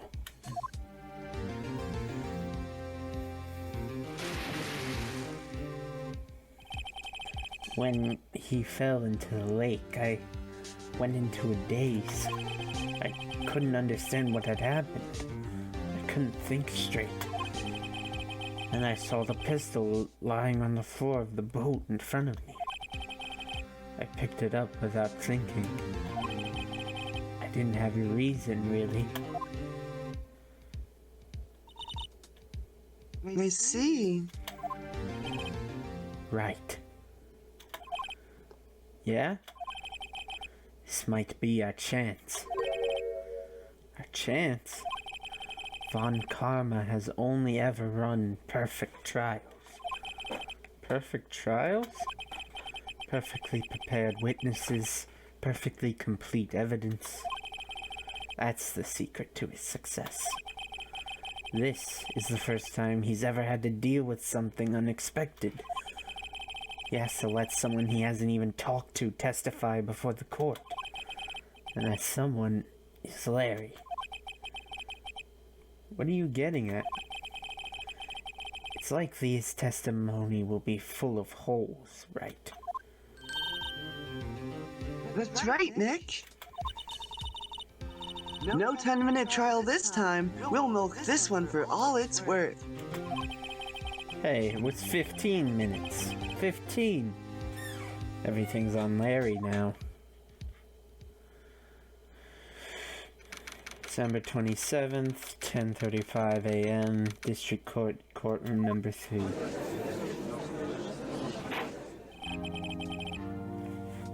Court is now back in session. Witness, please testify to the court about everything you saw. On the night of December 24th. Right. Leave it to me. Please, Larry, don't mess this one up. Hate to admit it, but you're our last chance. Von Karma didn't even have time to prep his witness. I just hope Edgeworth is right about this being our big break.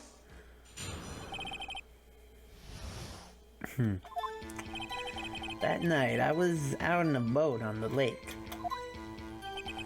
I was looking for something and I found it. So I quietly slipped the boat back in at the rental shop dock. Then, just as I was thinking about going home, I heard this bang. I looked out over the lake, but I didn't see a boat. So after I heard that single gunshot, I went home.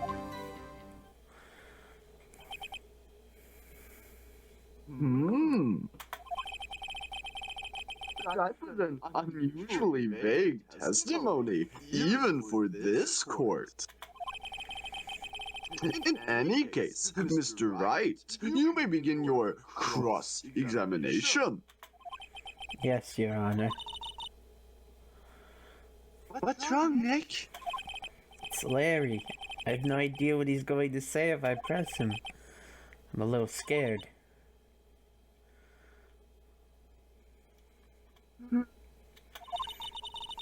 Well, we've come this far. There's no way to go but forward, Nick. Alright, the obvious thing is he only heard one gunshot.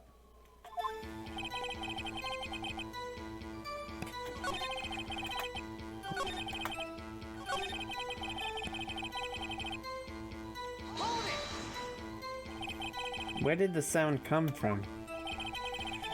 Yeah, well, I wasn't too sure about that.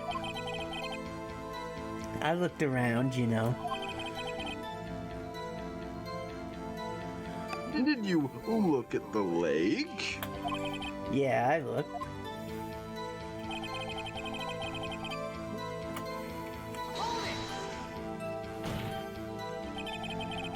Wasn't there a boat on the lake?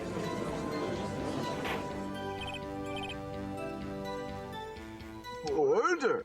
Order! Well, Mr. Botts. Whoa, whoa. Everybody just calm down, okay? I mean, it was real foggy that night. I'm not sure whether there was a boat out there or not. Oh, okay, no problem. That's just the most important part of this case. So, alright. So you only heard one bang, correct? Yeah. Huh. Well, Nick?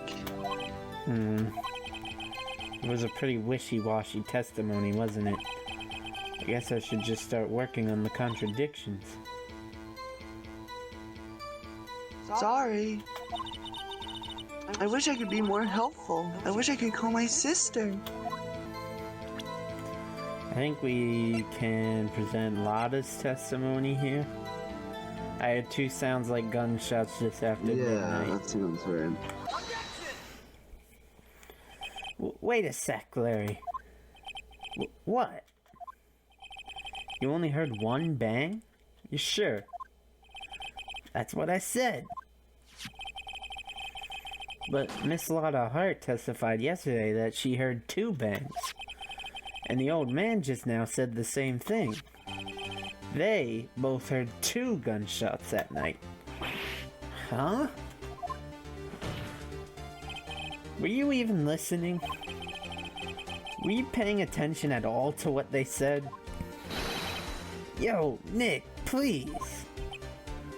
Huh? You know, something's been bothering me. I'm a witness, see? I'm like a customer here. So you gotta treat me nice and stuff, okay? Mr. Butts, What? you only heard one gunshot. Are you sure?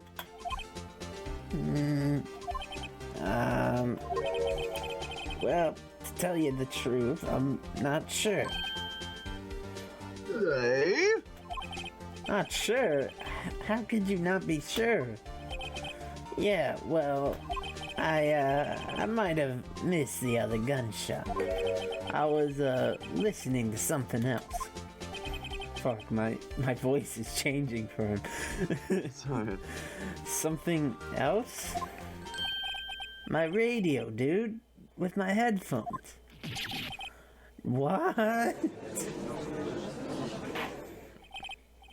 Order! Order! And stop that booing! Mr. Butts, you're listening to the radio with your headphones? The hell, you weren't listening to Spotify? Yeah, so what? That a crime? I listen to my radio. Everybody listens to the radio. What's the big deal?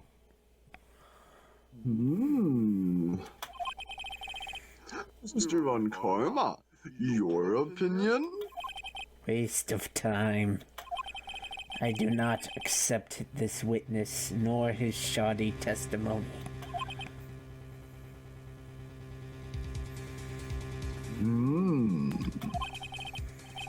Well, Mr. Wright, should he continue the testimony?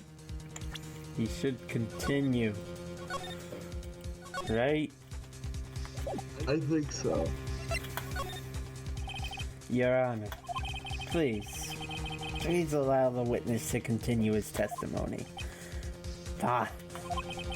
Nothing is more pitiful than a lawyer who doesn't know when he's lost. Well, Mr. Butts, please give your testimony and be sure to include details like your radio. Right, leave it to me.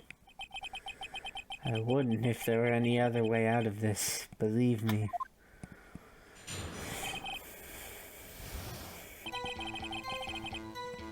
It's lonely being alone on Christmas Eve. That's why I was listening to an all-request show on the radio, see? I was listening to it real booming loud like. But I'm sure I heard a gunshot. I remember exactly what the DJ was saying when I heard it, too. Oh, It's coming. it's coming. You were listening to your radio at a high volume? Yeah, what's the big problem? Can a man listen to his radio in peace? Isn't this a free country? I truly believe Larry has no idea what the problem here is. Judge, can you believe a word this witness says? What he heard was probably nothing more than a drum beat from the radio. True enough. It is difficult to believe this testimony. Wait, Your Honor. The witness said he remembers exactly what the DJ said when he heard the gunshot. Excuse me? DJ?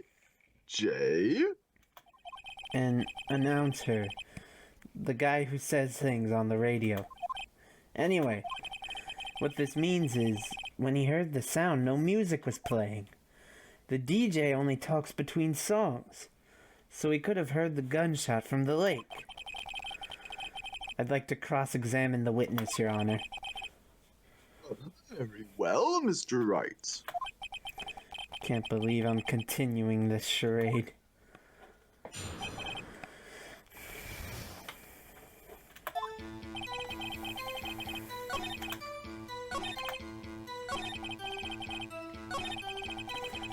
It's coming.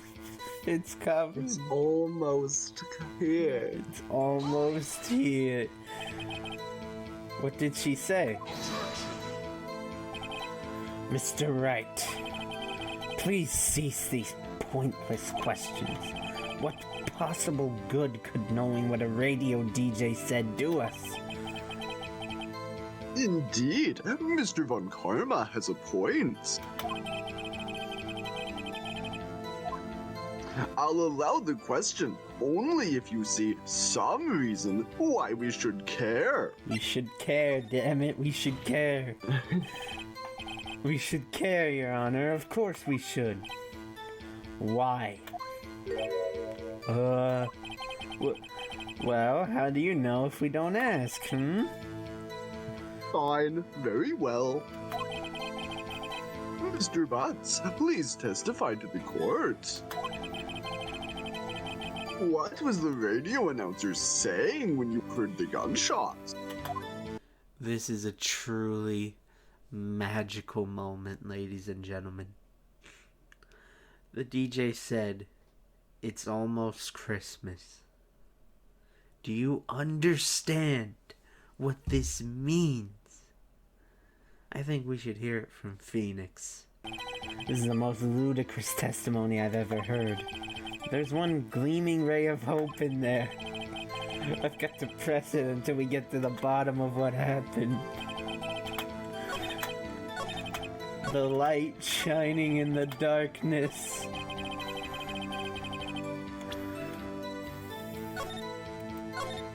Okay. Are you... Hold on. I need to figure out what to show here, though. Hey, it's almost Christmas. It's the photo, right? Yeah, I think it was taken on after midnight. Larry, are you absolutely sure what you're saying is correct? Huh? What's with that face? You look scary, dude. Hey, if you're trying to scare me, you better know I don't scare that easy. Something the matter, Mr. Wright? Your Honor, did you hear what the witness just said? The DJ said, "Hey, it's almost Christmas," when he heard the gunshot. Indeed. And... yes, here it comes. Almost Christmas means it wasn't Christmas. Do you realize what this means? When he heard the gunshot, it was still Christmas Eve. Seemed to be the case, yes. Fuck Such a Christmas yeah. miracle. Fuck yeah. I'm fucking pumped. But he should have heard that gunshot after midnight. This photograph is irrefutable proof of this fact. Almost Christmas does mean it wasn't Christmas. So true. So true. So true. This means Larry heard a gunshot before midnight. Actually, this could explain a few questions we have with some of the evidence. Number 1, this is an explanation for why Lotta's camera went off at 11:50. And it also finally explains the third gunshot that is mentioned being fired by the pistol, which has been bothering me the whole damn case. With this gunshot now, everything is falling into place for Phoenix. Let's see what the time was on the photo taken when the gun triggered Ms. Hart's camera. 12:25, 00:15, 15 minutes after midnight on Christmas Day. This is a clear contradiction, Your Honor. You're fucked, Von Karma. You're fucked. Order! Order! What does this mean? The two prior witnesses heard gunshots after midnight. However, this witness says he heard a gunshot before midnight. Judge, the answer is simple. The current witness is plainly mistaken. Just look at him. Suspicious. What? This is why I fucking play this game. Moments like this. Well, Mr. Wright, what do you think about Mr. Butts' claim he heard the gunshot before midnight? He's right. Because the gun was fired 3 times, damn it. Larry's not I'm mistaken. so happy Your when we Honor. finally got to this piece of evidence, because the entire trial before this, I kept trying to present it and it never worked. Yeah. This should have been mentioned in the first day of the trial, that the gun was fired 3 times, but they only heard 2 gunshots. But no, that's not an acceptable contradiction. Instead, it has to be like, oh, you didn't actually look at the boat. He heard that gunshot before midnight. Intriguing. I'm assuming you have evidence for this wild claim. Show me evidence there was a gunshot before midnight. Lotta's photo she gave us. Yeah, the empty lake photo. Look at this photograph. This was taken by our witness yesterday, Miss Lotta Hart, with her automatic camera. The timestamp on this photo reads December 24th, 11:50 p.m. Oh?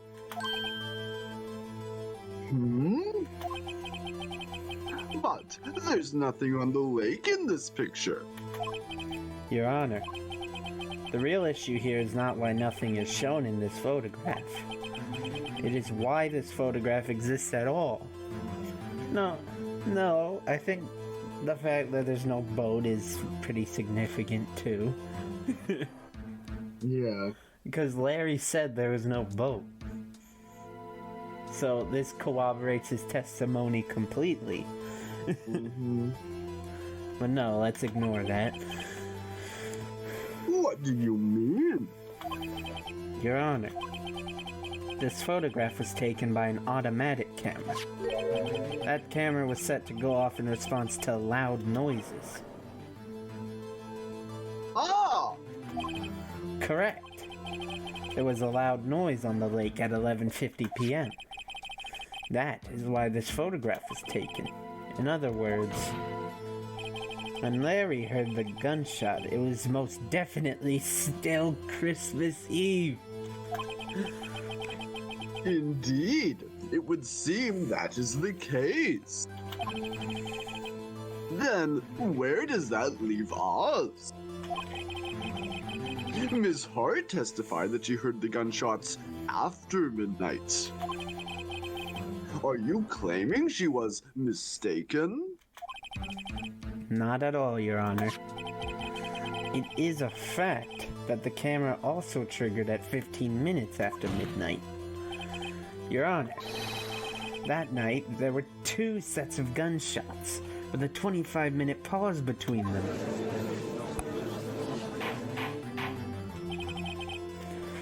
Why would this be?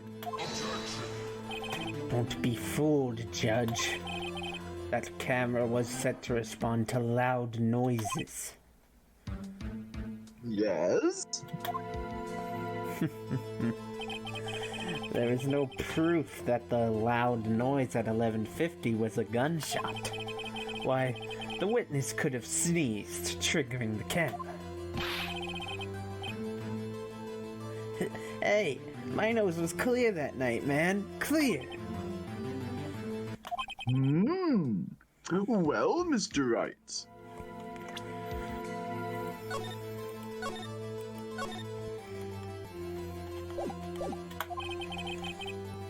There's no turning back now.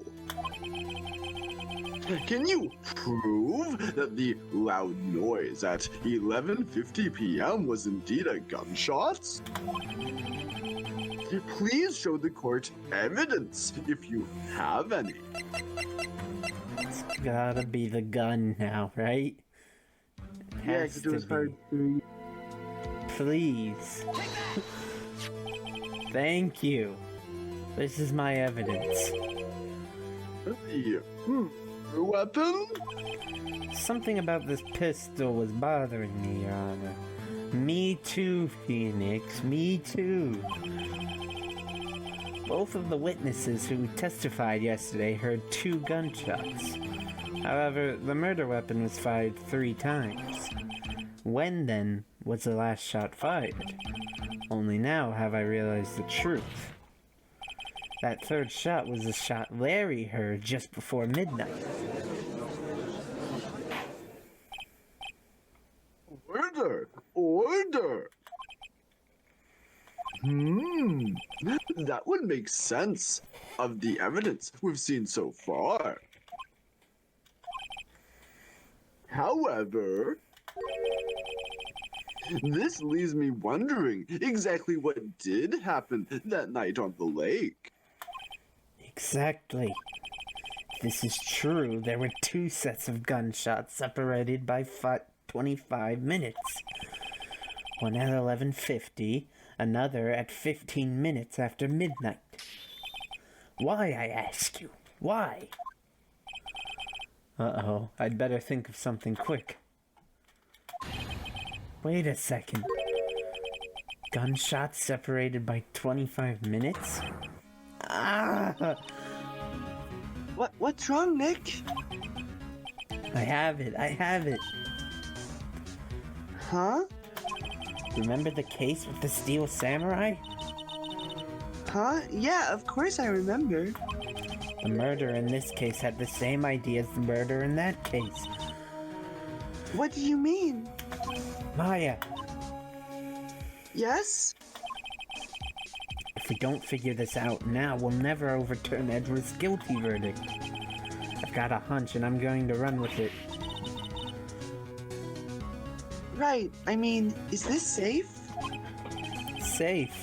We've already gotten a guilty verdict. We have nothing to lose.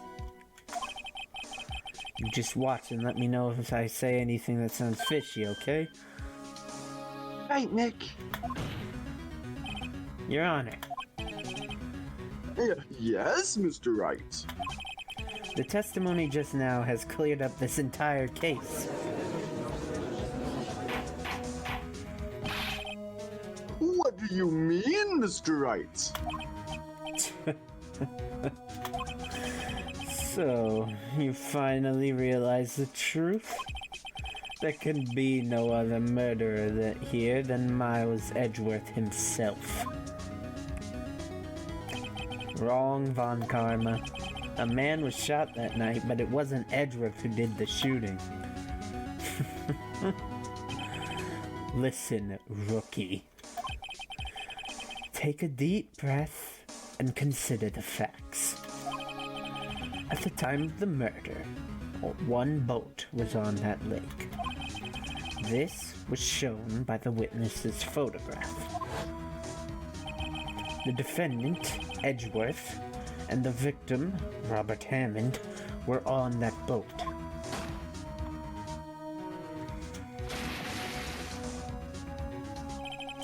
There was a gunshot fired on that boat, and Robert Hammond fell into the lake.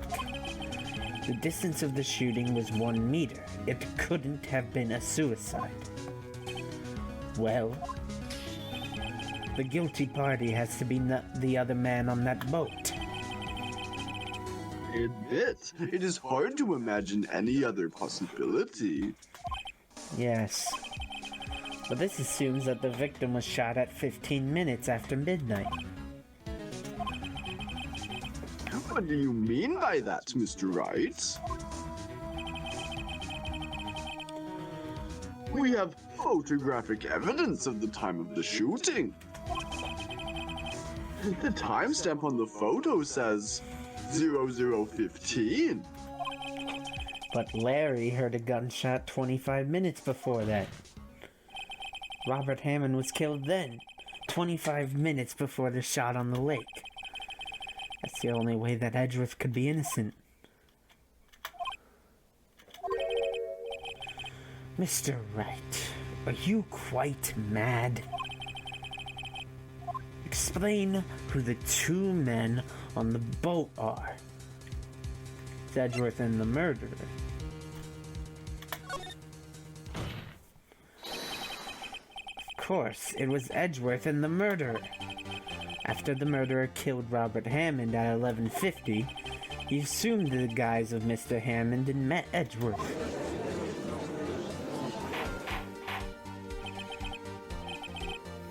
What? Are you serious? Yes, Edgeworth won't tell us why he went to the lake that night. However, I have a hunch.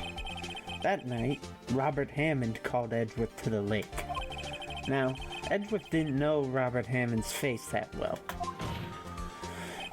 That's why he didn't suspect anything when the murderer took Robert Hammond's place.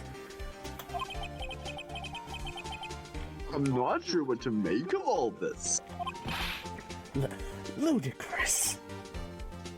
Mr. Wright. Tell us the name of the murderer then.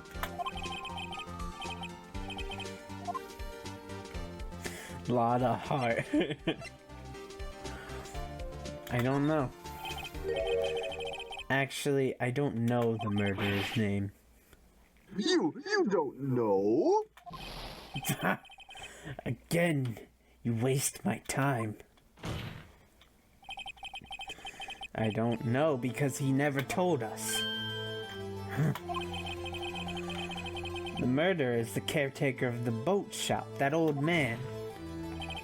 At 11:50, he was the one who killed Robert Hammond. The caretaker of the boat shop? Where did he do this? Hold on, we got another one of the finicky point at the map sections coming up. There weren't any boats on the lake then. Why would he have to go all the way out on the lake just to shoot someone? May I suggest that the real scene of this crime was not on a boat? What? Well then, where did the murder take place? Show the judge where the murder really took place. Like, right here.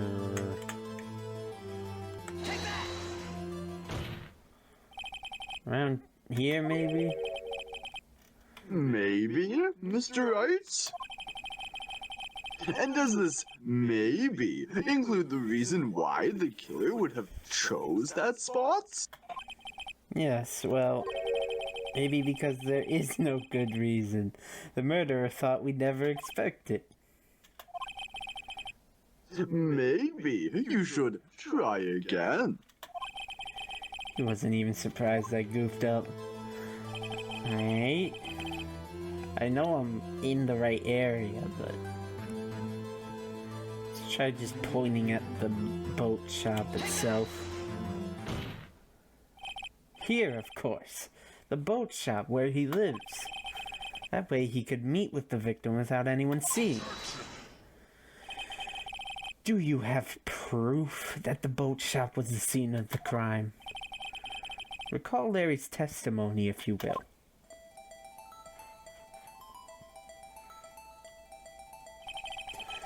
That night, he was out on the lake in a boat, searching for something. He finds it and returns the boat. Then, just as he's starting to head for home, he hears a gunshot. He heard a gunshot, Your Honor, even though he was wearing headphones at the time. In other words, the gunshot was very, very close by. And where would that be if he had just returned a boat? The boat shop.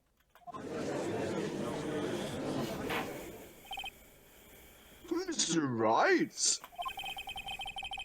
What happened that night on Gourd Lake? Please tell the court from the beginning. Yes, Your Honor. Nick, are you sure about this? Not really.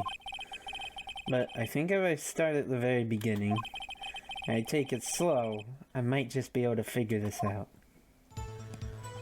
That night, the caretaker of the boat shop called Robert Ham into his shop.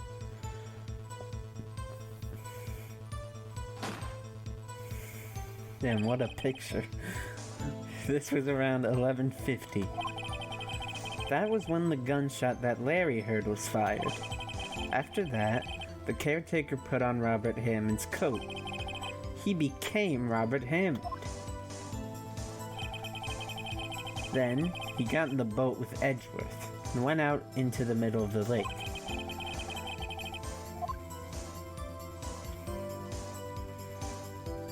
Then who fired the pistol on the boat, Mr. Wright? Of course, it was the murderer who shot the pistol. He shot twice. Both missed Edgeworth on purpose.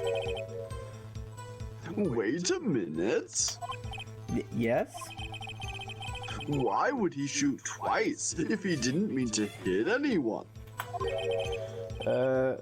Details. Know this, Mr. Wright. The moment you run out of explanations is the moment you lose. Tell us why the murderer had to fire twice. To create a witness. I believe he shot twice to create a witness, Your Honor. Create a witness? The murderer lifts his pistol and fires one shot. That ensures that anyone who heard the shot would look at the lake. Indeed, Miss Hart did exactly that after hearing the first gunshot. Next, the murderer waits a bit and he fires again. Then,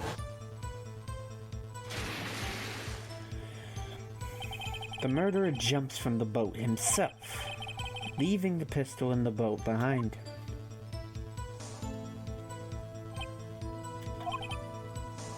I see. To someone looking from the edge of the lake, it it would appear that one of the men on the boat had shot the other. The murderer didn't know about the automatic camera, of course. That's why he shot twice to draw attention to the boat. Once she realized that, everything else falls into place. The boat shack caretaker swam back to his shop. Then, he put Mr. Hammond's wet coat back on the body, and threw the body into the lake. This is what happened, Your Honor. These are the events that transpired that night on Gourd Lake.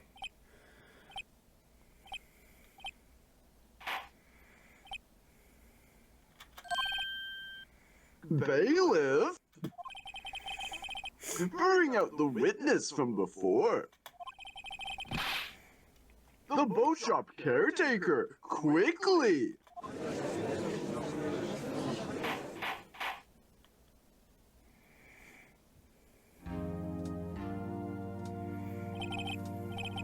Very well. While we are waiting for the caretaker,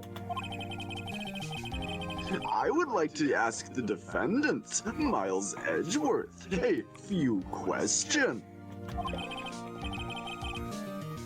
Mr. Edgeworth, please take the stand. This is such a revolutionary concept, having the defendant be a witness. Like, wow. Wow. Mr. Edgeworth, You're actually letting the defendant speak for himself. Wow. you heard what the defense has said? Yes.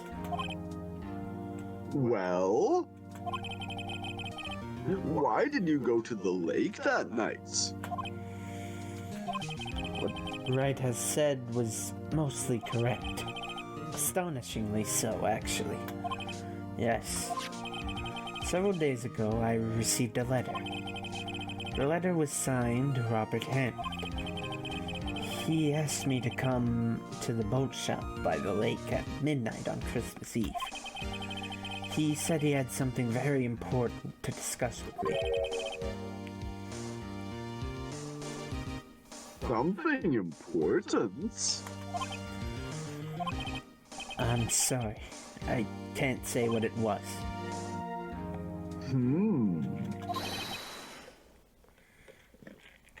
Your Honor, sir.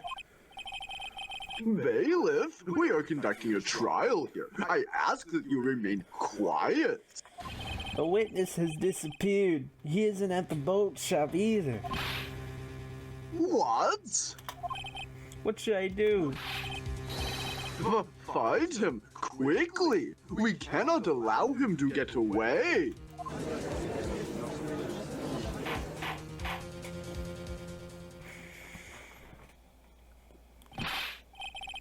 Mr. Von Karma, your witness has disappeared.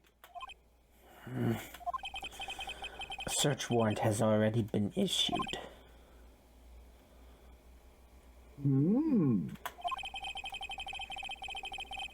It goes without saying that I cannot declare a verdict under these circumstances.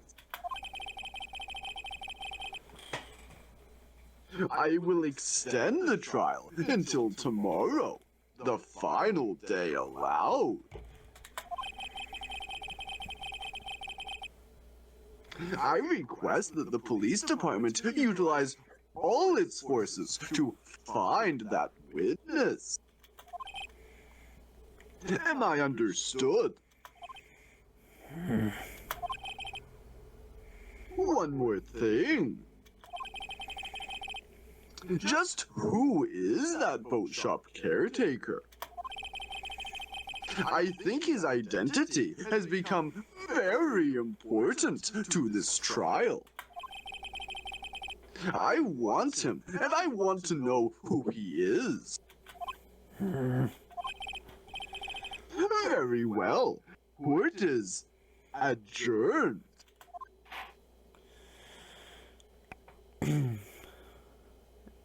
At least this means we survived round 2 with Von Karma.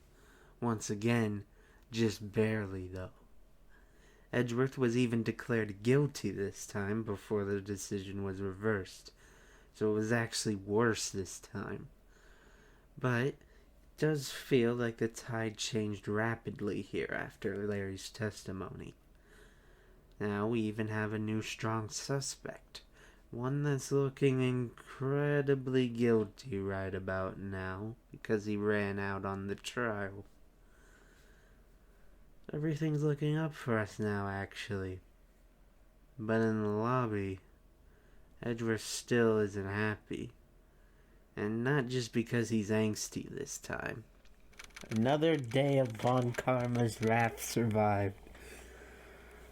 December 27th, 1:22 p.m., District Court Defendant Lobby number 2. Yay, Nick! You did it! Yeah. Well, at least we got out from under that guilty verdict. And what about Larry? That was something else. Even Von Karma didn't know what to do with his testimony. Larry really helped us out. Sure, once I sifted through his unique testimony. Still, he did save us. I just wish our cases weren't so down to the wire all the time. I know what you mean. Sometimes I feel like it's us on trial instead of our clients. Hey, Edgeworth. Mr. Edgeworth? Did you say something? Don't look so pained. I mean, it looks like you're probably going to get off the hook. You could try to smile just a little. Relax. I'm sorry, but I fear it's not over for me yet. What do you mean? Right. There's something that's been troubling me for a long time now. And I don't know whether or not to tell you. Edgeworth? No. There's so little time left. I want to tell you to get it off my chest, but...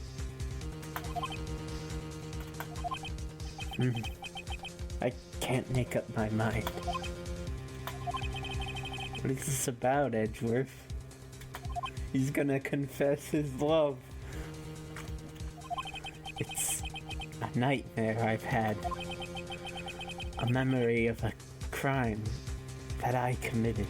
A crime you committed? A memory of a murder. Ah, fuck.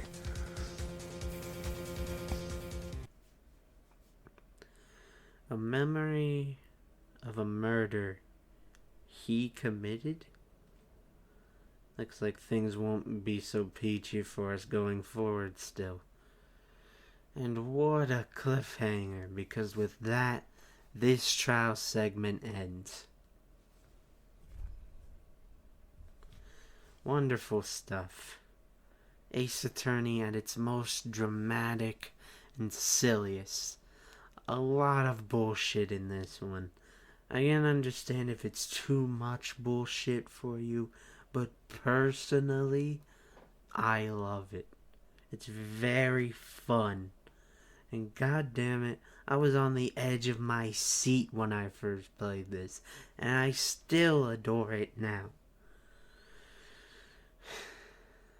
But the curtain is slowly closing in on us, ladies and gentlemen. This next investigation segment is the last of the game. It's time to set ourselves up for a glorious climax. Let's go.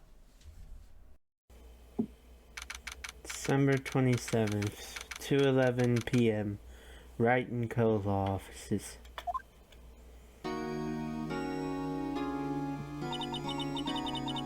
What was Mr. Edgeworth talking about? A memory of a crime that I committed a memory of a murder. I love flashbacks in this series. I forgot how much I love them. Yeah. A lot of the time it's Yeah, a lot of the time it's just a flashback, just something that happened like a minute ago. especially when it's only just like one line or something. Yeah. Do you really think Mr. Edgeworth killed? I don't believe it. Not Edgeworth. Some painful memory has been troubling him recently. But he'd never take someone's life. Never. Yo, how's everyone doing? What do you think of my performance today? I had him swooning in the aisles, huh, Maya? Swooning? Me? Yo, Larry, watch out, buddy. Oh yes, I do remember feeling faint. Right on. Tell me the truth. It was like love at first sight, right? No, Larry. Stop. Right, Nick? Huh? Me? Well, maybe my heart skipped a beat or two. I think you could do better than that. Come on, I saved Edgeworth in there, dude. Edgy. You guys should be bowing before me. Yeah, bow before your hero.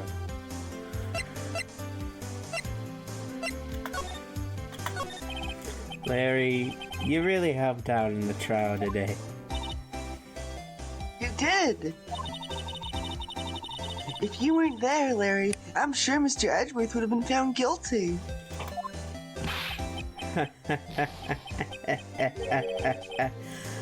But seriously, Nick, that boat shop caretaker guy is pretty suspicious. But Edgy ain't off the hook yet.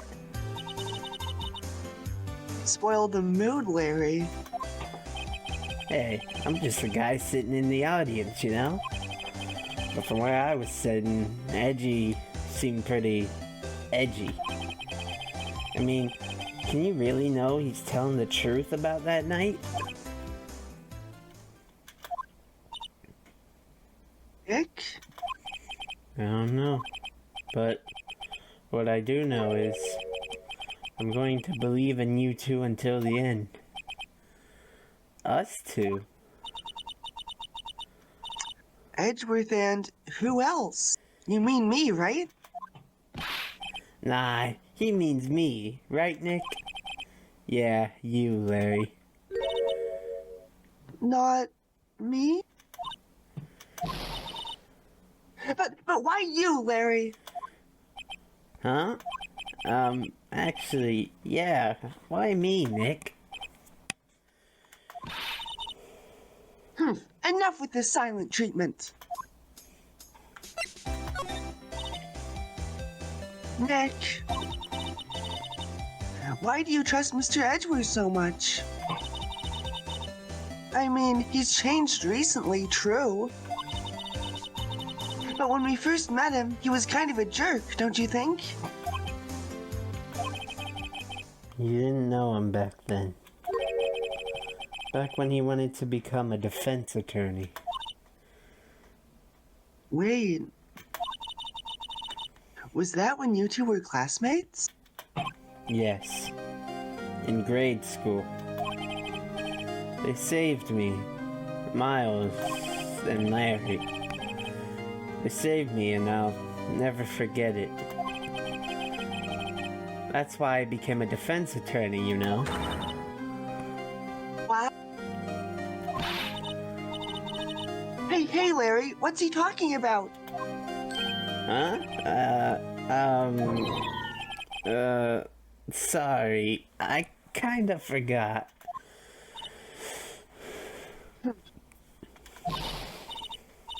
Okay, Nick, out with it. I'm going to hear this story today, and that's final.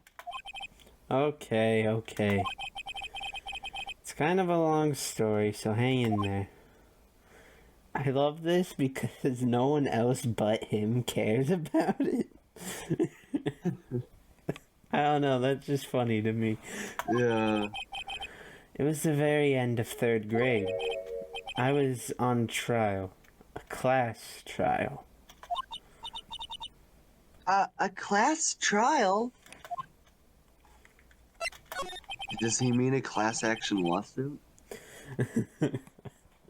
Yeah, he started up a class action lawsuit in 3rd grade.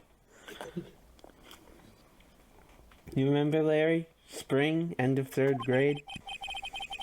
A kid in our class got his lunch money stolen. Lunch money? Our school was really small. Every month, kids would bring an envelope with money for lunch from home. I see. Anyway, this kid's envelope disappeared with $38 inside. Oh, yeah, now that you mention it, I do remember that. I can see why you'd forget, though. You were out of school that day. Anyway, the envelope had been stolen during PE class. I was coming down with a cold, so I had skipped PE that day. I was the only one not in class. So they thought you did it? Yeah. The kids in class said I should be put on trial. Trial? So, the next day we had a classroom trial with me as the defendant.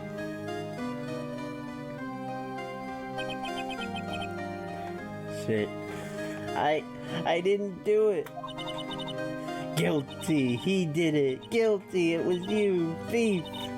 Give the money back. Just admit you did it. You can't hide the truth. Tell us the truth. We're not gonna play with you anymore. Give me back my... He shouldn't be allowed to play reindeer games. His hair looks stupid. Give me back my 50 cents. Now, Phoenix, you should know that you shouldn't steal people's money. It's not right. In the end, even the teacher thought I'd done it. Go over and apologize, Phoenix. I didn't know what was happening. I was so sad. I couldn't stop crying. Everyone was staring at me like I'd done it. I tried to apologize. I went to where the boy whose money had been stolen was sitting. That's when it happened. He shouldn't have to apologize. The only thing that belongs in a trial is evidence. Anything else has no place. You should all be ashamed. Amateurs.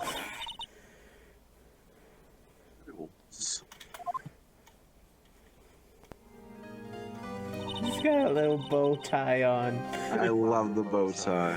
It wasn't you who stole my money, was it? No. Then you shouldn't apologize. Everyone's been shouting you did it, but no one has any proof. That is why, Your Honor, this boy is innocent. But Miles, it was your money that was stolen. Yeah, he did it, he's the one. We don't need proof, make him say you're sorry. Why don't you all just shut up? This is always how it is, everybody ganging up and picking on one person. Just think how he feels. He said he didn't do it, so he didn't do it.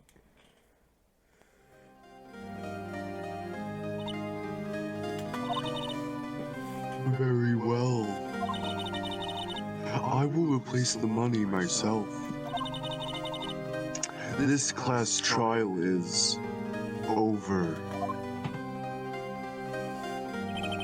That's how it happened. After that, the three of us were the best of friends. Wow, I had no idea. A lot of people, make fun of this as a backstory. But Alright. Have you ever heard of a manga called School Judgments? No, I have not.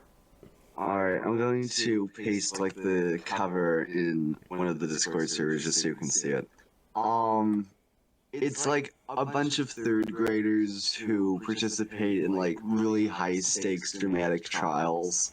And it made me think of this immediately. Because like it's sort of the same thing. It is kind of silly, but it works for me as a backstory, you're right. Yeah. I actually think it's fine. Imagine if you were a kid and you went through this. Like, Yeah, I mean that's I feel like this would be very, like, humiliating. I don't think any, like, teacher should actually allow something like that to happen. No. But, you know, knowing how everyone else is in the world of Ace Attorney, I'm not surprised. Yeah. So this is the story about how Phoenix, Edgeworth, and Larry became friends. I think this is very silly, but I will say, if this happened to me as a third grader, it probably would have been humiliating and something I never forgot. I don't think any teacher should let something like this happen, which apparently it did actually happen, although not nearly as dramatically, to the director of the series, Shu Takumi, as he states in one of this game's dev blogs. Apparently, one day in second grade, while playing in the courtyard, Takumi found a piggy bank. Inside it was a coin, worth only 5 yen. Thinking nothing of it, since it was apparently placed in the trash area, he took the coin from the piggy bank. The next day, a teacher dragged him to a new homeroom to a girl he had never met, and was shouted at to apologize to the girl for stealing from her, while all the other kids in the room glared at him. In tears and confused, he ended up apologizing to her. So, no big class trial with a bunch of kids yelling at him, but still a sad experience. I would probably remember that for a long time too. Yeah, I had no idea either. I mean, I forgot. That's when I learned what it meant to be alone. Totally alone, without a friend in the world. You did a good thing, Larry. Yeah, well, I was just lucky that I took the day off from school. If I'd been there, they would have thought I'd done it. So I took it kind of personally, see? When something smells, it's usually the butts. Anyway, Edgeworth and I talked after that class trial. That's when I heard his father was a defense attorney. I remember his eyes would shine when he talked about his father. I'm going to become a defense attorney, just like my father. A famous defense attorney. And a few months later, he suddenly transferred to another school. The L6 incidents. Right. Not sure, but the transfer probably had to do with his father's death. That's so sad. It was several years later when I heard Edgeworth's name again. There was an article about him in the paper. The headline was something like, "Dark Suspicions of a Demon Attorney." Fabricating evidence, manipulating testimonies, covering up facts. The article said he'd do anything to get a guilty verdict. Anything. But why? What happened? I mean, that's not the Edgy I used to know at all. That's what I thought too. I tried to get in touch with him I don't know how many times. He never replied. Guess he didn't want to see his old friends. I couldn't just drop it, though. I wanted to meet him, to learn why he had become who he became. That's when I decided.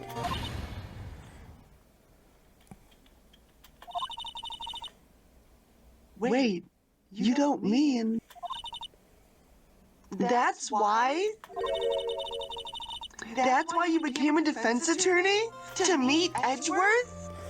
If I was a defense attorney, I knew he'd have to meet me whether he wanted to or not.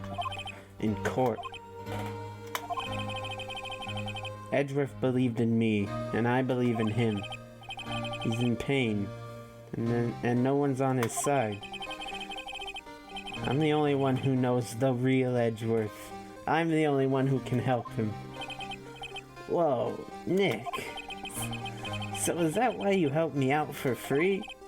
Yes. I helped you because I believed in you. Except I don't remember saying I'd do it for free.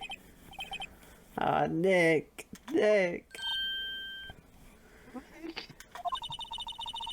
We have to save Mr. Edgeworth if it's the last thing we do, okay? Right. Very well, maybe. First, there's a rental boat shop caretaker. We need to find out who, or what, he is.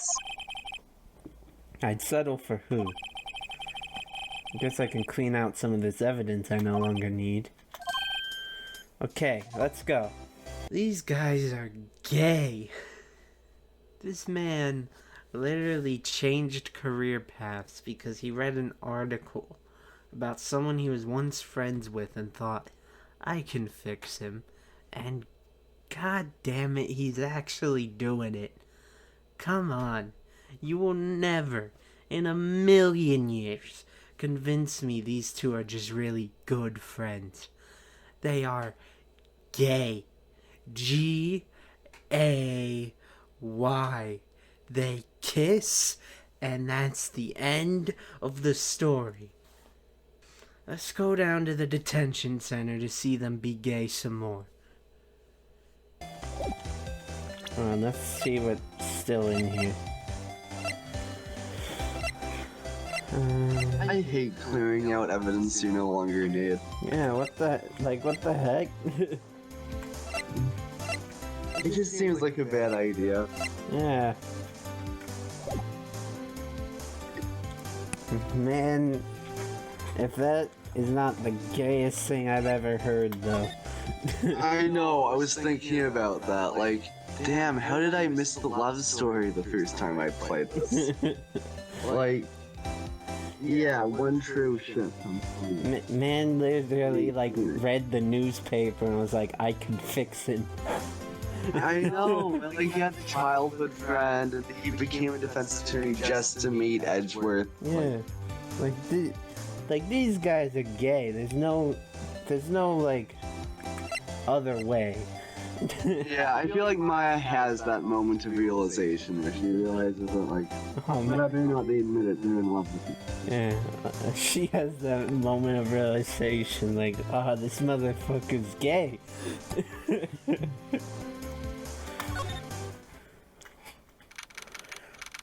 December 27th, Detention Center, Visitors Room. You look as grim as always.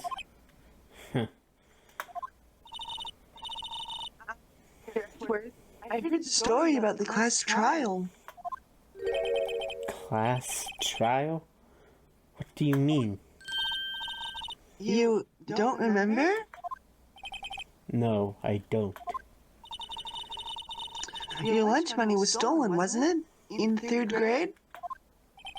Lunch money? Oh, right. Yes, I seem to remember something like that. Nick, I think you're the only one who really remembers. Well, it probably only really mattered to me anyway. Mr. Edgeworth, didn't you know? That trial was the reason Nick became a defense attorney. Right, you don't need to snitch everything, jeez. Ridiculous. Gee, thanks. That said, it does sound like the kind of thing you'd do. You haven't changed a bit, have you, Wright? So simple, to a fault even. Well, maybe, yeah. But I think you changed too much, Edgeworth. Perhaps.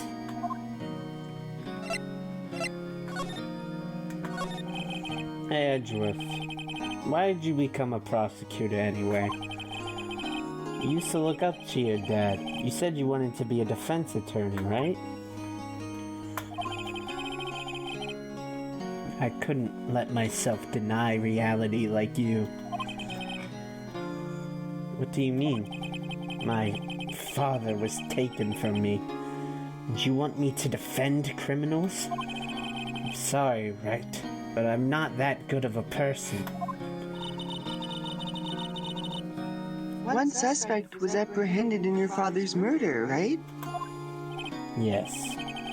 The man trapped in the elevator with my father. His name was Yanni Yogi. He had to be the shooter, any way you look at it. Yet, he was found innocent. That defense attorney got him off the hook. That would be Robert Hammond.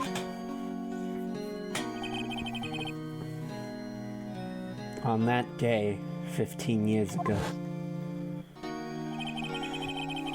the three of us were trapped in that elevator for 5 hours.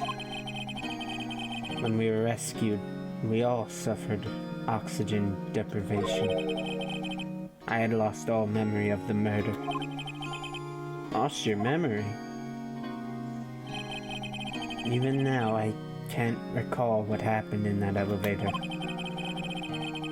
That was the crux of Yogi's attorney's argument in court. He claimed Yanni Yogi had been not of sound mind due to the oxygen deprivation. Yogi was released due to a lack of evidence. Innocent.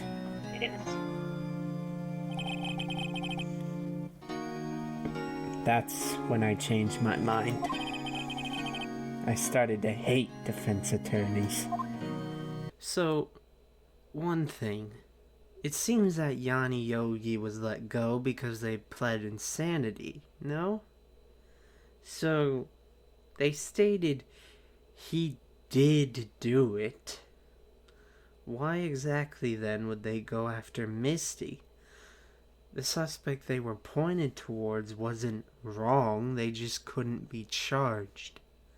How does that make her a fraud? Am I misunderstanding the law here? Anyways, I guess we can't talk to him right now. Seems like we had a lot to still discuss, but okay, sure. What's your relationship with Von Karma? He's my teacher, and a man who deserves respect. I learned everything I know of courtroom techniques from him. So, he's like my sister was to you, Nick. He is a perfectionist in all things. In court, in his personal life, he is obsessed with doing everything perfectly. Perfectly, huh? In all the cases he has taken on, none were left unsolved. And not one suspect was declared innocent. Ever. But that's... I know. It's possible some of the suspects were indeed innocent. However, it is impossible for us to accurately determine that in every case. All Von Karma does is his job, to find the suspect guilty, perfectly. In any case. It's nigh well impossible to find a weakness in him. Should a weakness appear, he would do everything in his power to make it go away. Edgeworth? If what you're saying is true, you're headed for a guilty sentence tomorrow. He's right. Now's no time to praise the enemy, Mr. Edgeworth. It's a strange situation in which I find myself, I'll admit. No kidding. Are we not gonna ask him about what he was talking about yesterday? I don't think we have anything to show him, do we? No, anyway. Alright. I just want to check in on the guard. This guard monitors the visitor's room. He hasn't moved an inch since I came in. A real pro. What a rock star. Keep going. You keep doing what you do, buddy. December 27th, Police Department, Criminal Affairs. Looks like Detective Gumshoe hasn't gotten back yet. Gumshoe? He won't be coming back today. Oh, really? He said there was some guy he had to arrest by tomorrow. The boat shop caretaker. He shouted something about catching him if it's the last thing I do, pal. Good luck, Gumshoe. Well, guess let's go to Gourd Lake. December 27th, Gourd Lake Park entrance. Oh, he's here. Hey, pal. Long time no see. Oh, Detective Gumshoe.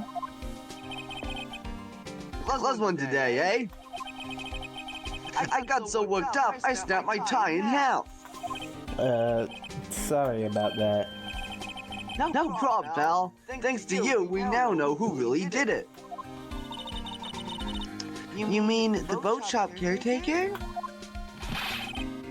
Look, I'll make you a promise. I'll have that scoundrel in my custody by trial time tomorrow. Come what may. It's my duty to you as a police officer. Now, I'm off to catch me a criminal.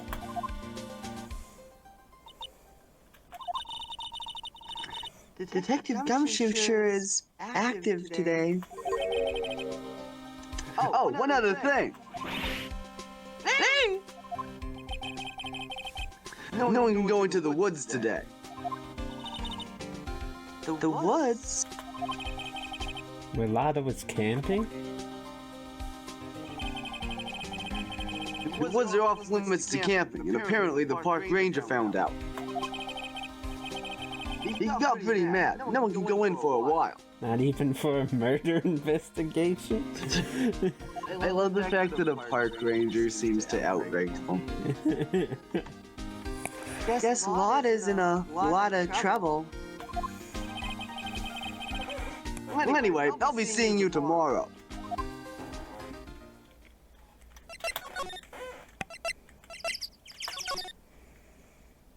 December 27th, Gourd Lake Public Beach. Huh? The steel eyesore is missing. Eyesore? It's like the hot dog stand is closed too. Guess Larry's too busy worrying about Mr. Edgeworth to show up for work. Moving towards the boat shack, Grossberg is here. And somewhere, an Irish Twitch streamer is completely changing every theory he previously had about this case. But no, I realize this does seem quite suspicious to have Grossberg here suddenly, but this is actually just to remind you he exists, and to go talk to him later. Just don't think too hard about it. December 27th, boat rental shop. Caretaker got away. Yep. I never imagined he might be the real murderer. Him. I'd know that clearing of the throat anywhere. Aha! Hello! What might you be doing here? Out for a walk, Ah, the days of my youth, like the scent of fresh lemon, you see. To Grossberg. This is no time for idle reminiscing. Mr. Edgeworth's trial ends tomorrow. Oh, that is true, yes. But from what I saw of today's trial, Edgeworth should be fine, right? Well, I'm not so sure about that. Oh, what do you mean by that? Well, I'm not sure. If you find anything out, come by my office at once. I may be able to offer you some assistance. Thanks. Bye. What do you think Mr. Grossberg was doing here anyway? Who knows? Did this strike you as suspicious the first time you played? Well, given that Mr. Grossberg is a corrupt, weak, deeply flawed individual who we've already seen has ties to various criminals, yes. Yeah. Surprisingly, I was just like, oh, he's just taking a walk. Like, accepted that? Yeah. I don't know. In hindsight, this is very suspicious. But I mean, it doesn't really come up in the trial later at all. So I guess my reaction is what you're supposed to just think. But why? Like, why have minor characters just show up for no reason? I guess he's here to be like, come talk to me later. Yeah. December 27th, caretaker's check. Nobody's home. Hello, Squawk. Hey, it's Polly.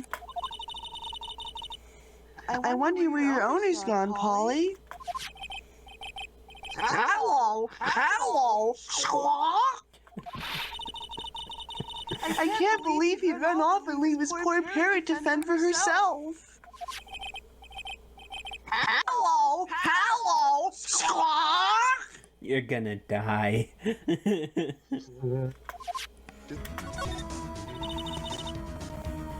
That reminds me, Nick. Polly here's the number to the safe, right? Yeah, that's right. Polly, what's the number to the safe? 1, 2, 2, 8, Squawk. Let's open it, Nick. Come on. I'm sure there isn't any money in there. Aww. Hey. He keeps it locked, right? So there must be something of value in there. I'm not so sure. Okay, Nick, let's see what's in there. I guess there might be a clue or two. The only thing in here is a letter. A letter? Boring. There's no name or signature on this thing. It's handwritten in very clear, precise letters. Get your revenge on Miles Edgeworth. Aw, damn, it's just an advertisement. Yeah, I see those all the time. Fucking pop-up ads saying, get your revenge on Miles Edgeworth. Edgeworth? Why would Mr. Edgeworth's name be on here? How should I know? I'm not going to read... Oh, wait. I'm going to read the whole thing. I'm not gonna read... Hilarious, bro. Like, you can't be bothered to read the whole letter. How should I know? I'm not gonna read the whole thing. Get your revenge on Miles Edgeworth. It also says, this is your last chance. Now is the time to get revenge on the two men who ruined your life. It's a commercial. It's an advertisement. It's junk mail. The rest of the letter goes on to describe the murder plot in detail. How to kill Robert Hammond and frame Edgeworth. Calling Edgeworth out to the lake, getting on the boat, firing twice. It's exactly what I figured out today in court. All here, in perfect detail.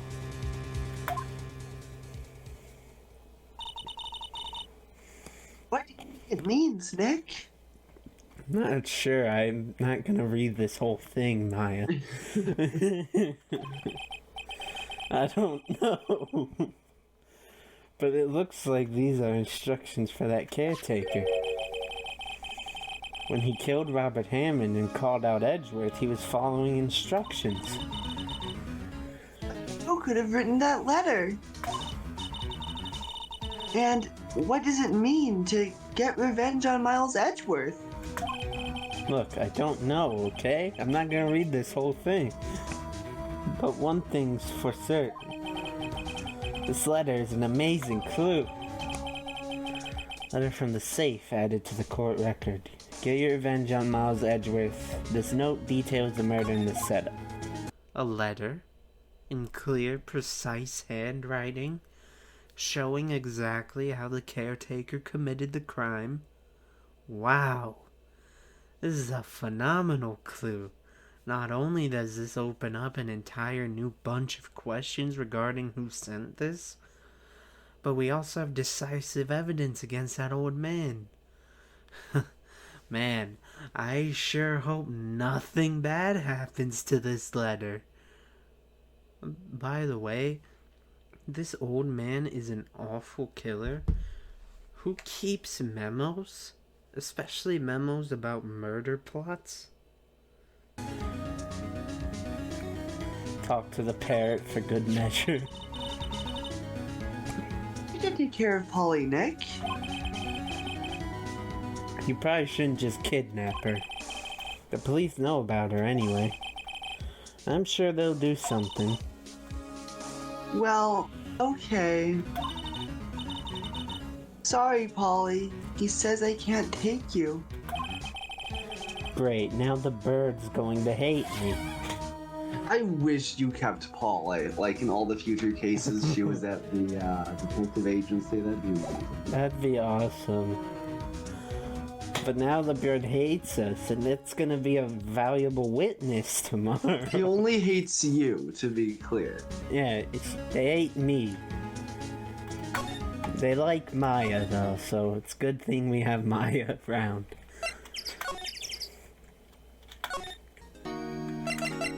Show Edgeworth the note. Edgeworth, see this letter?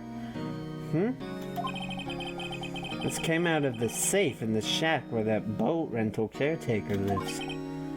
I see. Revenge? On me? Who is that old guy anyway? I don't know. Could he be an innocent defendant you got declared guilty or something? Nice, right. But I don't remember that old man. Not at all. So, he was following this letter then? Which means there was someone else behind it. Now is the time to get revenge on the two men who ruined your life. Two men? Meaning myself and Robert Hammond? It also says, this is your last chance. Last chance? Wait, maybe he's talking about the statute of limitations on the DL6 incident. Wait. That old man. What is it? Do you know who he is? Yogi. Could he be Yogi? Yogi? Like the bear? The suspect in the DL6 incident. The one who was found innocent. Finally, like he does with his logic superpower in his own games, Edgeworth helps us put 2 and 2 together. Who would want revenge on both Robert Hammond and Edgeworth? Who is the only person that really links the two? Yanni Yogi. The old man, as you probably could have guessed before this, there were many hints, is Yanni Yogi, the suspect in the DL6 incident.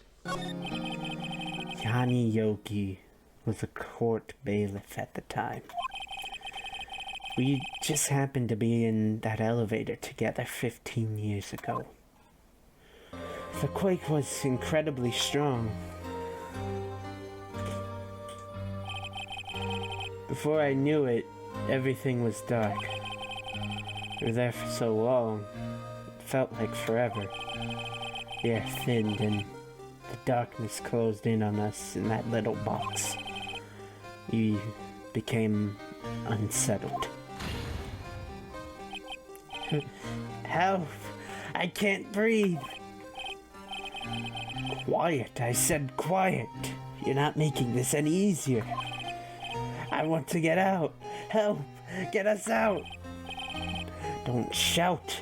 You'll just use up more oxygen.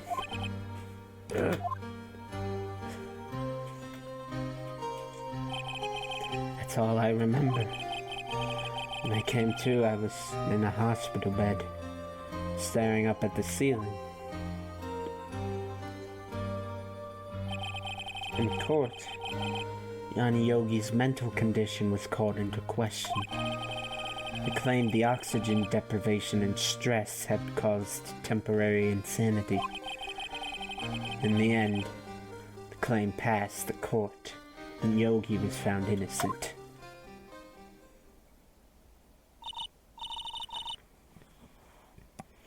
Isn't that strange? This letter tells him to get revenge on Edgeworth. Why would he want to take revenge on you? Right. Yeah? There's something that's been troubling me these last few days. I didn't know whether or not I should tell you. You mean the nightmare? It's a nightmare I've had. A memory of a crime that I committed. A crime you committed? A memory of a murder. I think the time has come to tell all. For the last 15 years, I've had the same dream almost every night. I wake up in a fearful sweat every time. What kind of dream? It's a dream about my father's killing in the dark. Help! I can't breathe! Quiet. I said quiet. You're not making this any easier. I want to get out. Help! Get us out! Don't shout. You'll just use up more oxygen. I can't breathe. You're using up my air. What? Stop breathing my air. I'll stop you. What are you? Stop breathing my air. Oh, Father. He's attacking Father. Then I see the pistol lying by my feet. I don't know if it was evidence from that day in court or the bailiffs. In a daze, I pick up the pistol. Get away. Get away from my father. Ah!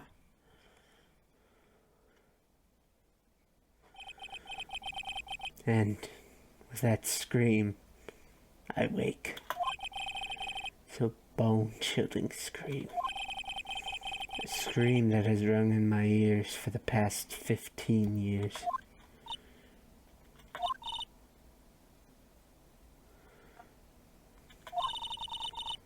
That's just a dream, right? Right?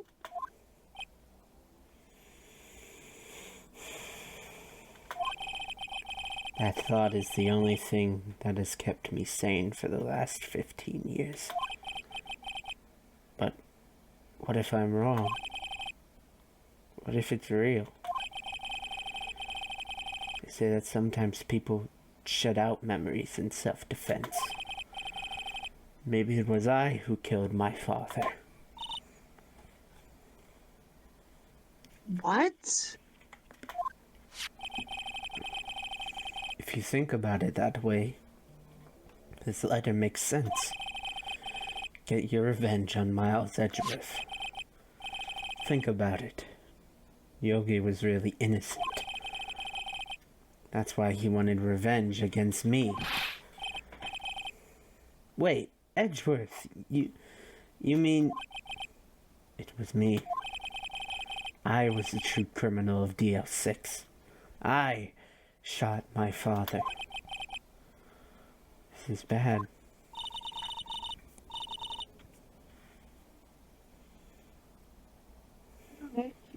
What can we do? I don't know. I don't think there is anything we can do. Like it or not. If there's someone else who knows a lot about the DL6 incident, maybe... There is, Nick. There is someone else who knows about DL6. Grossberg. I feel like it'd be better if Edgeworth had identified Von Karma's handwriting. You'd think he would know it, like having been taught by him all Yeah. these years. Yeah, he like lived in his home all Yeah. these years. Essentially like an adoptive parent of sorts. You'd think he would know his handwriting, right? Yeah. Oh well, it lets us hear about the scent of his youth like a freshly squeezed lemon. Yeah, I love that. December 27th, Grossberg Law Offices. Mr. Grossberg. Ah, hello there. What's wrong? You look troubled. No kidding! I can't believe you're not! My. Just calm down and tell me what's happened, It's Mr. Edgeworth. He...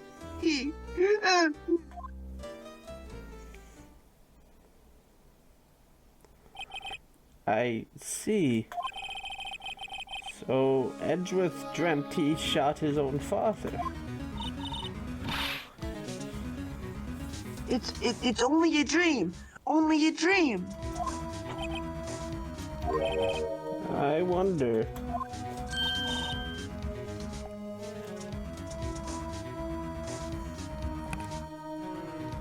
What? If that's the case, then why do you two look so troubled, Well, Also, consider this. Yogi quite certainly holds a deep grudge against Miles Edgeworth. So deep he'd want to frame him for murder. This leads me to surmise that Mr. Edgeworth's dream was not a dream.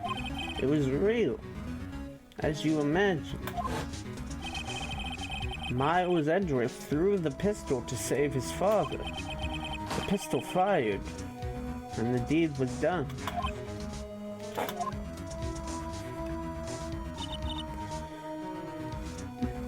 no. I don't believe it. Yogi was suspected of murder. His career as a bailiff was irrevocably wrecked. Thus, he sought revenge on Miles Edgeworth. This was his last chance, of course, with the statute of limitations so close.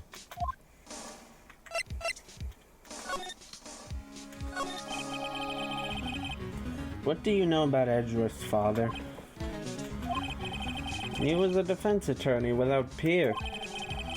It sounds trite, but it's true. Well, he may have had one peer now that I think about it. Your mentor, Mia Fey. My sister?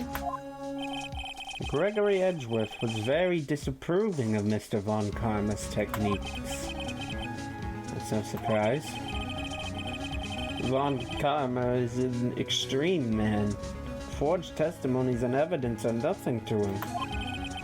The result, he has a perfect win record in court. To beat him, Gregory Edgeworth tried to call attention to his methods. And?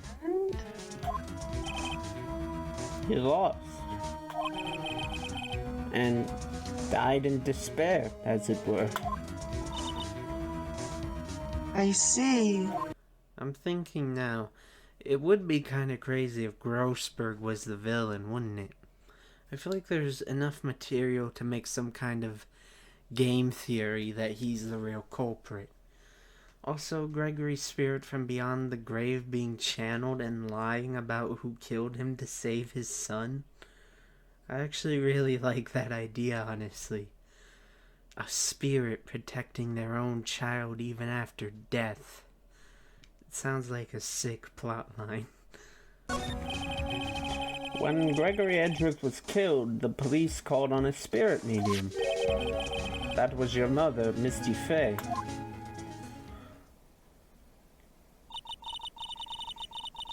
I am Gregory Edgeworth.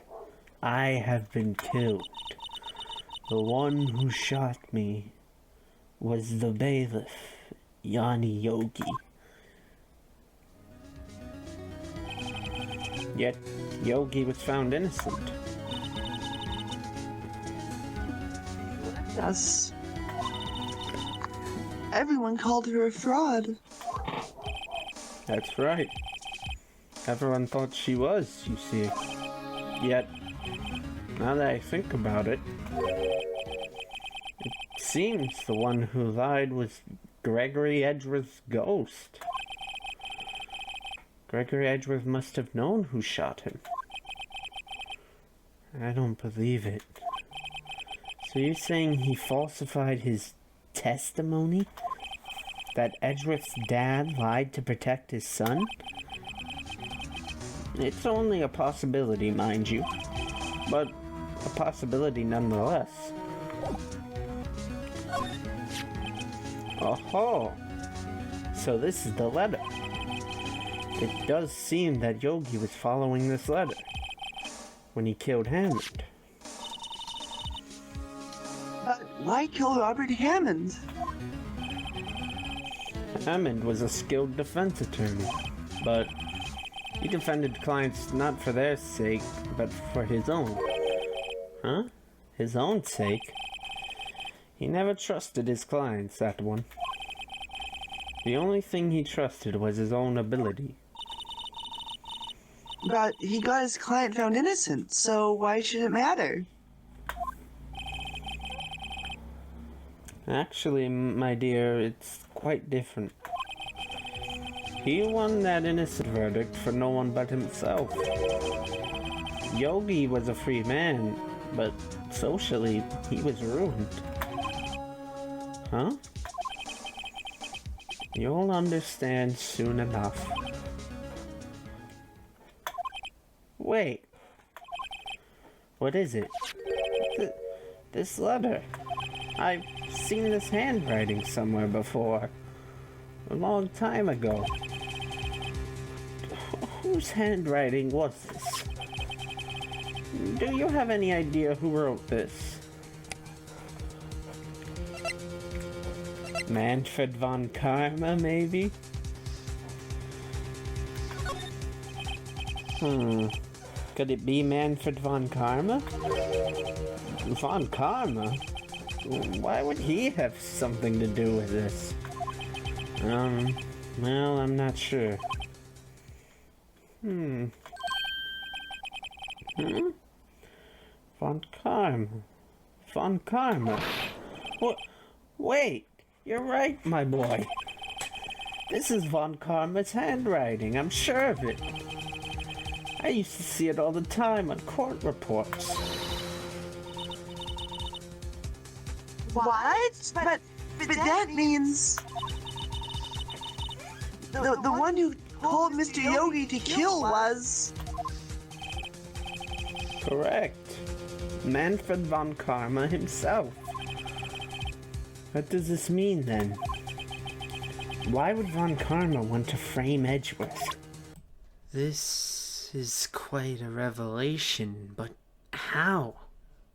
How can it be von Karma? Why does he want to do this to Edgeworth, and how in the world could he know about Edgeworth supposedly killing his own father? He wasn't on the elevator, and even Edgeworth himself thought it was a dream. How in the world would von Karma know anything about it?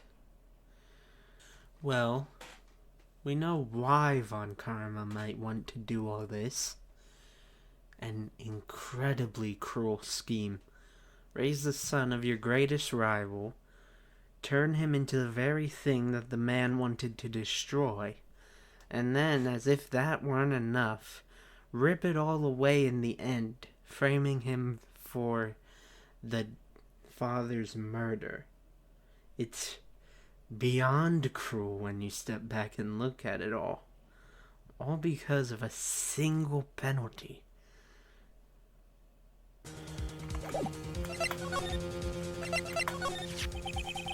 If it truly was von Karma who wrote this letter, then he would know the truth. He would know that Miles Edgeworth had accidentally killed his own father. He'll say as much tomorrow in court, I should think. He'll press the point until the court finds Miles Edgeworth guilty. Oh no.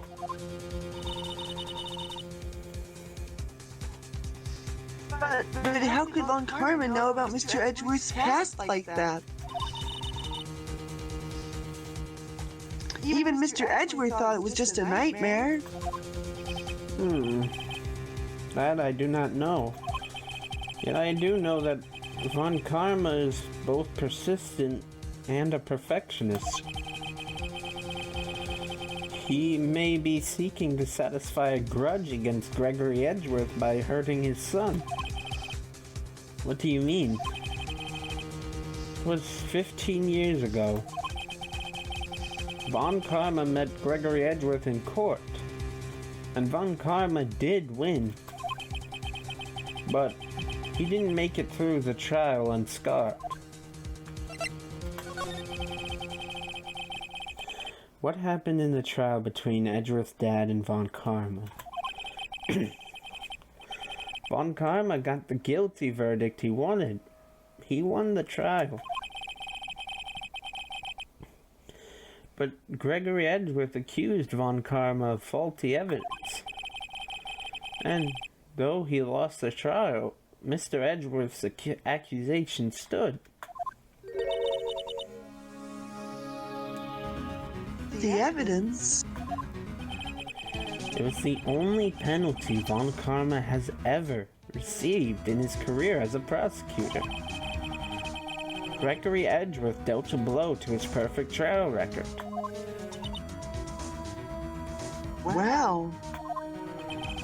It must have been quite a shock for von Karma. He took a vacation for several months after that, you see. A vacation? Yes. An unusual event for the man. That was the first and the last vacation he's taken in his many years of prosecuting.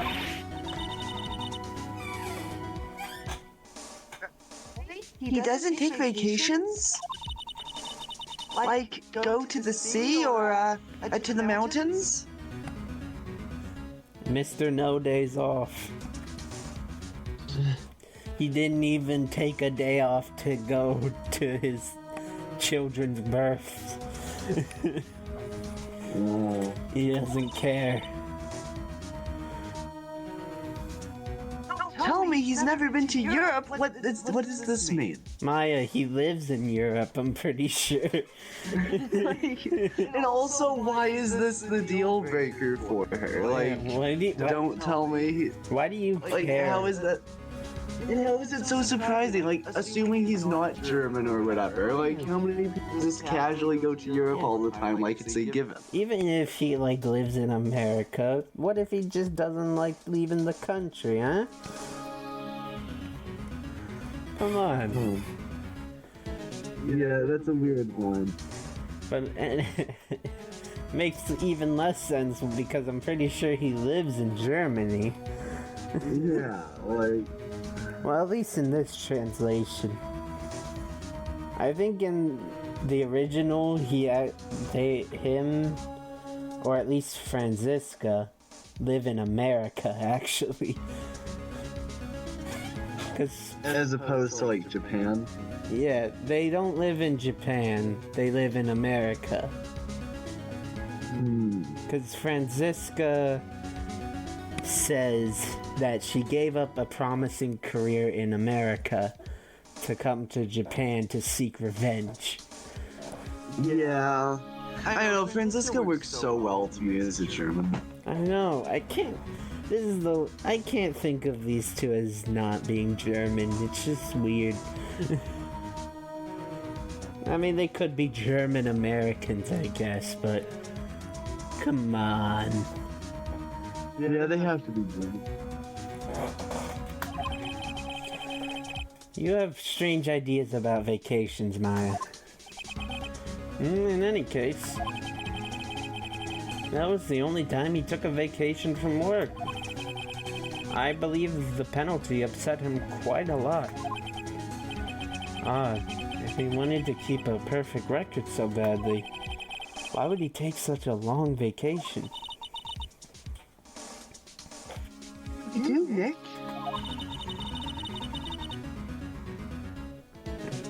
Von Karma is going to bring up DL6. You can bet on it. What if Mr. Edgeworth pleads guilty to DL6? I won't let him. Yes, Mr. Wright. I hate to say this, but even accidental murder is murder, you know. I know that. I just believe in Edgeworth's innocence. I can't believe he'd kill someone. But Nick... Mr. Edgeworth admits it himself. His father must have lied to protect him from beyond the grave. I don't care. I know he's not guilty. Mr. Wright, if you say so, I suppose I could go check again. The police files might hold something of interest. Mr. Grossberg, thank you. I can't promise anything. In fact, I think the chances of finding something are slim. I understand. The police materials. So I think we go to criminal affairs now.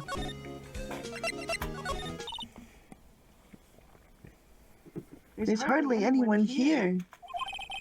Everyone must be out looking for the old guy, Yogi. Ah, it's you. I don't think Gumshoe will be coming back today.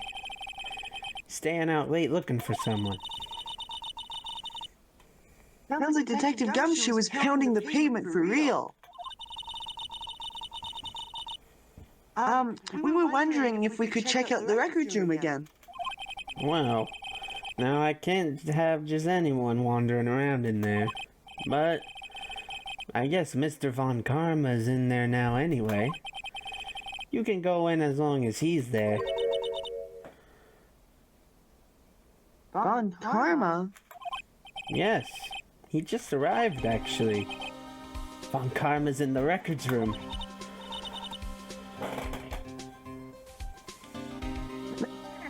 Let's hurry. Von Karma's in the record room right now? Oh no. I have a bad feeling about this. Running into the room, he's not here. Where could he have gone so fast? A familiar drawer is open, though. And that drawer is for unsolved cases. And the file for DL6 has been taken completely. What are you doing in here, Von Karma? December 27th, Police Department Records Room. Dusty as always. We were only here just yesterday. I'm sure they just haven't had time to clean. What's wrong, Nick? Nothing. I was just noticing that he isn't here. Von Karma.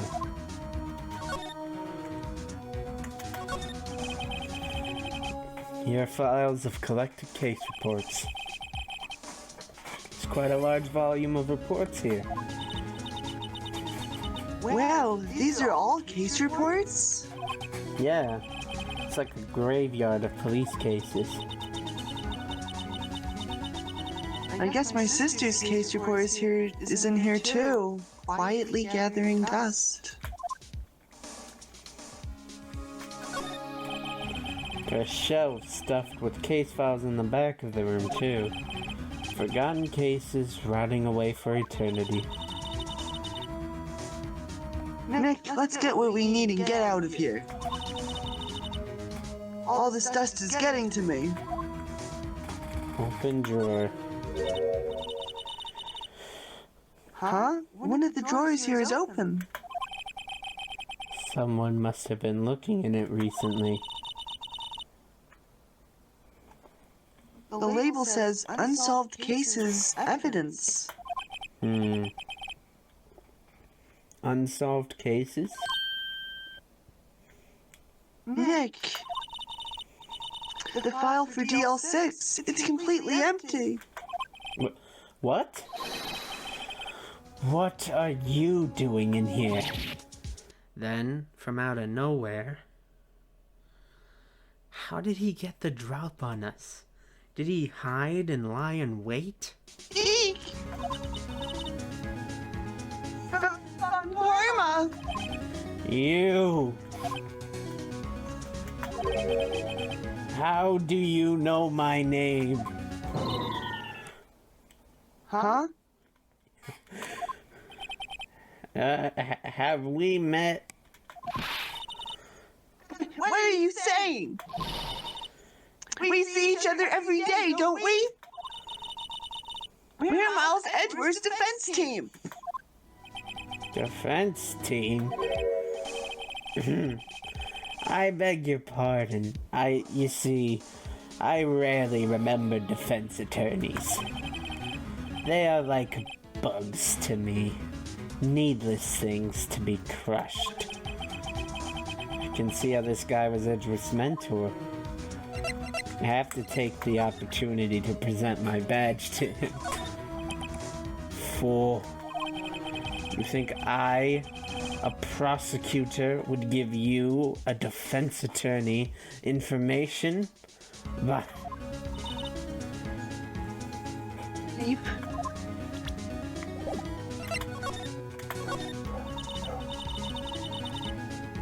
So, Mr. Edgeworth is your student, right?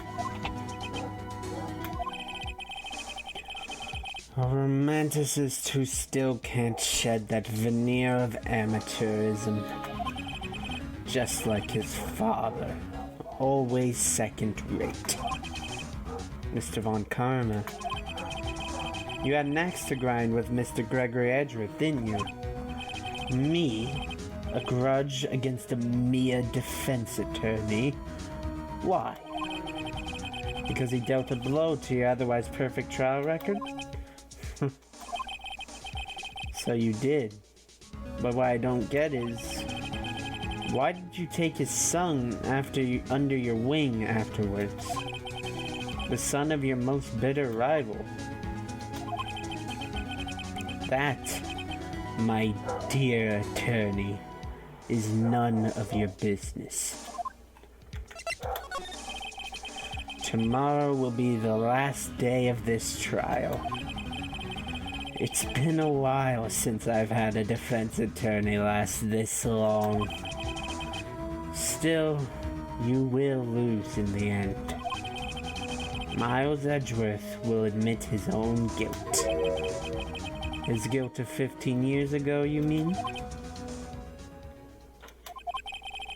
You're quite the researcher.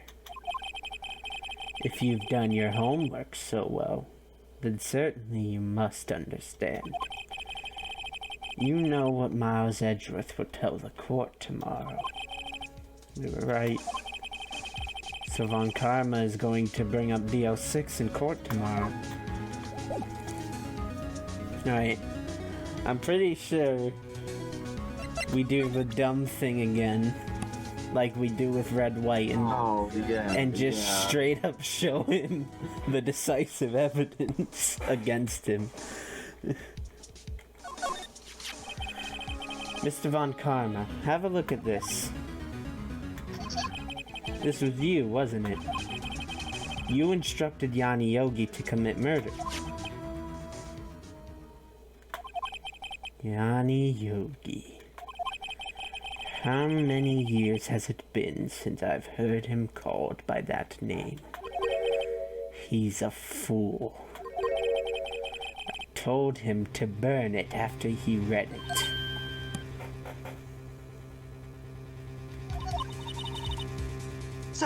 So you admit it? You wrote Mr. Yogi this letter. Yes, my dear defense attorney. Thank you for taking the trouble to bring it to me. You've saved me from a lot of needless hassle. What? Nick, what is that thing? He's got a taser. A stun gun. For self-defense, usually. Indeed. 600,000 volts will course through your body like a dog touching an electric fence. 600,000... Oh, don't worry. People don't die from it. Usually. Now, give me the letter. No. Whoa. What are you... Nick, run! Maya! Out of my way. Oh.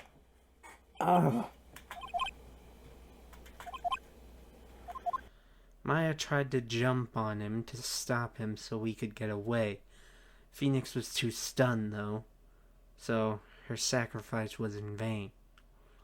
Checking on her, at least she isn't dead, though she wishes she was. The poor girl is having terrible self-confidence problems. We have to show her that, damn it, there's not a better weird teenage girl assistant to a lawyer than her. He got us. The letter's gone, of course. He took the DL6 and evidence. All of it. Back to having no clues. Wait, Maya jumped first. Maya, is she okay? Maya.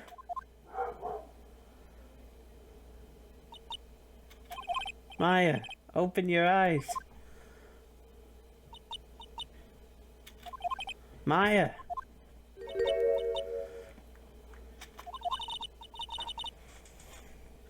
Letter. Did he take it? Huh? Yeah.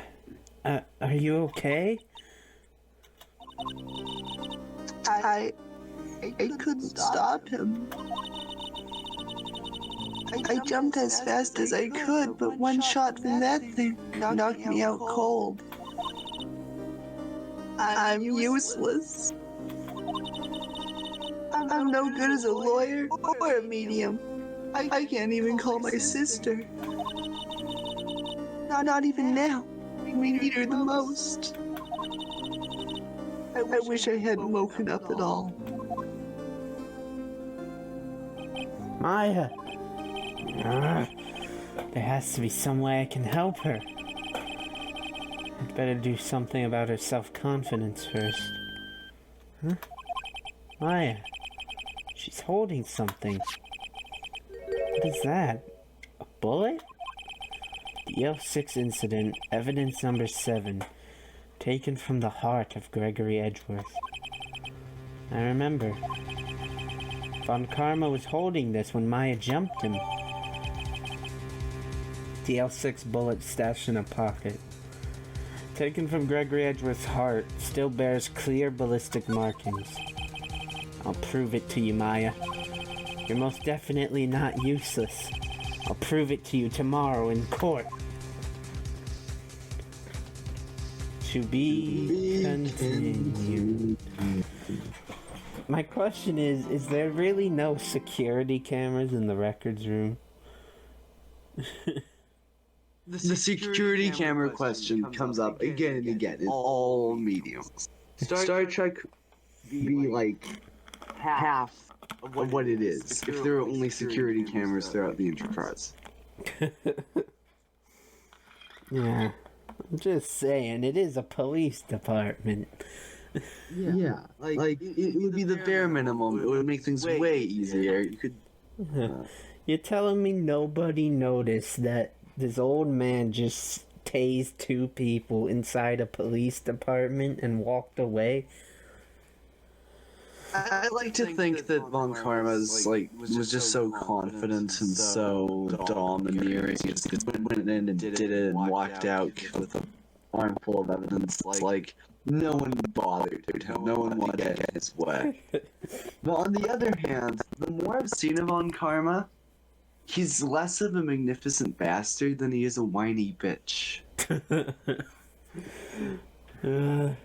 I guess. In some ways. And with that, the final investigation segment ends. Oh shit, guys. I am fucking pumped. The setup in getting Von Karma as our ultimate culprit is admittedly a little sloppy, with Phoenix just randomly guessing at Grossberg. I don't know, I wish there was more of a hint. I mean, yes, we know Von Karma is a bastard, that was plain to see. And you are wondering the whole time why he's prosecuting someone he mentored. But I feel like there should have been an explicit hint that he wrote the letter. Not just that he was up to something. Maybe like Edgeworth could have recognized the handwriting as someone very familiar, someone he's worked with, as something that could point us towards it being Von Karma's handwriting before we see Grossberg. So I think it's a little sloppy, but goddamn am I fucking juiced right now. Alright, everyone. It's been a long journey. Coming up on the 4-hour mark on this post-commentary voiceover alone, actually. But it's time we finish this. Let's do this! December 28th, 9:51 a.m. District Court Defendant Lobby number 2. This is it. Judgment Day.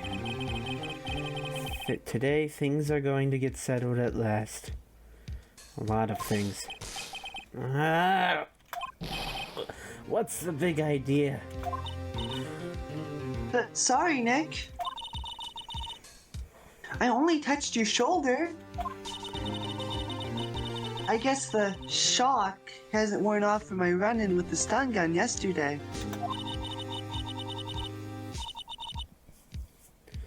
Anyhow, today's the last day of the trial. Good luck, Nick. I love how they don't report that they were assaulted by him either.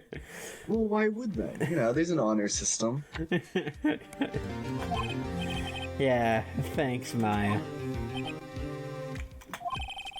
Edgeworth is looking glum as always. Hope Von Karma doesn't push him too hard. Whoa! What are you doing? Sorry, I'm sorry. I just thought I'd cheer you up with a pat on the back. Maya, maybe you should go outside and discharge. Great idea. So what, she's still electric, like, she's Pikachu now? Yeah, she's got electric powers. Oh. Try not to electrocute anyone on your way out. Whoa, yeah, pal!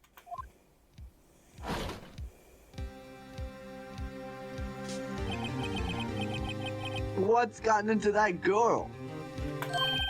Detective Gumshoe.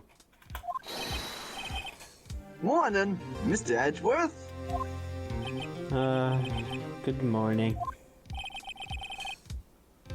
How did it go, Detective?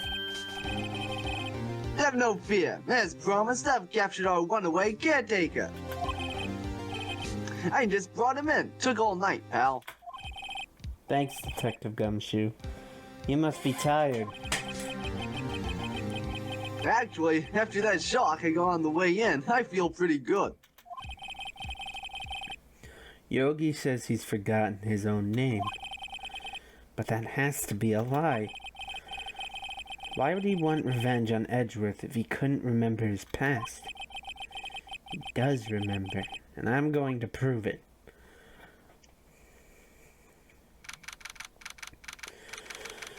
December 28th, 10 a.m., District Court, Courtroom Number 3.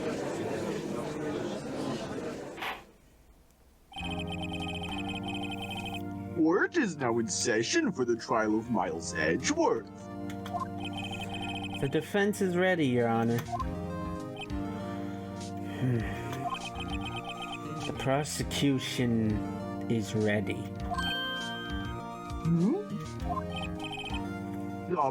Right, very well. We have reached the final day of our proceedings in this trial.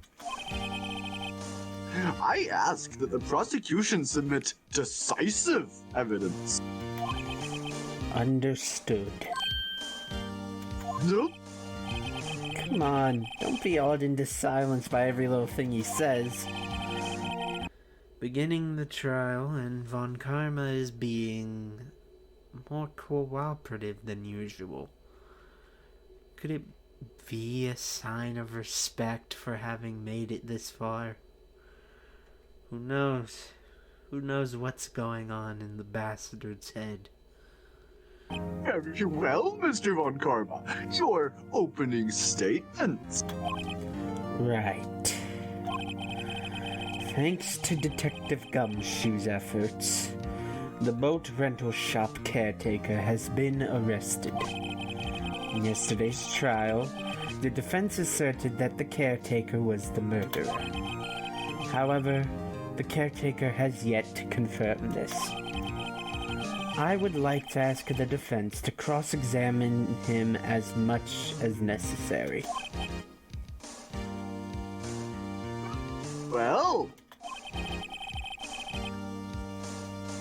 please bring the witness into the courtroom. Here we go. Ladies and gentlemen of the court, I believe you all remember our witness. He lives in the boat rental shop on the lake, from where he witnessed the incident. In addition, he has currently lost memory of his name and identity. Witness! Why did you run away yesterday?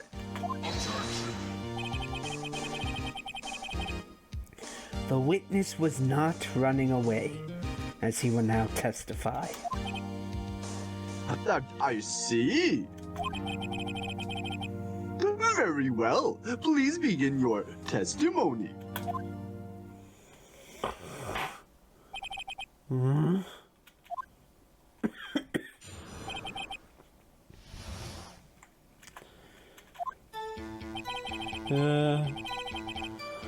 I'm really sorry about just leaving yesterday like I did. But I wasn't running away or nothing. I went to buy some food for Polly, see? I figured I got nothing to do with this incident anyhow. I mean, I'd need one of those motive things, right? I don't got one. So my testimony yesterday stands as is.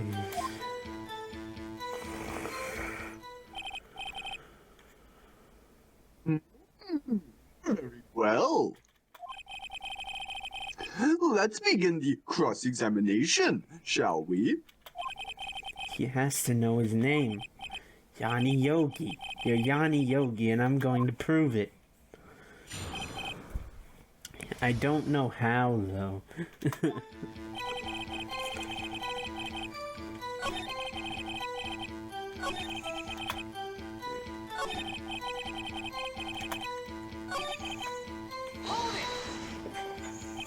Food? Well, Polly is a bit of a gourmand, you see. She only eats these high-quality bird pellets from France.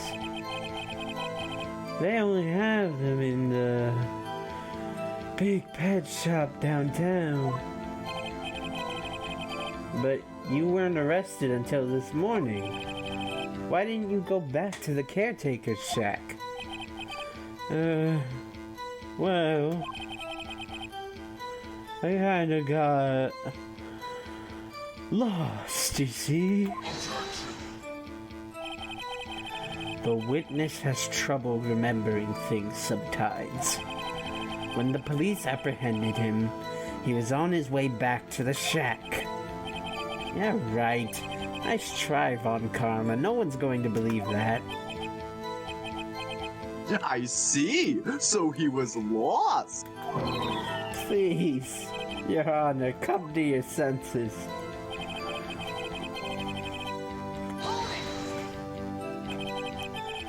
You've lost much of your memory, is that correct?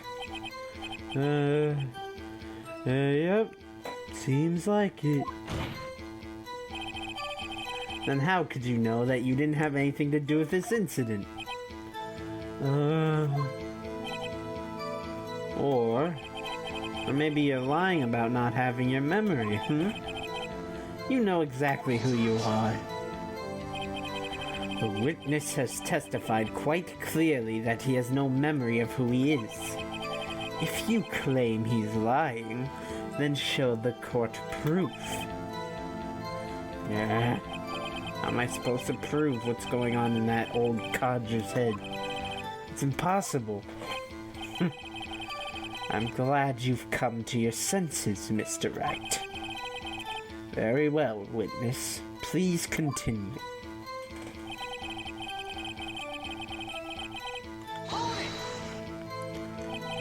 How can you say you had no motive?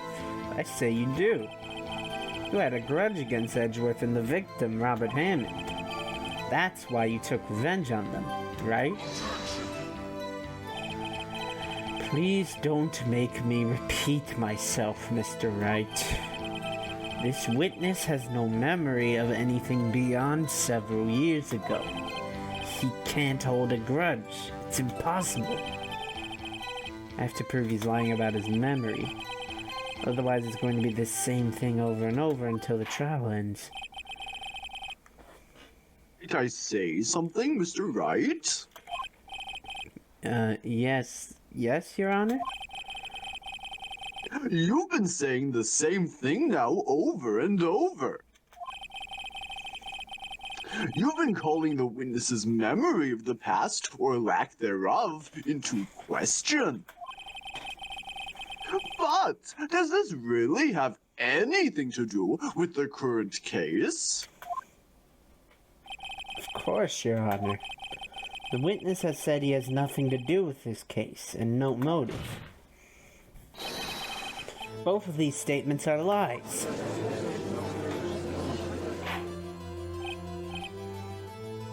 Order! Order! Mr. Wright, there is a serious problem with your claim.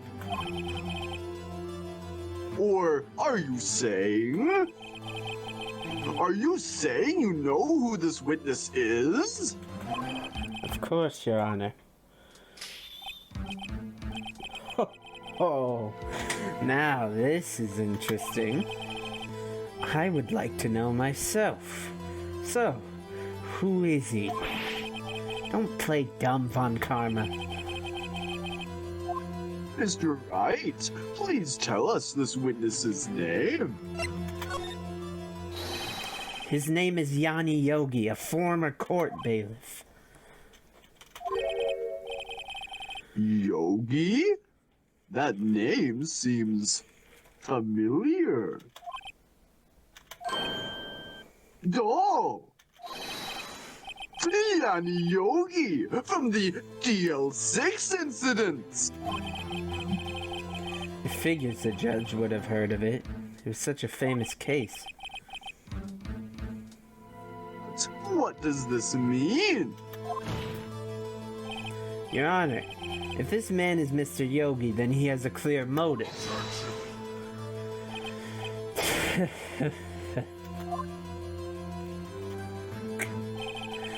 Jumping to conclusions again, Mr. Wright. This man, this witness, is Yanni Yogi. Fascinating. However, how do you propose to prove this to the court? This is a court of law, as you may recall. You need proof. And allow me to repeat once more that the witness has lost his memory. This is it. I have to do this now. If I can't prove he's Yogi right here, right now, then I've got nowhere else to go. Nick, how are you going to prove it? How can you prove that he's Yanni Yogi? Yanni Yogi. He's Yami Yugi. Oh. It's okay. It's actually quite simple. Your Honor, please take this man's fingerprints. And then we'll compare them to the fingerprints on file for Yanni Yogi 15 years ago. I see. That makes sense.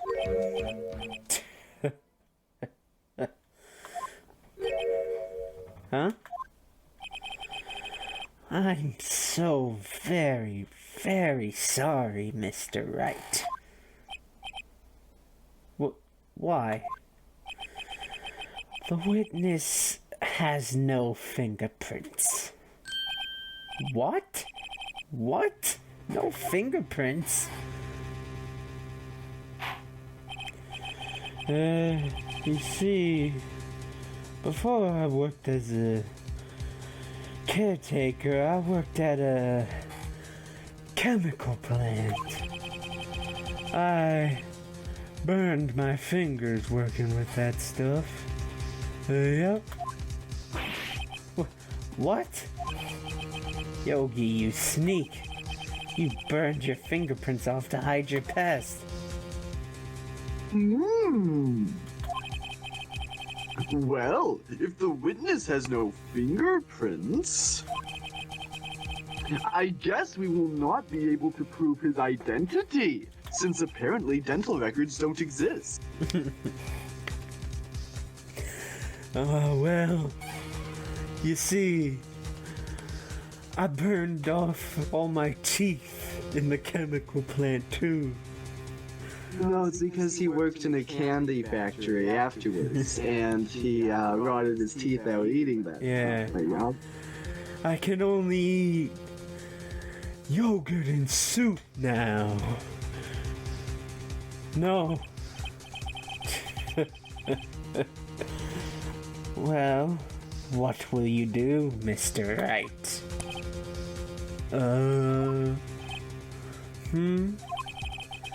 Seems that the case has been decided, no? No. I know what happened. I know everything. I just can't prove it. No, I can't let it end like this. I can't lose. There has to be another way. There is no one who can testify as to who this witness is. No one. What are you going to do? I didn't even consider that he might have erased his fingerprints. What do I do? Well, Mr. Wright, perhaps you'd like to cross-examine his parrot for a little comic relief, Oh, Von Karma. You fucking moron. You have dug your own grave. It's time for the magic moment. It's time for this game to earn its rightful place in the Video Game Hall of Fame. It's time for the real game to finally begin. That sounds like a great idea. I'll make you eat those words. Yeah, very funny. You're a sore winner, Von Karma. Wait a second. Cross-examine his parent? What is it, Nick? No, You're not going to. Your Honor. The defense would like to take Mr. Von Karma up on his proposal. Take Mr. Von Karma up? On my proposal? Exactly, Your Honor. I would like to cross-examine the witness's pet parrot.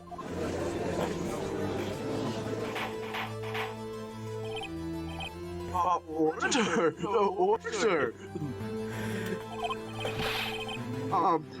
Well, what do you think, Mr. Von Karma? Need you even ask? This is a farce. I object. Wait a second. You were the one who suggested I cross-examine the parrot, Von Karma. I have a right to do as you suggested.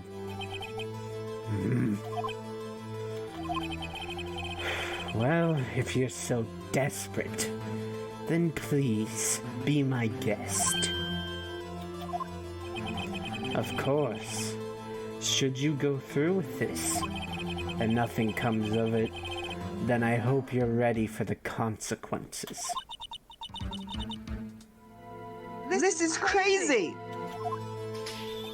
Well, still want to go through with your little game? Let the parrot take the stand. I will cross-examine her, Your Honor. This is the most ridiculous thing I have ever heard. Von Karma's rigged every person's testimony, every piece of evidence, except the parrot. She's my last chance. At least, I think so. In the parrot. Bring in the parrot. Oh yeah. No, it's rock and roll. That's quite a bird. I hope you're ready. The real game has just begun. Please tell us your name. Name! The witness is ignoring me. It must hurt to be ignored by a bird. Ahem. Very well, witness. Who is your owner? Please, testify for us.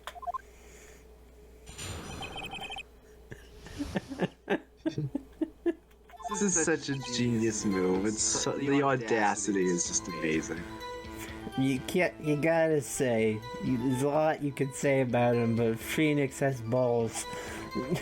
No, just from like a game creation perspective, like, oh yeah, let's put the parrot on the stand. It's genius. I love it. It's so stupid that it falls off the spectrum and goes back to being genius. Exactly.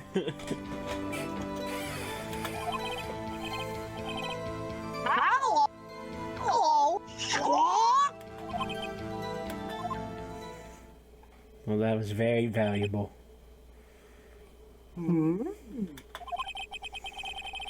Certainly the most concise testimony we've had so far.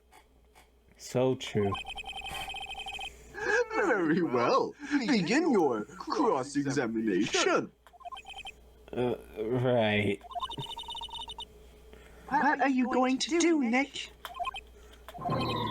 I don't know. What do we do, Maya?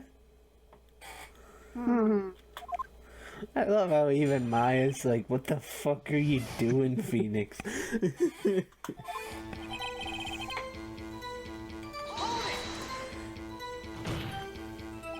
Witness, you can't just say hello and expect us to get anywhere. I want you to testify. Maya, you talk to her. Wait, what do I say? Have we forgotten something? As I recall, 2 days ago. Yes, flashback sequence.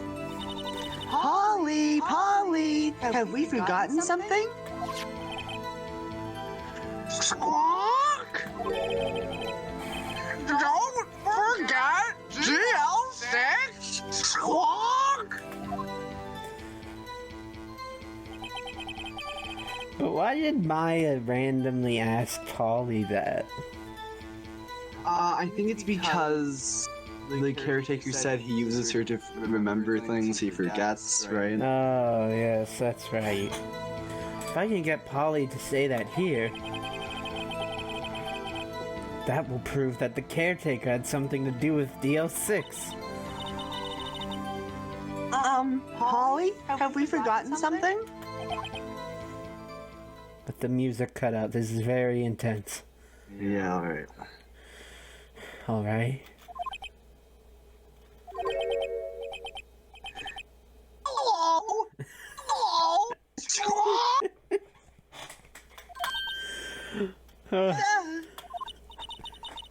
That's not what you were supposed to say. Forgot. Something we forgot. Hello! Hello! Squawk! Uh-oh. It's not working, Nick. She won't say it. This is ridiculous. Why won't she say it? Something the matter, Mr. Wright? Wait. Don't tell me Von Karma expected this. He couldn't have retrained the parrot, could he? Did he train her not to respond when we asked if we'd forgotten anything? I love the idea that Von Karma is this expert parrot trainer. Yeah, I love On top of everything else. I love the idea that he went to the boat shack. Like, they're probably gonna ask the parrot some questions tomorrow. I gotta get this parrot to stop talking about DL6. So he goes in and starts, like, talking to this parrot for, like, a couple hours. Exactly. I don't see him like torturing the parrot or forcing it to be quiet, but like taking the care to really fully retrain it and go through all of these like very complex niche things that only really good parrot trainers know. Yeah. Over like a montage. Release the Von Karma retrains the parrot cut of Ace Attorney. That's what the people love really want. It's very fun imagining Von Karma going out of his way to retrain the parrot on the 1 in a million chance we would cross-examine it. Absolutely hilarious. He really is perfect. This is why he's never lost. But he forgot some things. He forgot to get rid of everything she could say. Little do we realize, everything this parrot says relates this man to DL6 and to his true identity. Hello, Squawk. Alright. Well, we do have this. Now we have to relate the other stuff to DL6 instead, if I remember correctly. Like how his safe combination is the date it happened on. And the parrot is named after his wife that committed suicide. Or fiance. Right.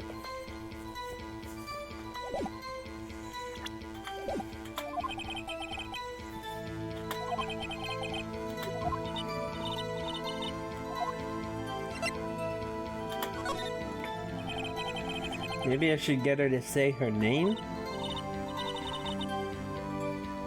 Polly, what's your name? Polly, Squawk. Mr. Wright! I think we've established that this parrot is named Polly. Does this have anything to do with her owner's identity? Of course. Yes, it does. Oh. Fascinating. You claim that the parrot's name will prove her owner's identity? Then show us this proof. Nick, don't you think you're taking the bluffing a little too far? Listen, we're not here to answer the question of who is the caretaker. We're here to prove that he is Yanni Yogi. All we have to do is tie the name Polly to Yogi.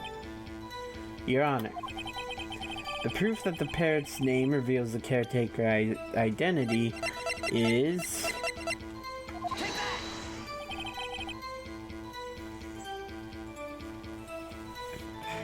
The DL6 case file? That's quite a large file you have there. Which page is this proof on, then? Show us, or stop wasting our time. Very well, Mr. Wright. Please show us the page. Where in this file is the information connected to this parrot's name? It's on the suspect data page. This page has all the information about Yanni Yogi. Right after he was arrested, his fiancée committed suicide. See? Indeed, it does say that, yes. What was his fiance's name?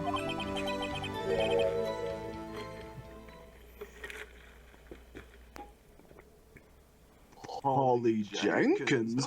Polly! Exactly, Your Honor. He wanted to remember the name of his fiancée who had committed suicide. That's why he renamed his parrot after her. I see. I guess that is possible. Ah, a mere coincidence, that's all. My granddaughter has a dog she calls Phoenix. Well, Mr. Phoenix Wright, does this make you my granddaughter's fiancé? This raises a really interesting question, actually. She's only 7 years old. So Von Karma has multiple children, then? Yes. He has another kid who is older than Franziska and has kids.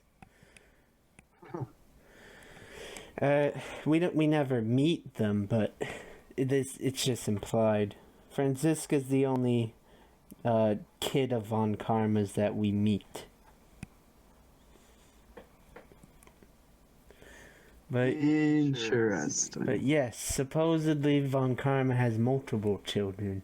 And a wife, of course. What a family, man. Yeah. Indeed. Alone? It is a little weak for evidence in a murder trial. We will need some other corroborating evidence.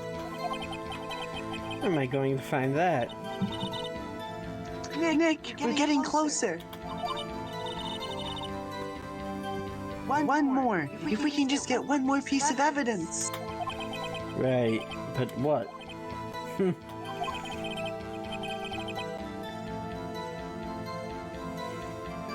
Very well, witness. You may continue.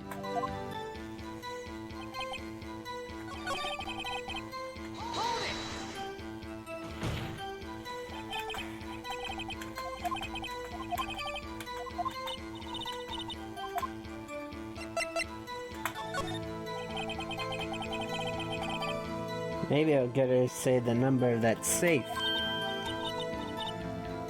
Safe? Why? Let's just try to get her to say anything, okay? Polly! What was the number to the safe in the shack? 1, 2, 8. 1, 2, 8. My, what a reckless parrot! Well, Mr. Wright, you aren't claiming that this number has something to do with the caretaker. Actually, it does. That's why I had her say it. Sorry. Ridiculous. How can the number to a safe tell us who the caretaker is? Show us your proof. What could possibly link this number to the caretaker's true identity?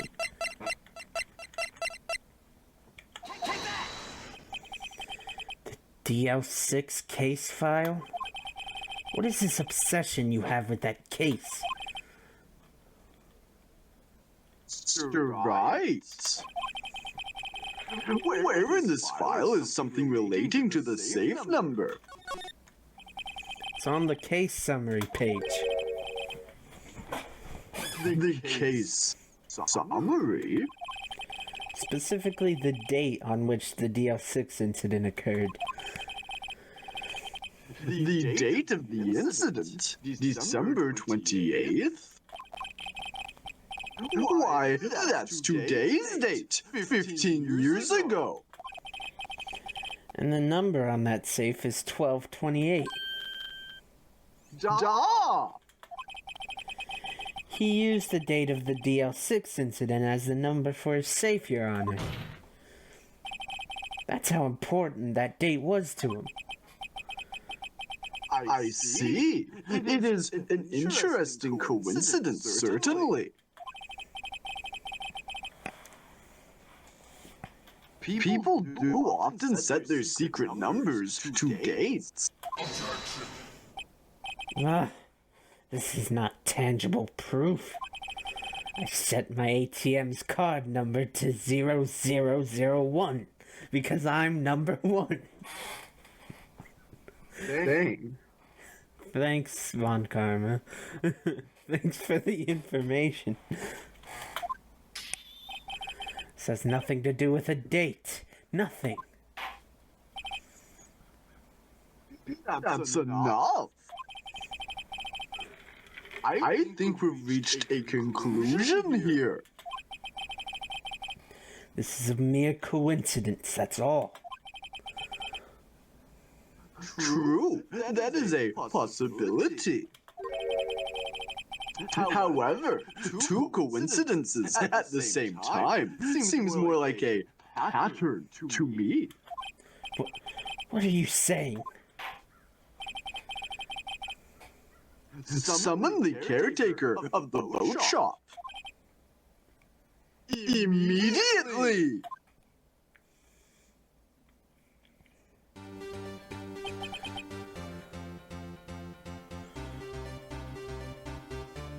So with a few tiny pieces of info from the parrot, we are able to get Yogi back on the witness stand and get a confession from him. He admits to killing Robert Hammond. He admits that, in this case, Edgeworth is indeed innocent. Witness! Tell us your name. Wait. This witness, he doesn't remember. No, it's okay.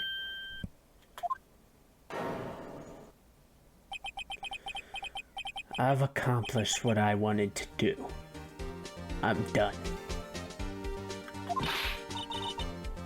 Nick, he looks totally different. This is the real Yogi, I think. Finally. He's been acting feeble to hide his true identity. Acting for 15 years. Well, let me ask you again.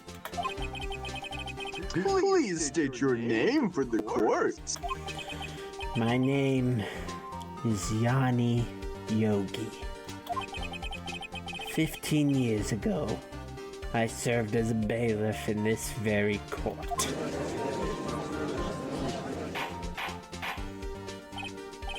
Order! Order! Yanni Yogi! So it was you who killed Robert Hammond? And tried to frame Miles Edgeworth for his death?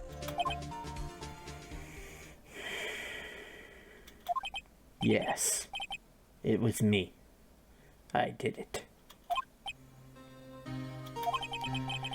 They put me on the witness stand 15 years ago. Robert Hammond, he said I was mentally unsound. He told me it would make me innocent, get me off the hook. So, I pretended to have brain damage. I was innocent, really. But he didn't believe me. We won the trial, but I lost everything. I lost my job, my fiancé, my social standing. Then, this year, 15 years later, a package arrived. It was a letter and a pistol. The plan was written out in careful detail. It was a plan for me to take my revenge on the people who ruined my life. I didn't care who had sent it. I thought this was my chance. After 15 years, this was it. Finally, a chance to have my revenge on Robert Hammond and Miles Edgeworth. I have no regrets. Wait a moment. Revenge against Miles Edgeworth? What do you mean? I'm not at liberty to speak on that matter. Why don't you ask Mr. Edgeworth yourself? Anyway, I admit it. I was the one who killed Robert Hammond.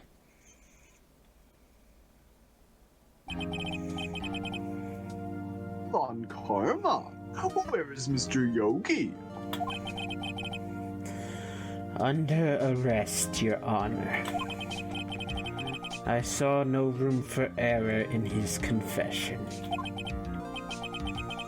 Then the defendant, Miles Edgeworth, is... Innocent. In this case, at least.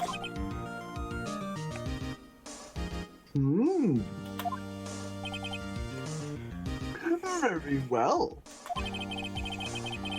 Will the defendant please take the stand?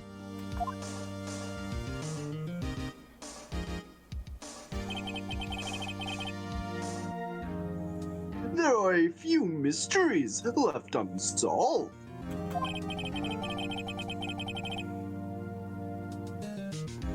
Still, you are cleared of suspicion for this particular case.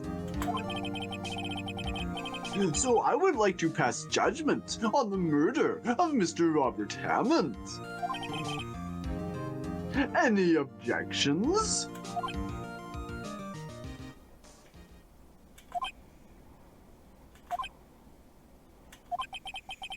Don't believe it. Why isn't Von Karma saying anything? Very well.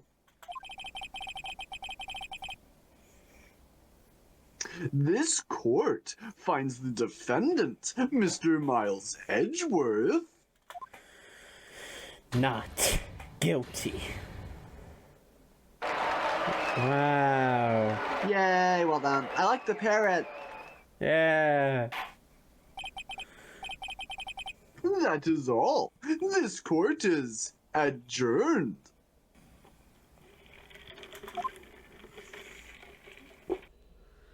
So Edgeworth gets a non-guilty verdict. It's over then. We won. This is the greatest day of my life! Take me by the hand, lead me to the land that you understand.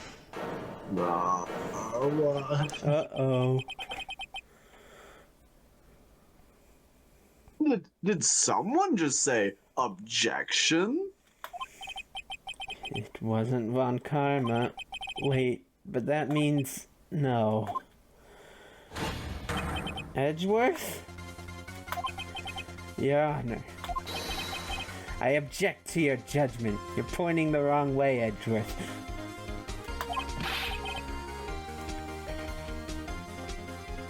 What do you mean? I'm not innocent at all. As we have heard, Yanni Yogi killed Robert Hammond in revenge. But revenge for what?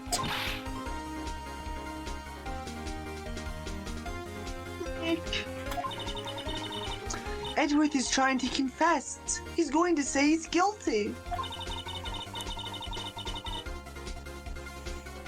He's going to tell them he was the murderer in the DL6 incident. He's going to tell them he killed his own dad. Uh-oh. What do I do? Raise an objection or leave it to Edgeworth? What do you think? I'll let you decide.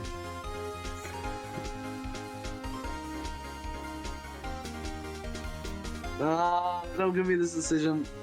I'd say leave it to Edgeworth. Yeah, full disclosure, it doesn't actually matter. Yeah. No. I'm sure Edgeworth thought about this one long and hard. This isn't my place to interfere. Nick, are you sure? There's nothing we can do about it. This is his problem now.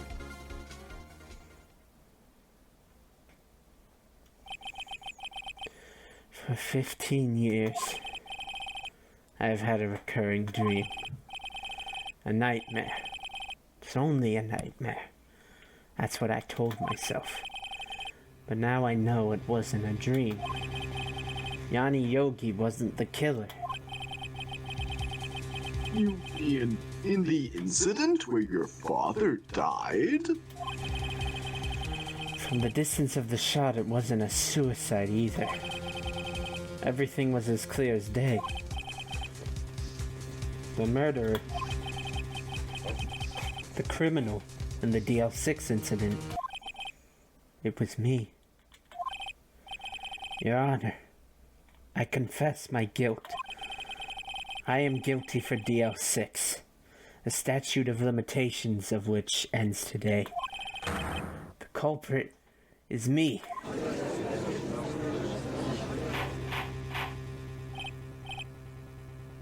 Order! Order!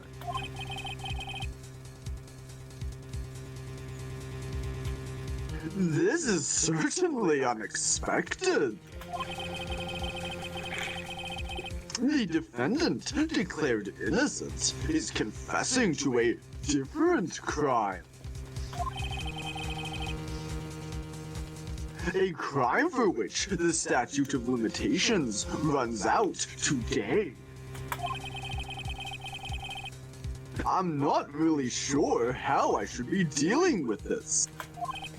Ah, it's obvious. We hold a trial. Right here, right now. We try this man for his crime of 15 years ago. I think I would like to take a 5-minute recess.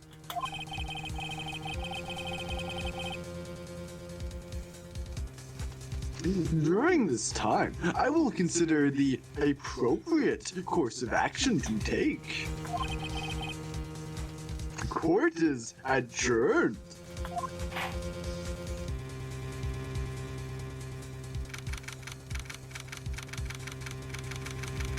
December 28th, 2:24 p.m. District Court Defendant Lobby Number 2. I'm sorry, Wright. I've just wasted all your effort. Mr. Edgeworth, I just don't believe it, sir. I mean, you kill your dad? I didn't want to believe it myself, Detective. But it's the truth. I deserve to be punished. Murder is murder, no matter what the circumstances. This is crazy! Just crazy!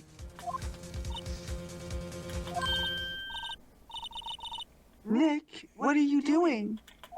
Huh? Oh. I was just reading through the court record once more. I'm getting my case ready. Your case? For what? Huh? Isn't it obvious?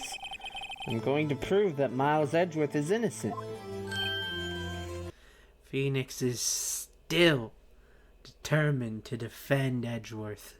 That's fucking right. I didn't hear no damn bell. He said he'll prove Edgeworth innocent, and by God he is gonna do it. In the name of love, we will prove Edgeworth innocent, and that means to all, everyone, not just the judge, even Edgeworth himself. We're gonna make Edgeworth wake up from this 15-year-long bad dream. What are you talking about, pal? He just admitted to it. He confessed that he did it in court. I'm sorry, Edgeworth, but I don't believe your nightmare. What? It's just a dream. It's not real. The truth is right here in this court record. In any case, tighten your belts. The real fight is just beginning. I'll prove you're innocent. Trust me. Right.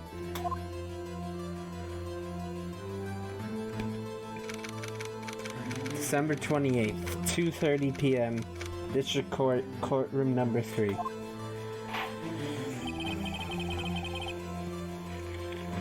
Now then, I would like to resume our trial. Judge, Miles Edgeworth has admitted his own guilt. He has confessed his crime. Let us begin by hearing his testimony. Then, though pointless, let the defense do their cross-examining. Statute of limitations on the DL6 incident runs out today. Though it's unconventional for me, I'd like to run this one by the book. We are going to get our chance to try and take apart Edgeworth's confession. Surprisingly, Von Karma won't try playing any games on this front. It looks like we'll be having a fair final round with the god of prosecution. I see. Does the defense have any objections? No, Your Honor. Von Karma, you knew this was going to happen from the very beginning, didn't you? Oh.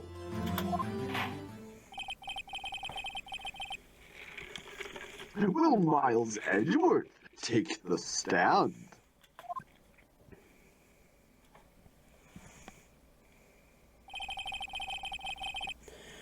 Will the witness state his name and profession? Miles Edgeworth, I'm a prosecuting attorney. Mr. Edgeworth, 15 years ago, you mistakenly killed your father, Gregory Edgeworth.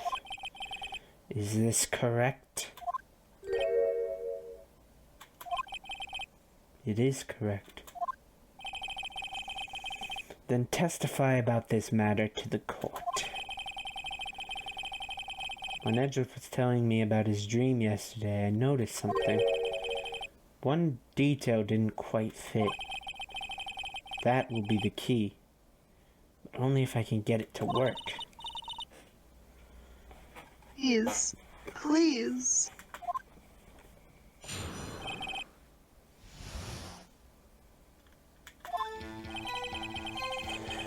That day, I had gone to the courtroom to observe one of my father's trials. As we went to leave, an earthquake struck, trapping us in the elevator. My father and Mr. Yogi lost their composure and began to argue. Just then, something heavy fell at my feet. I picked it up and threw it at Mr. Yogi. I wanted them to stop fighting. A moment later, there was a single gunshot, then a scream. It was a terrible scream. I remember it to this day. That's all.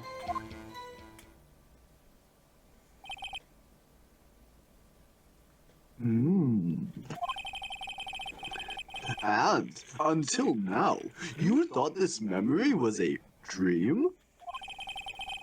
We were stuck in that elevator for 5 hours. The oxygen in the elevator ran out, and I lost my memory of the events. Ah, the same claim Mr. Yogi has made. Very well. Mr. Wright, your cross-examination, please. Yes, Your Honor.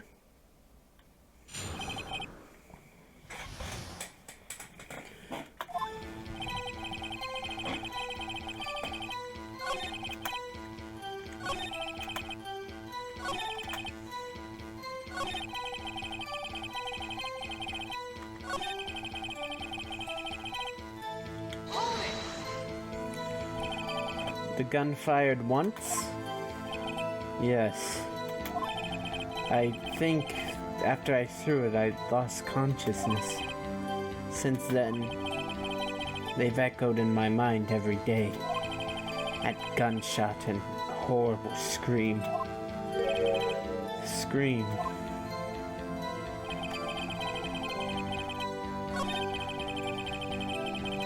And I think this is the point of contention, no?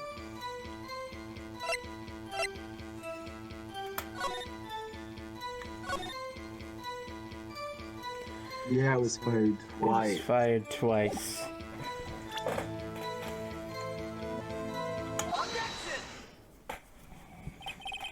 Are you sure you only heard one gunshot? Yes, I'm sure of that. I heard the shot and the scream. Then everything faded. I was unconscious until the rescuers came. I see. No, Your Honor. Unfortunately, you don't. Look at this file one more time. This plainly contradicts the witness's testimony.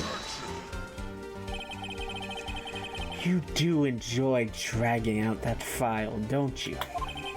I don't accept this evidence. Unless you can tell us what page it's on. Which page contradicts Miles Edgeworth's testimony? Why is that Von Karma's big hang up? Like, oh, this is useless unless you can give us the page number. I don't know. Like, is that meant to prove? It's very stupid. Look at the victim data in this file. It says it quite plainly. The murder weapon was fired twice. Miles Edgeworth only heard one gunshot. Yet, the murder weapon was fired twice. The first shot was the accidental firing when the pistol was thrown. So, who fired the remaining shot?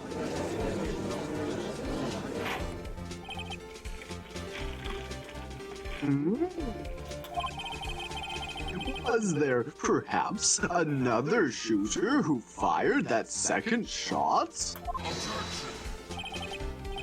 Your Honor, as I'm sure you're aware, this incident occurred 15 years ago.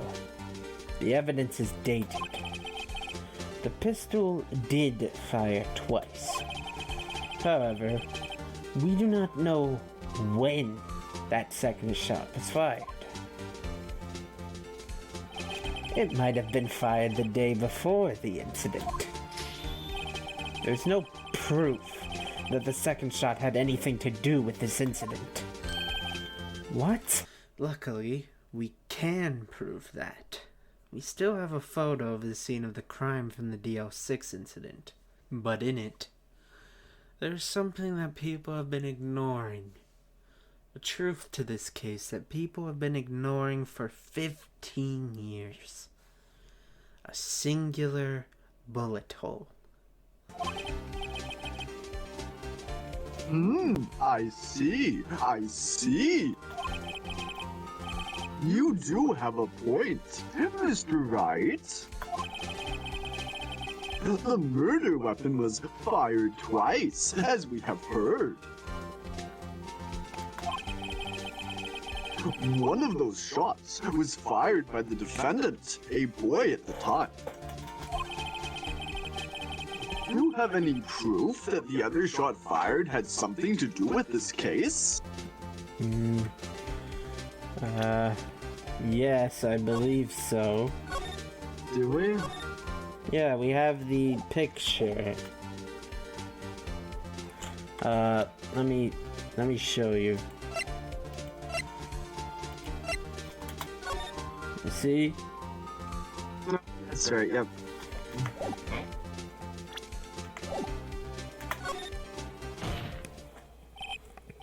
Your Honor, I think I'll be able to show you proof. What? Impossible. Now, Mr. Von Karma, save your surprise for after you've seen the evidence. Very well, Mr. Wright. Show us your proof. Do you have evidence that the second firing of the pistol is related to this incident? Look at this photograph.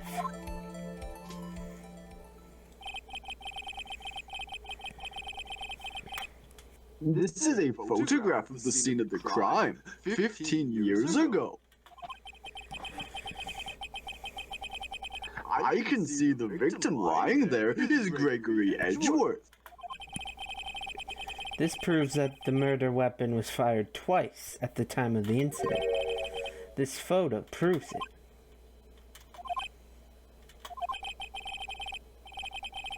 So, let me get this straight. This photo proves 2 shots were fired? Where?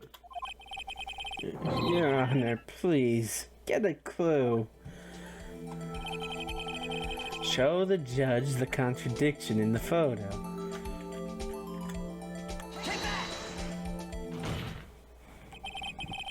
As should be obvious, the contradiction is here.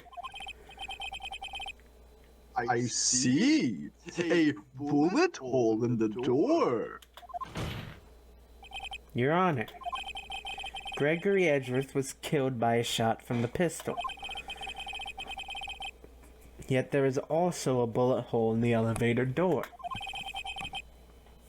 We also know that the murder weapon was fired twice. Thus, someone other than Edgeworth fired that second shot.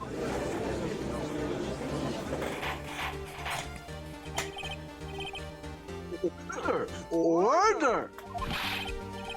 Mr. Wright, what are you driving at? It's simple, Your Honor.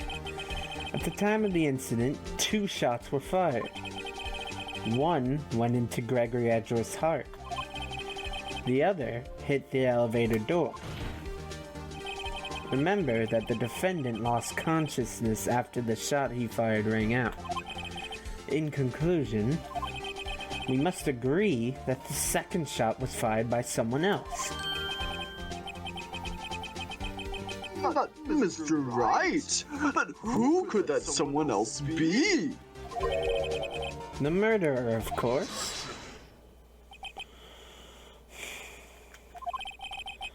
I knew I should have stepped in before your wild fantasies got out of hand. Mr. Wright. Look once more at the DL6 incident case file. Look closely. Try the case summary page. The case summary? That's on page 1. Look what is written there. Not a single clue was found on the scene. If the pistol had indeed been fired 2 times,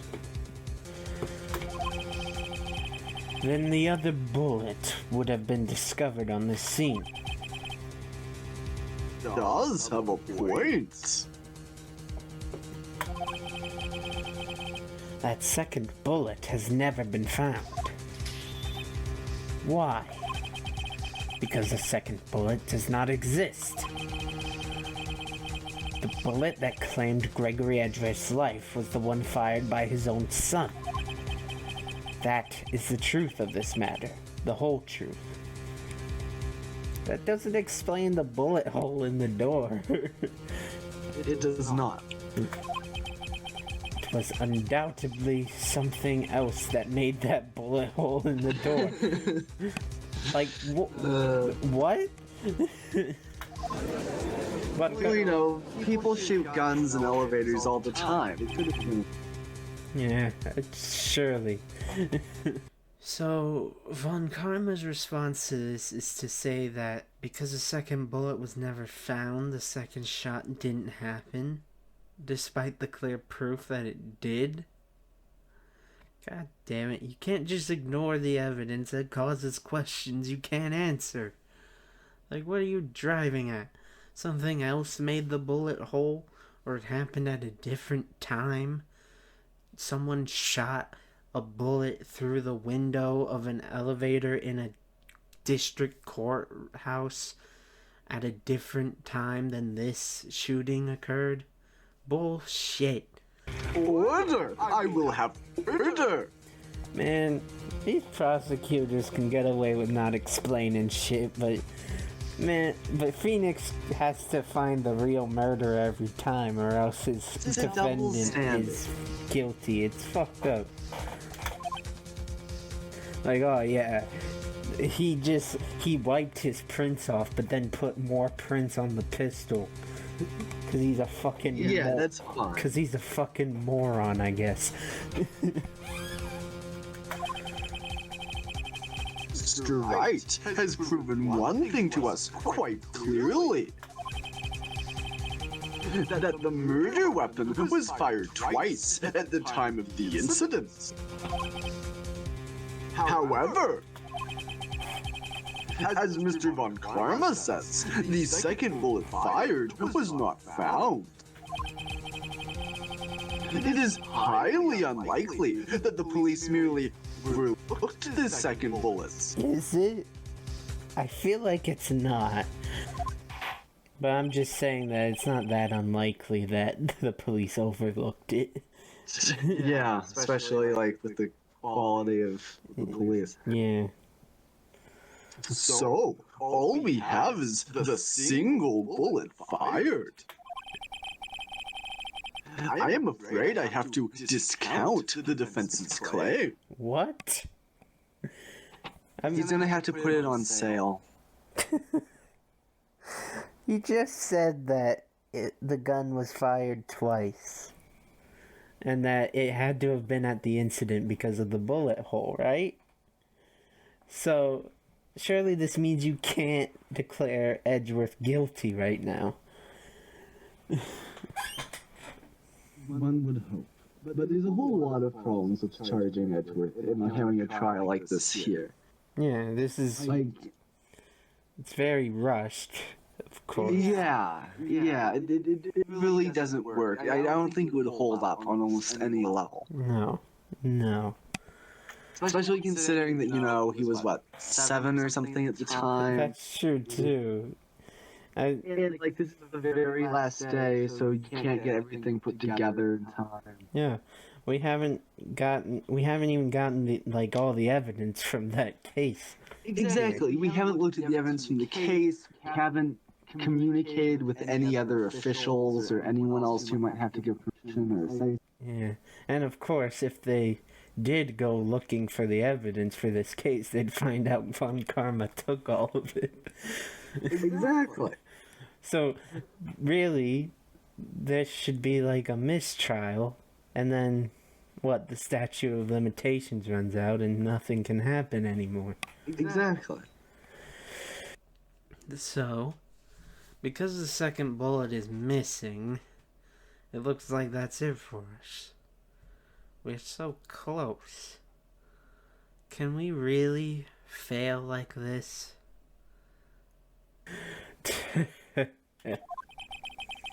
I praise the judge for his wisdom in this matter. Yeah, how did this happen? I don't believe that the second bullet didn't exist. Was I wrong? Have I been wrong about this whole incident? What are you doing, Nick? Why aren't you raising an objection? I'm sorry, Maya. What? It looks like I was wrong. Nick? If the second bullet wasn't there, then all my conjectures are for nothing. No. But you said you'd do it, Nick. You said you'd get Edgeworth declared innocent. I'm sorry. It's just, when I saw the photograph, I thought that 2 shots had been fired. I was so certain of it. I thought I'd won. I thought there was another person, someone else, who fired the killing shot. But now, was wrong to think it could be that simple. This case has stood unsolved for 15 years. Nick, Well, it seems we have finally cleared up this incident. Only one bullet was found at the scene of the crime. That shot was fired by Miles Edgeworth. Precisely. I would like to ask one thing of Miles Edgeworth before passing my verdict. Have you been paying attention to the trial so far? Yes, Your Honor. Do you have any objections? No. No, I do not.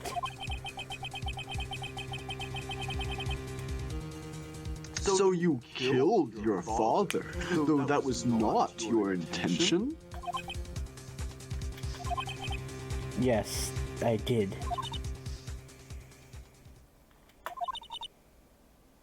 oh no. He's accepted the guilt. Very well. The statute of limitations on the murder of Gregory Edgeworth runs out today. Therefore, I must pronounce a verdict on the defendant today, right here. Right now. Indeed. Does anyone have any objections? I've been here before. It's just like my first day in court. There are so many things I know I should be saying, but my mind's gone blank. I can't find the words. Mr. Wright? Your Honor, I object.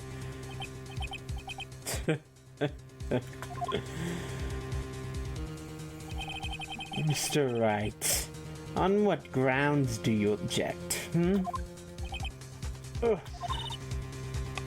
Nick, I don't know. This case is perfect. oh no. Ah. This is Mia. It must exist. The second bullet. You're haunting me. Get out of my head. It's Mia. She's not possessing Maya. She must have gotten a spirit payphone and contacted us that way instead. That's why the connection is so bad. But actually, I personally, at least, this is just my, headcanon. I don't actually think this is Mia's spirit haunting Phoenix this time. I think this is more just Phoenix hallucinating out of his pure desperation to save his friend and his hopes of finding that bullet. I think in his moment of truest weakness, like any anime protagonist, he's envisioning his mentor and what they might do. Or maybe not. Could just be Mia haunting him. Take your pick, really. What? What did you just say? Nothing. Second bullet must exist? But where? Someone took it. It seems waiting is not going to produce us any answers from Mr. Wright. Your Honor, please, I'm being haunted right now. Give me a moment. Wait, Your Honor. Alright, the second bullet. It existed. What? But we've just heard proof that it did not exist. I realize that, Your Honor. I'm really grasping here. It's just someone took it from the scene of the crime. That's what happened. Who? The murderer. The murderer? Then tell us, just who is this murderer? I'm still thinking about that one.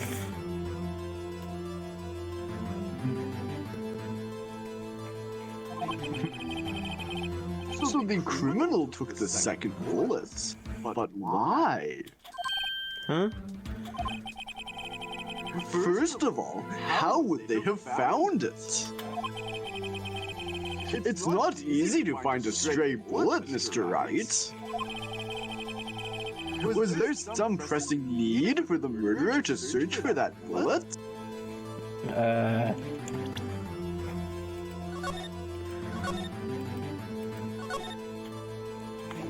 They had to find it. I don't fucking know. Of course, there was a need. That's why they took it. What possible reason could they have had? Well, the reason the murderer took the bullet away from the scene with them was the bullet would be proof. I think. The bullet would be proof. Maybe they Oh no, it's not. thought the bullet would be used as proof. Proof? It was a special bullet, so they took it with them.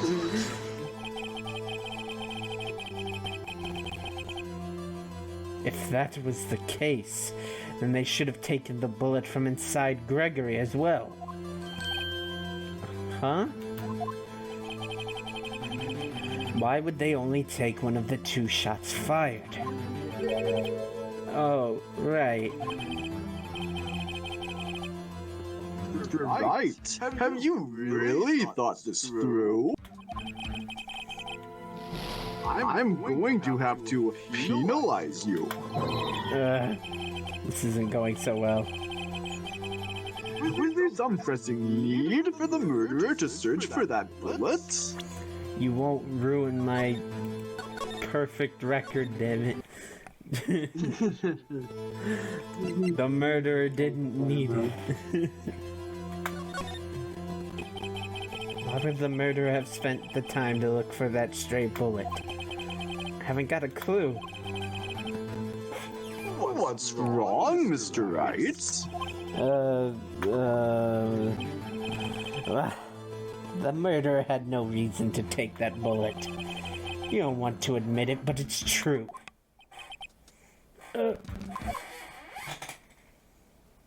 Had to take it. Had to take it? The murderer? What does that mean? You're thinking too normal. Think crazy. Don't think why the bullet was taken. Think why the bullet had to be taken.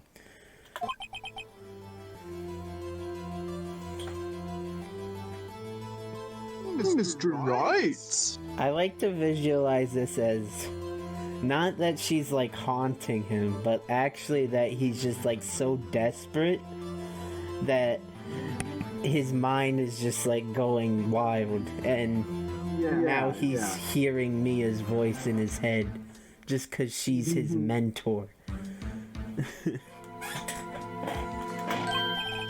Yes, Your Honor. I have no idea what I'm doing. Well, the murderer had no intention of taking the bullet from the scene, but, the murderer had to take the bullet. Had to, Mr. Wright? What do you mean?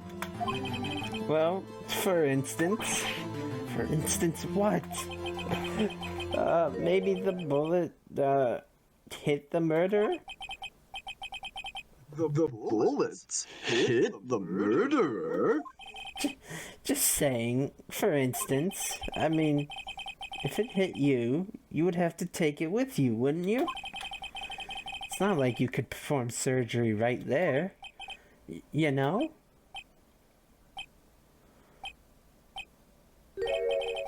Wait a second. I was just talking off the top of my head, but what if that's really what happened? Let me get this straight. So at the time of the murder, the murderer themselves was shot? And they left with the second bullet still inside of them? Thus leaving only one bullet at the scene of the crime? Yes. I guess that's how it would work, yes. But there's a problem with that.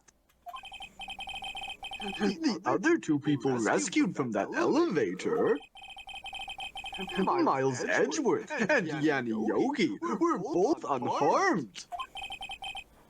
So that would mean... The murderer came from outside, yes.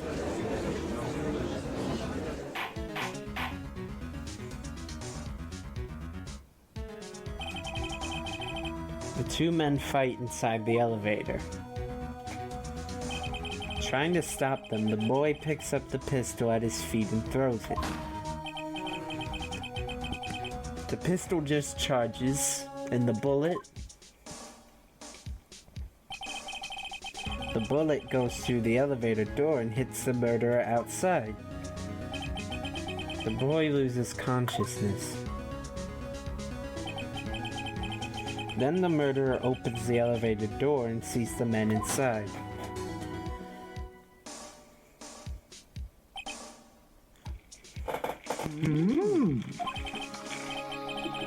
Mr. Wright, you are truly the most unpredictable defense attorney I have ever known. I can tell you're grasping, yet I cannot deny the possibility of what you say. What are you saying? Deny it. Deny it. No one involved with the incident was wounded. There was no murderer.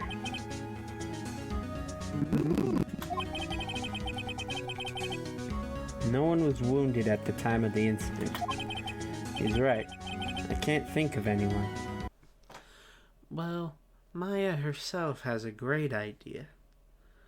Remember, who was it that took a very odd, very long vacation after the DL6 incident? Who had a motive to kill Gregory Edgeworth? Who do we know has been tormenting Miles Edgeworth for years and wanting to frame him for murder, which would now make more sense in this scenario? My friends, there's just one guy in this courtroom that's got all of it down. Manfred von Karma. Huh? I just thought of something really crazy. Crazy? Remember what Mr. Grossberg said yesterday?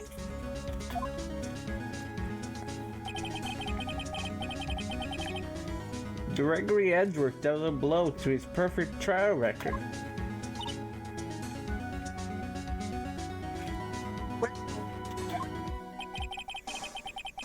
It must have been quite a shock for Von Karma.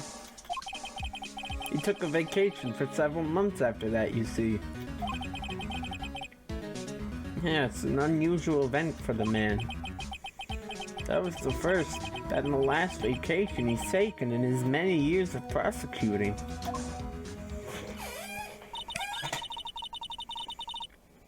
What if Von Karma didn't take that vacation because of shock,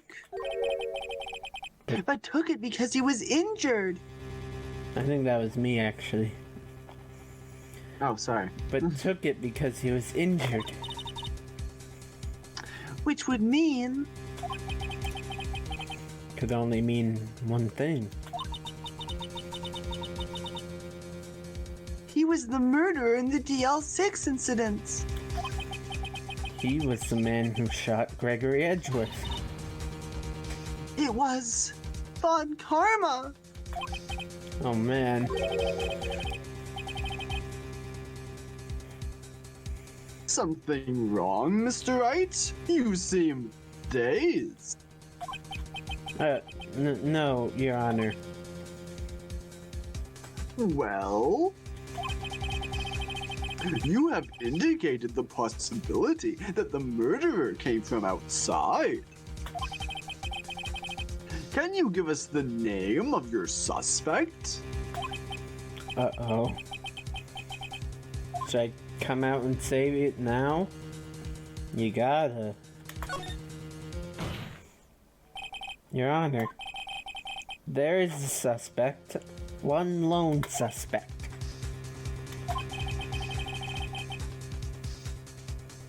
Well, this is certainly interesting news. Very well, Mr. Wright. Who is your suspect?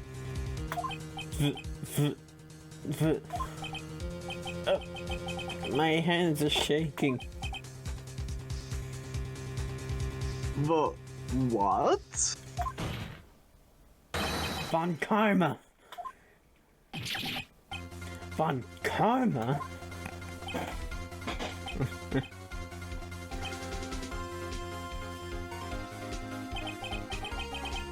You mean the Von Karma? The prosecutor? The one standing right over there? Bah. You don't object? I see no need.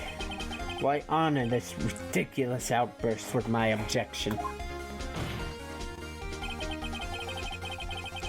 Because you took a vacation for several months starting the day after the incident. Yet you pride yourself on a perfect record. Why would you take such a long vacation without any reason? So, you're claiming that I took a vacation to heal my injury from the incident. Fascinating. Prove it. I would have needed surgery, no? Where did I go under the knife at, Mr. Wright? Bring the doctor that operated on me. Have him testify. Nick! Let's find out who his doctor is. It's no use. Edgeworth? I know Von Karma. Perhaps too well. He's perfect. He wouldn't leave clues. He probably didn't undergo surgery.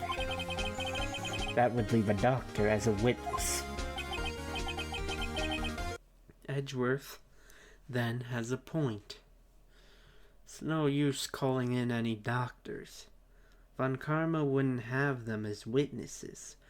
Too risky for his perfect planning. Did he just remove it himself then? I can't see that happening. Von Karma's no action movie or video game hero that can stomach gouging out the bullet from the hole with his thumb.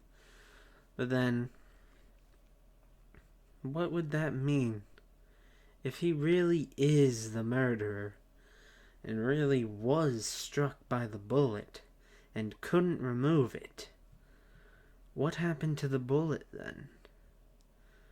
There's only one answer, but I think Phoenix should have the floor from here.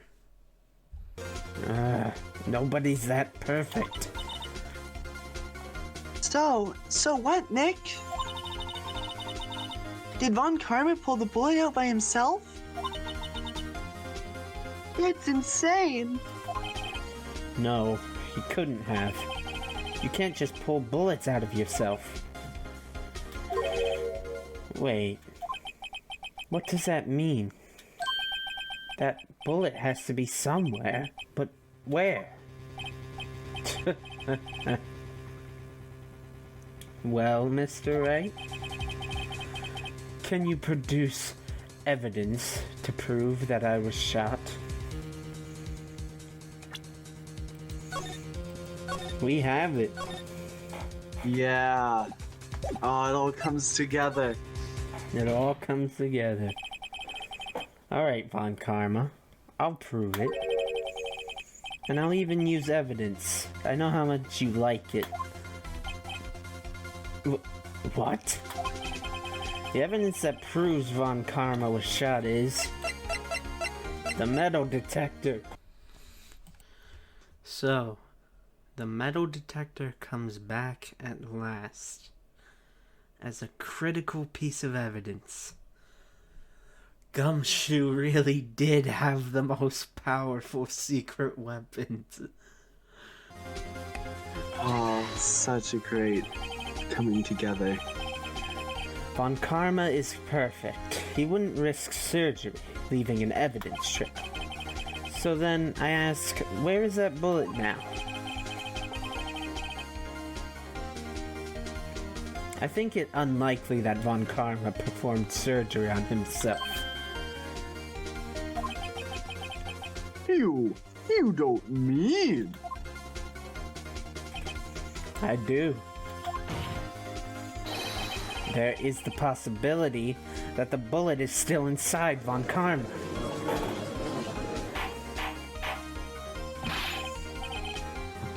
Is that even possible? For all these years? Well, there's one way to find out. We could use this metal detector. Well, Von Karma, I'm going to run this over you and see what we find. Ah, look at him. Look at him sweat. Sweating bullets, you might say. Yeah, I refuse. You refuse? But refusing this means... You acknowledge that the bullet is still inside you?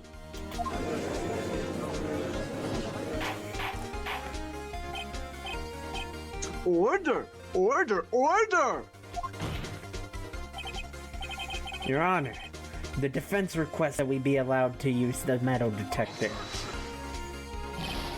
Judge, I call for a suspension of this trial. This is an invasion of privacy. The statute of limitations runs out on this case today. It was you who said we had to end it right here, right now.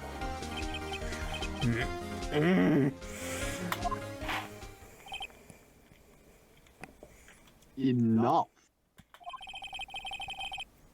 I permit the use of the metal detector. Mr. Von Karma, you will submit yourself to testing. Nick, what does this mean? I don't know, but we have to give it a shot.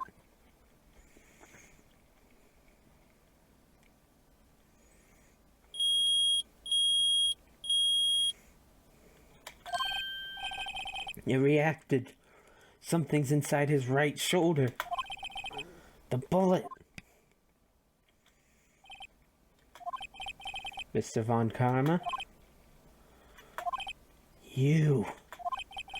It was you. I was afraid this would happen. And so I remained silent. Indeed, there is a bullet in my shoulder. However, it has nothing to do with this incident. What? I was shot in the shoulder long before the DL6 incident. I claim that the bullet in my shoulder has no relation to DL6.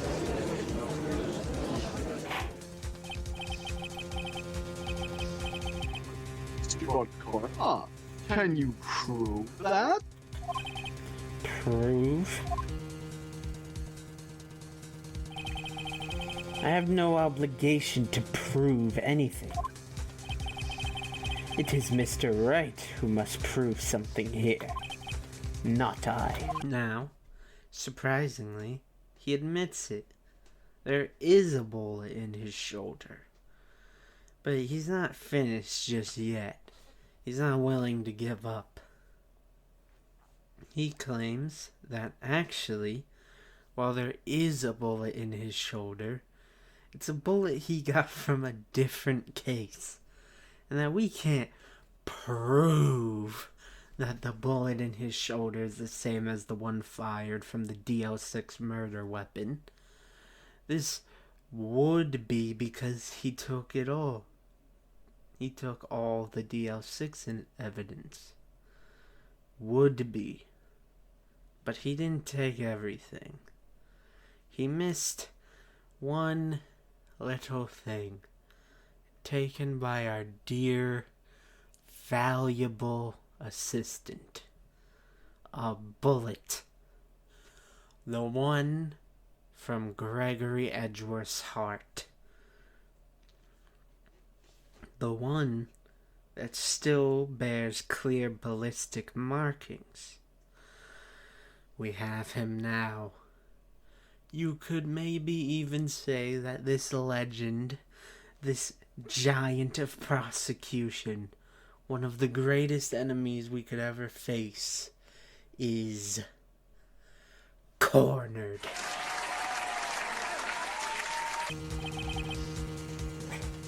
Mr. Wright?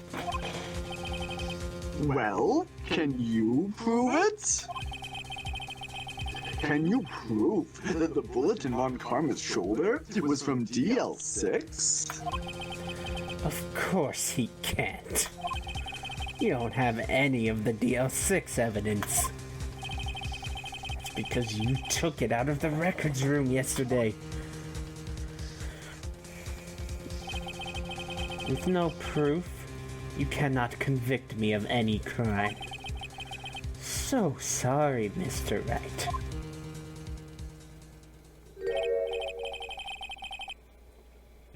No, I'm the one who's sorry, Mr. Von Karma. What?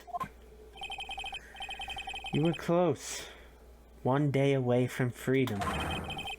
But you see, I have proof. What?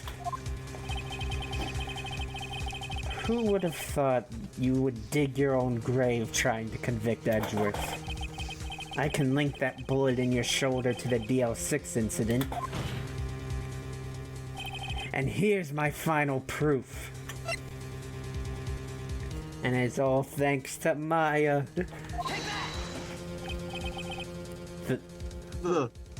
That's a bullet? Where did you get that? This is the bullet used in the DL6 incident. This was taken from the heart of the victim, Mr. Gregory Edgeworth. The bullet is preserved quite nicely, with all the ballistic markings intact. Ballistic markings? You may recall the term. It came up in the first trial 2 days ago.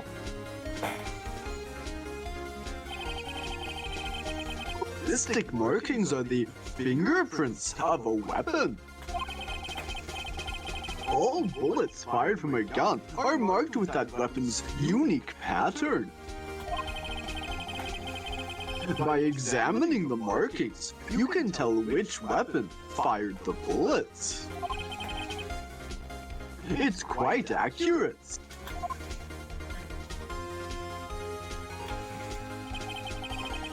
We have 2 bullets in our possession. One, the bullet removed from Gregory Edgeworth's heart.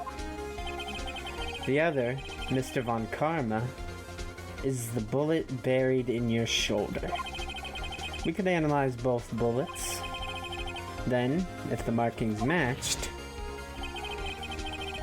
we would know that both bullets had been fired from the same gun. The very same pistol. In other words, the murder weapon that killed Gregory Edgeworth.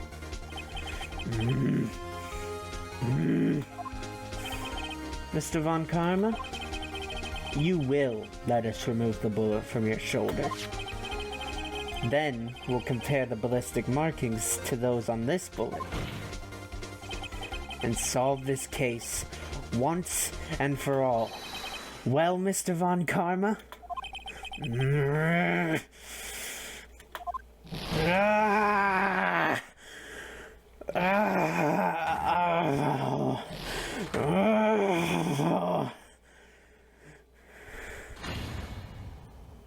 That scream.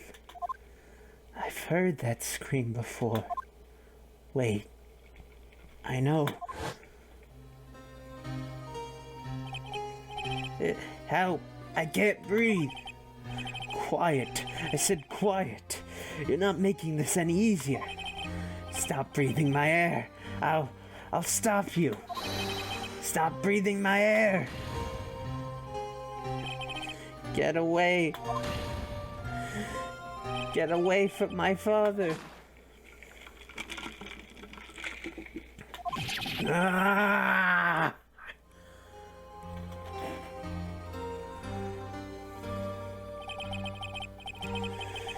It's that scream I heard in the elevator 15 years ago. Von Karma, it was you who screamed.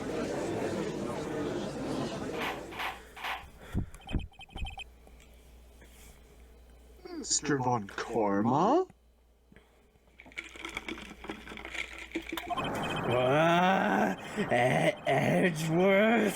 Edgeworth! Only you would dare defy me. So, it was you. You and your father are my curse. Your father shamed me with a penalty on my record. And you left a scar on my shoulder that would never fade. I'll bury you. I'll bury you with my bare hands. Death.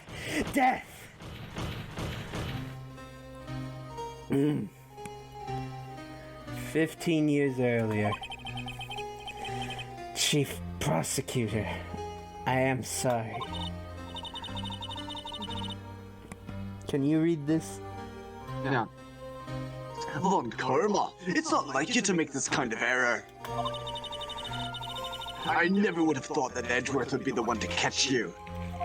I was careless. I'm sorry, but you will have to be penalized. I've covered for you in the past, but not this time. Edgeworth. It was a shock like none I had ever known. Me? Penalized? It took hours for me to regain my composure. Suddenly, I found myself in the darkness. I was in the court records room. I must have wandered in there without thinking where I was going.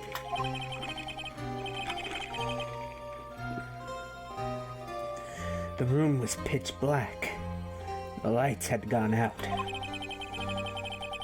I went out into the hall and felt my way to the elevator. I pressed the button, but nothing happened. Then there was a noise. I was in pain. A horrible, burning pain in my shoulder. Just then, the lights came back on. The elevator opened before my eyes.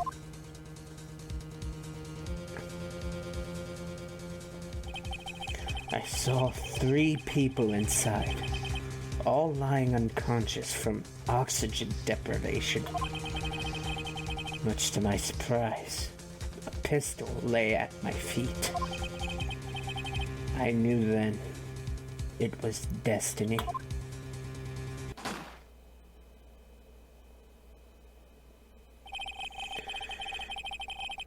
In his last moments, Gregory Edgeworth was still unconscious.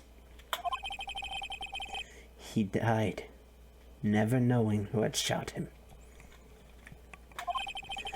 Later, he spoke through a medium, blaming Mr. Yogi.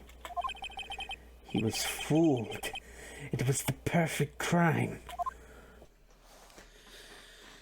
Indeed, one could say Von Karma had the perfect plan, so great that even the spirit of the man he killed had no idea it was him. But the catching of him, through Phoenix's sheer will to save his friend, shows he did make a mistake. His endless torment of Gregory's son, and arrogantly thinking he could then make him take all the blame for his crimes. That nobody could stand up to put a stop to him from doing so. That was his one, only, yet decisive and fatal mistake. And this tale goes to show that at the end of the day, truly nothing and nobody is perfect. And nobody is untouchable.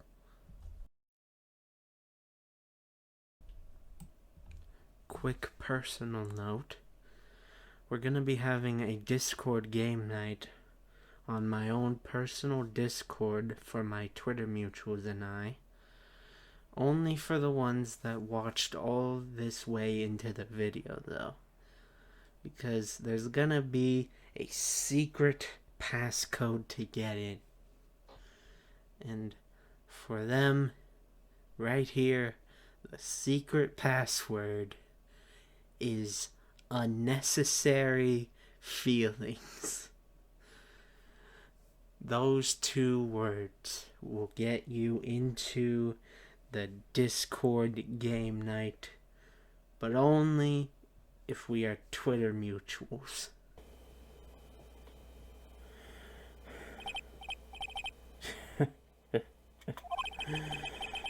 Who would have thought another man would have come to open that elevator door? Judge, Whoa, what? what are you doing? Do your job. Bring an end to this miserable charade. Now, end it.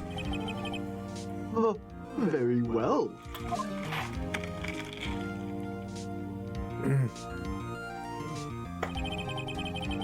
It appears that we have come a very long way to the end of this maze.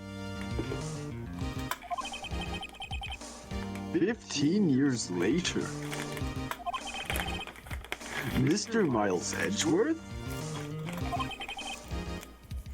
Yes, Your Honor. You were innocent. You are innocent. As you said, it was all a nightmare. Yes, Your Honor.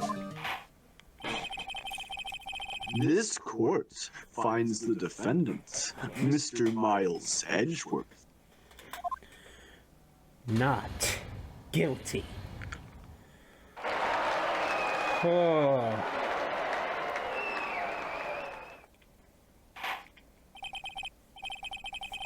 That is all. This court is adjourned.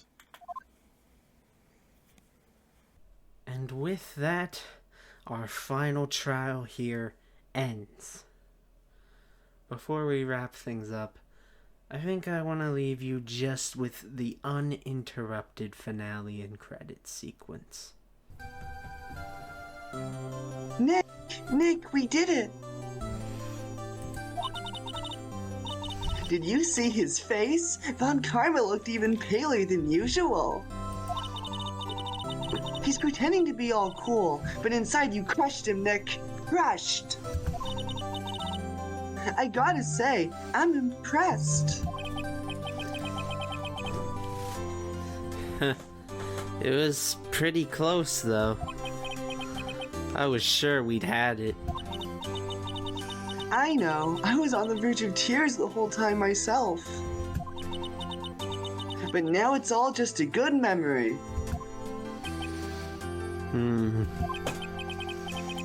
So, it's finally over, Edgeworth. Right. Yeah?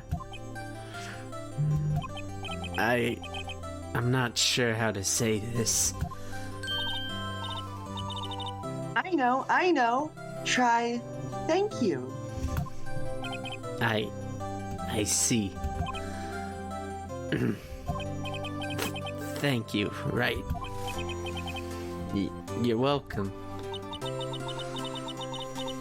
I think you could have done it better than that. They're just awkward gay lovers. I know the sexual tension between the thank you and you're welcome. Yeah. It's so Yeah. like you cut with a knife. It's palpable. You can feel it. Yeah. Even through the screen. Mm-hmm. Sorry. I'm not good at this sort of thing. You got a lot to learn, Edgeworth. She's got you there. Whoa! Amazing, pal! You pulled through just like I thought you would. I'll never forget this. I owe you one, pal. And tonight, let's party. Dinner's on me.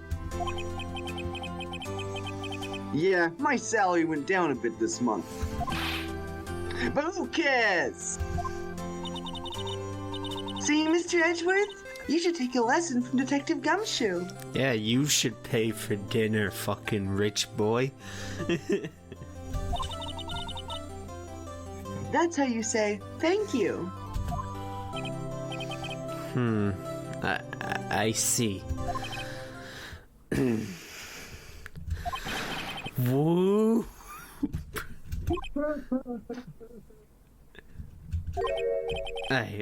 I feel foolish. A little at a time. You'll get used to it. It's been 15 years since I've seen Edgeworth this unguarded. Hey, y'all! Lana! Y'all are great in there! Thank you. Yo, Edgeworth, congrats! Thank y'all very much. I knew you were innocent from the start, of course. Just look at you. You wouldn't stick your hand in the cookie jar even if no one was there. You were the witness on the first day of the trial, weren't you? Yeah, well, let bygones be bygones, eh? Speaking of which, what are you doing now, Lotta? Who, me? Oh, I went back to college. I gave up trying to be an investigative photographer pretty quick. Really? That's too bad. Huh? Isn't that the hot dog guy from the park? Huh? It's over, Nick. My life is over. Why the sad face, Larry? What happened now? Oh, Nick, I'm not long for this world. You don't look sick. It's Kiance. She's going to live in Paris. Paris, Nick.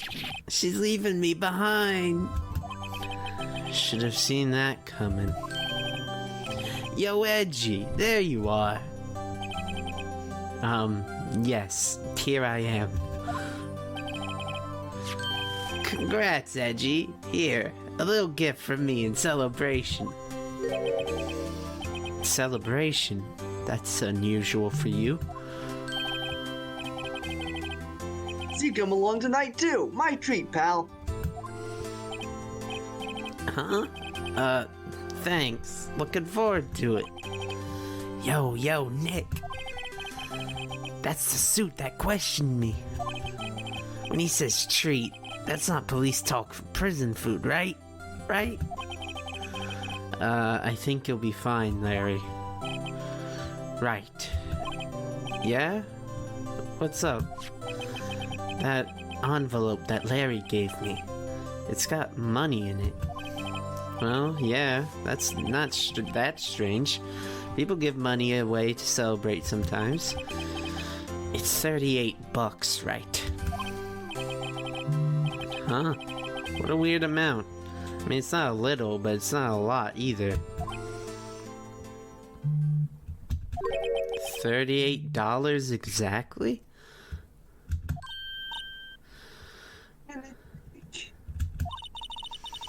Wasn't that exactly the amount of lunch money that was stolen from Mr. Edgeworth in school? $38. No. No! Larry, it was you! What are you so surprised about, right? Huh? Larry was absent that day from school, right? But that doesn't automatically rule him out as a suspect. What? Think back to that day, 15 years ago. Larry took the day off, but he was bored, so he came into school anyway. Then, he saw the money lying there, and the rest is history. I never was good at history. Edgeworth, you didn't know, did you? I suspected. I just couldn't picture Larry protecting you like he did that day. Everyone else was saying you did it. The whole class was against you, remember? Yeah, too well. Right. You may not know this, but we used to have a saying back in school. When something smells, it's usually the butts. I know.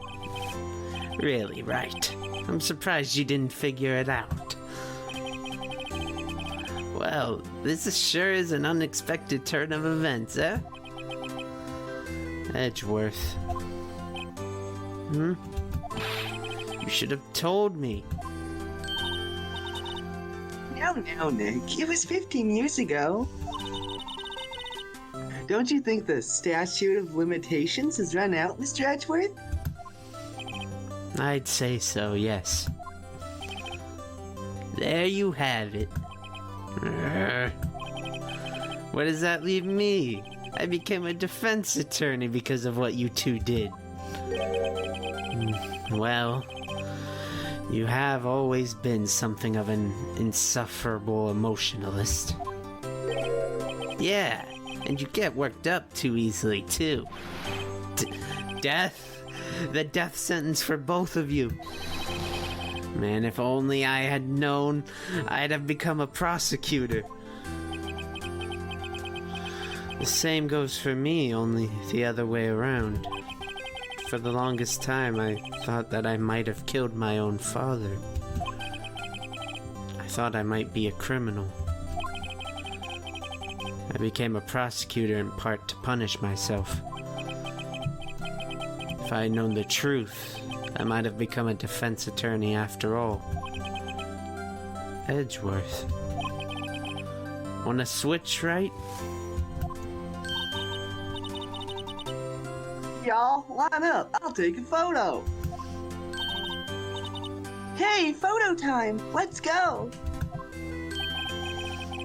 And after that, dinner on me.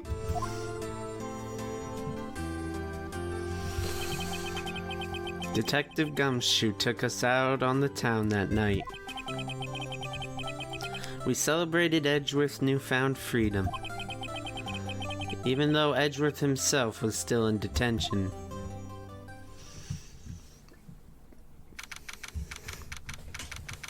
December 29th, 5:02 a.m., Wright & Co. Law Offices.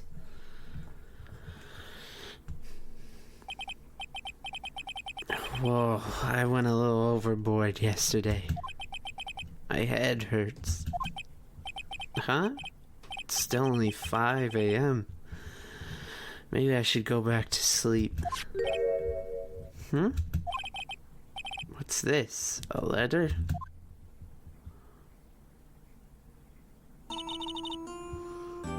Good morning, Nick. You were really impressive yesterday. Seeing you, it made me think about what I'm doing here. I'm a spirit medium, in training, of course. I wanted to help Mr. Edgeworth, too. I wanted to help you. But I couldn't. I was useless. So I've decided to go back to my training. I'll become a full-fledged spirit medium, for starters. I couldn't say it to your face, so I left this letter. Goodbye, Nick. Goodbye? What time is it? The first trains for the mountains have already left. To the station.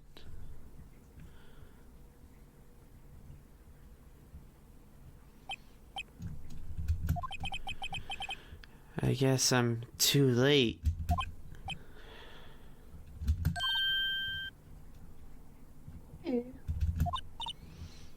Nick! Maya.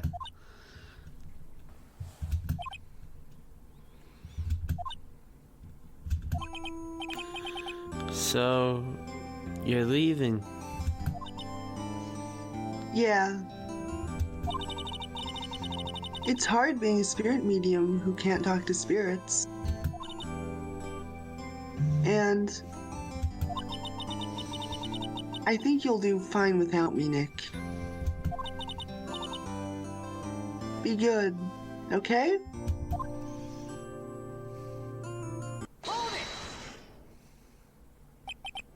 Wait! What? I never could have saved Edgeworth without your help. Huh? On the last day of the trial, I heard her. I heard Mia's voice. You heard my sister? Yes, only her voice, but still. It was at the very end when I thought we'd lost everything. Well, that's my sister for you.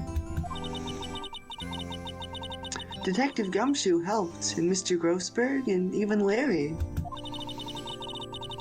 I'm the only one who couldn't help. I was useless, Nick.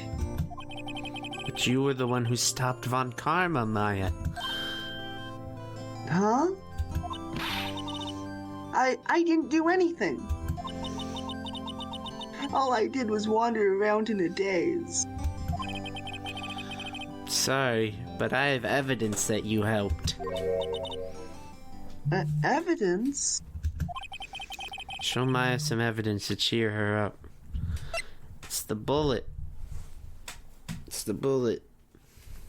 Oh, I messed this up when I played. Oh. A bullet? This is one of those ones where you don't get a second chance, too, isn't it? Mm-hmm. Yeah, it's the bullet, cause she was the one that got it. Yeah, no, I picked the parrot because she was the one who communicated with it. And because I liked the parrot. Von Karma was convinced he had taken all of the evidence pertaining to DL6. But you were the one who rescued the last piece of evidence we needed. This was the bullet that put an end to Von Karma. And you were the one who gave it to me. Nick. Thanks, Maya. I couldn't have done it without you.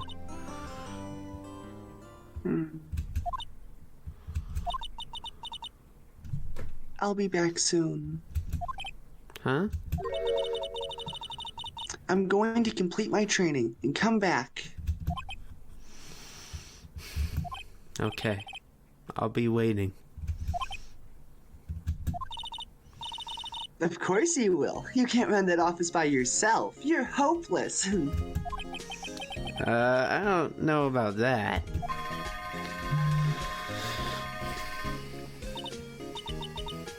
So, this is it. See you soon, Maya.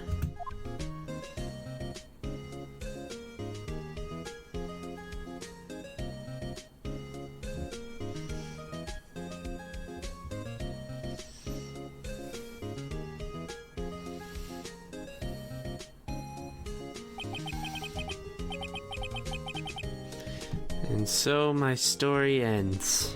Time to turn a new page and say goodbye to the novice defense attorney that I once was. Now a new story begins.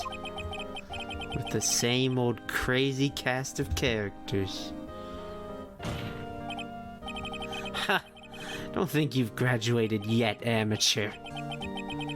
You're right. Perhaps you'd like to rethink that claim. Yes, Your Honor. Uh-oh, I got a bad feeling about this. There we go. I really like that ending, especially with like all the characters together. Hey, pal. Mr. Edgeworth came down to the precinct to wish us a happy new year. Talk about a pleasant surprise. Woo! Detective Gumshoe! Then he hung his head low and went right back outside. Kind of like he was embarrassed or something. Strange, huh? Huh?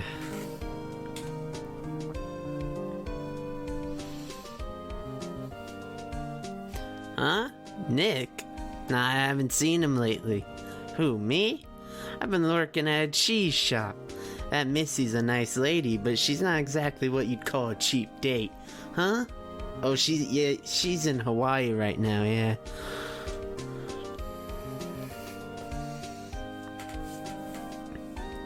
I wish it wouldn't auto-scroll on these parts. Yeah, this is tough. Oh, Wright? Yeah, I remember him. I hear he's been pretty busy lately. You know, not to ring my own bell, but I sort of taught him everything he knows. I'm sure he's grateful.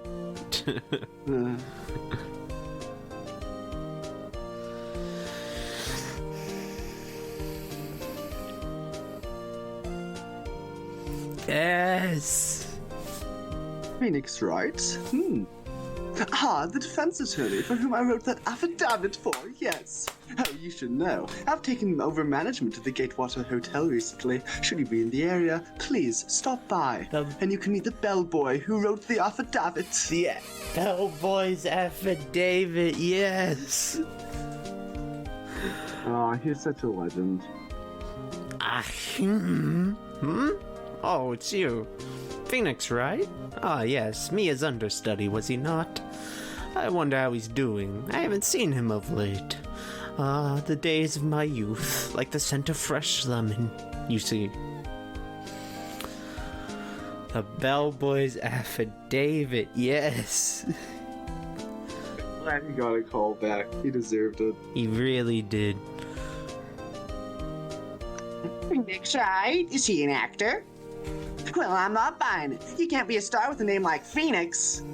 Did you know that they're finally putting Hammer's DVDs on an old box set with the DVD? I don't know where it is, of course. How can you keep track of everything without... Yeah, it can't be a star with a name like Phoenix. Come on. I'm pleased to announce The Pink Princess is a hit. I sure owe that Mr. Wright a great deal. Oh, and keeping my face out of public eye until the show's over. I wouldn't want to ruin any kid's dreams, you know? It's hard reading these so fast. We wanted to go back and redo them and then, like, match it better, but it's fun. Oh, I got a letter from Maya the other day. It sounds like she caught a cold standing under a waterfall. I wanted to visit, but didn't have time, so I sent her some Pink Princess trading cards. She said she can't buy them where she is. What kind of place is she living at anyway? I guess we'll find out. Wink. Yeah. Wait, who's that? You want to talk? Let's talk Pink Princess, alright! But, you know, I snuck into the studio the other day, and I saw her, the one inside the Pink Princess suit. Ah, what a dog. It was kind of a shock for a boy my tender age. It's rude.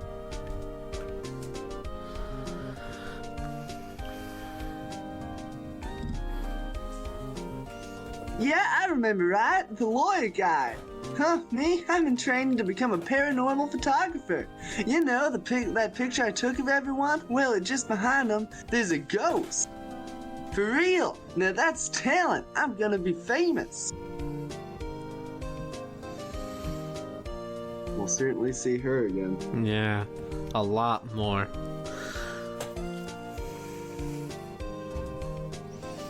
Yep. Oh, I love that picture. Yeah, it's wonderful.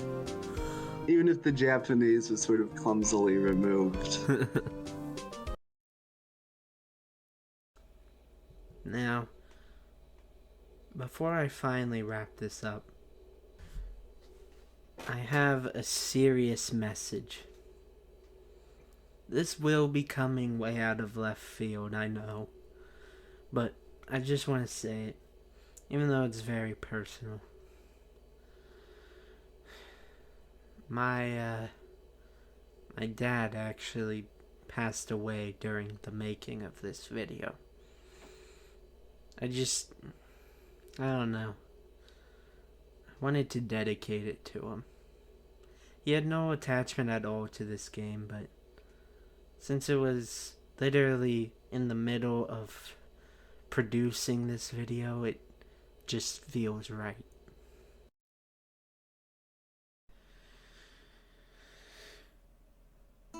Ladies and gentlemen, that is Phoenix Wright, Ace Attorney.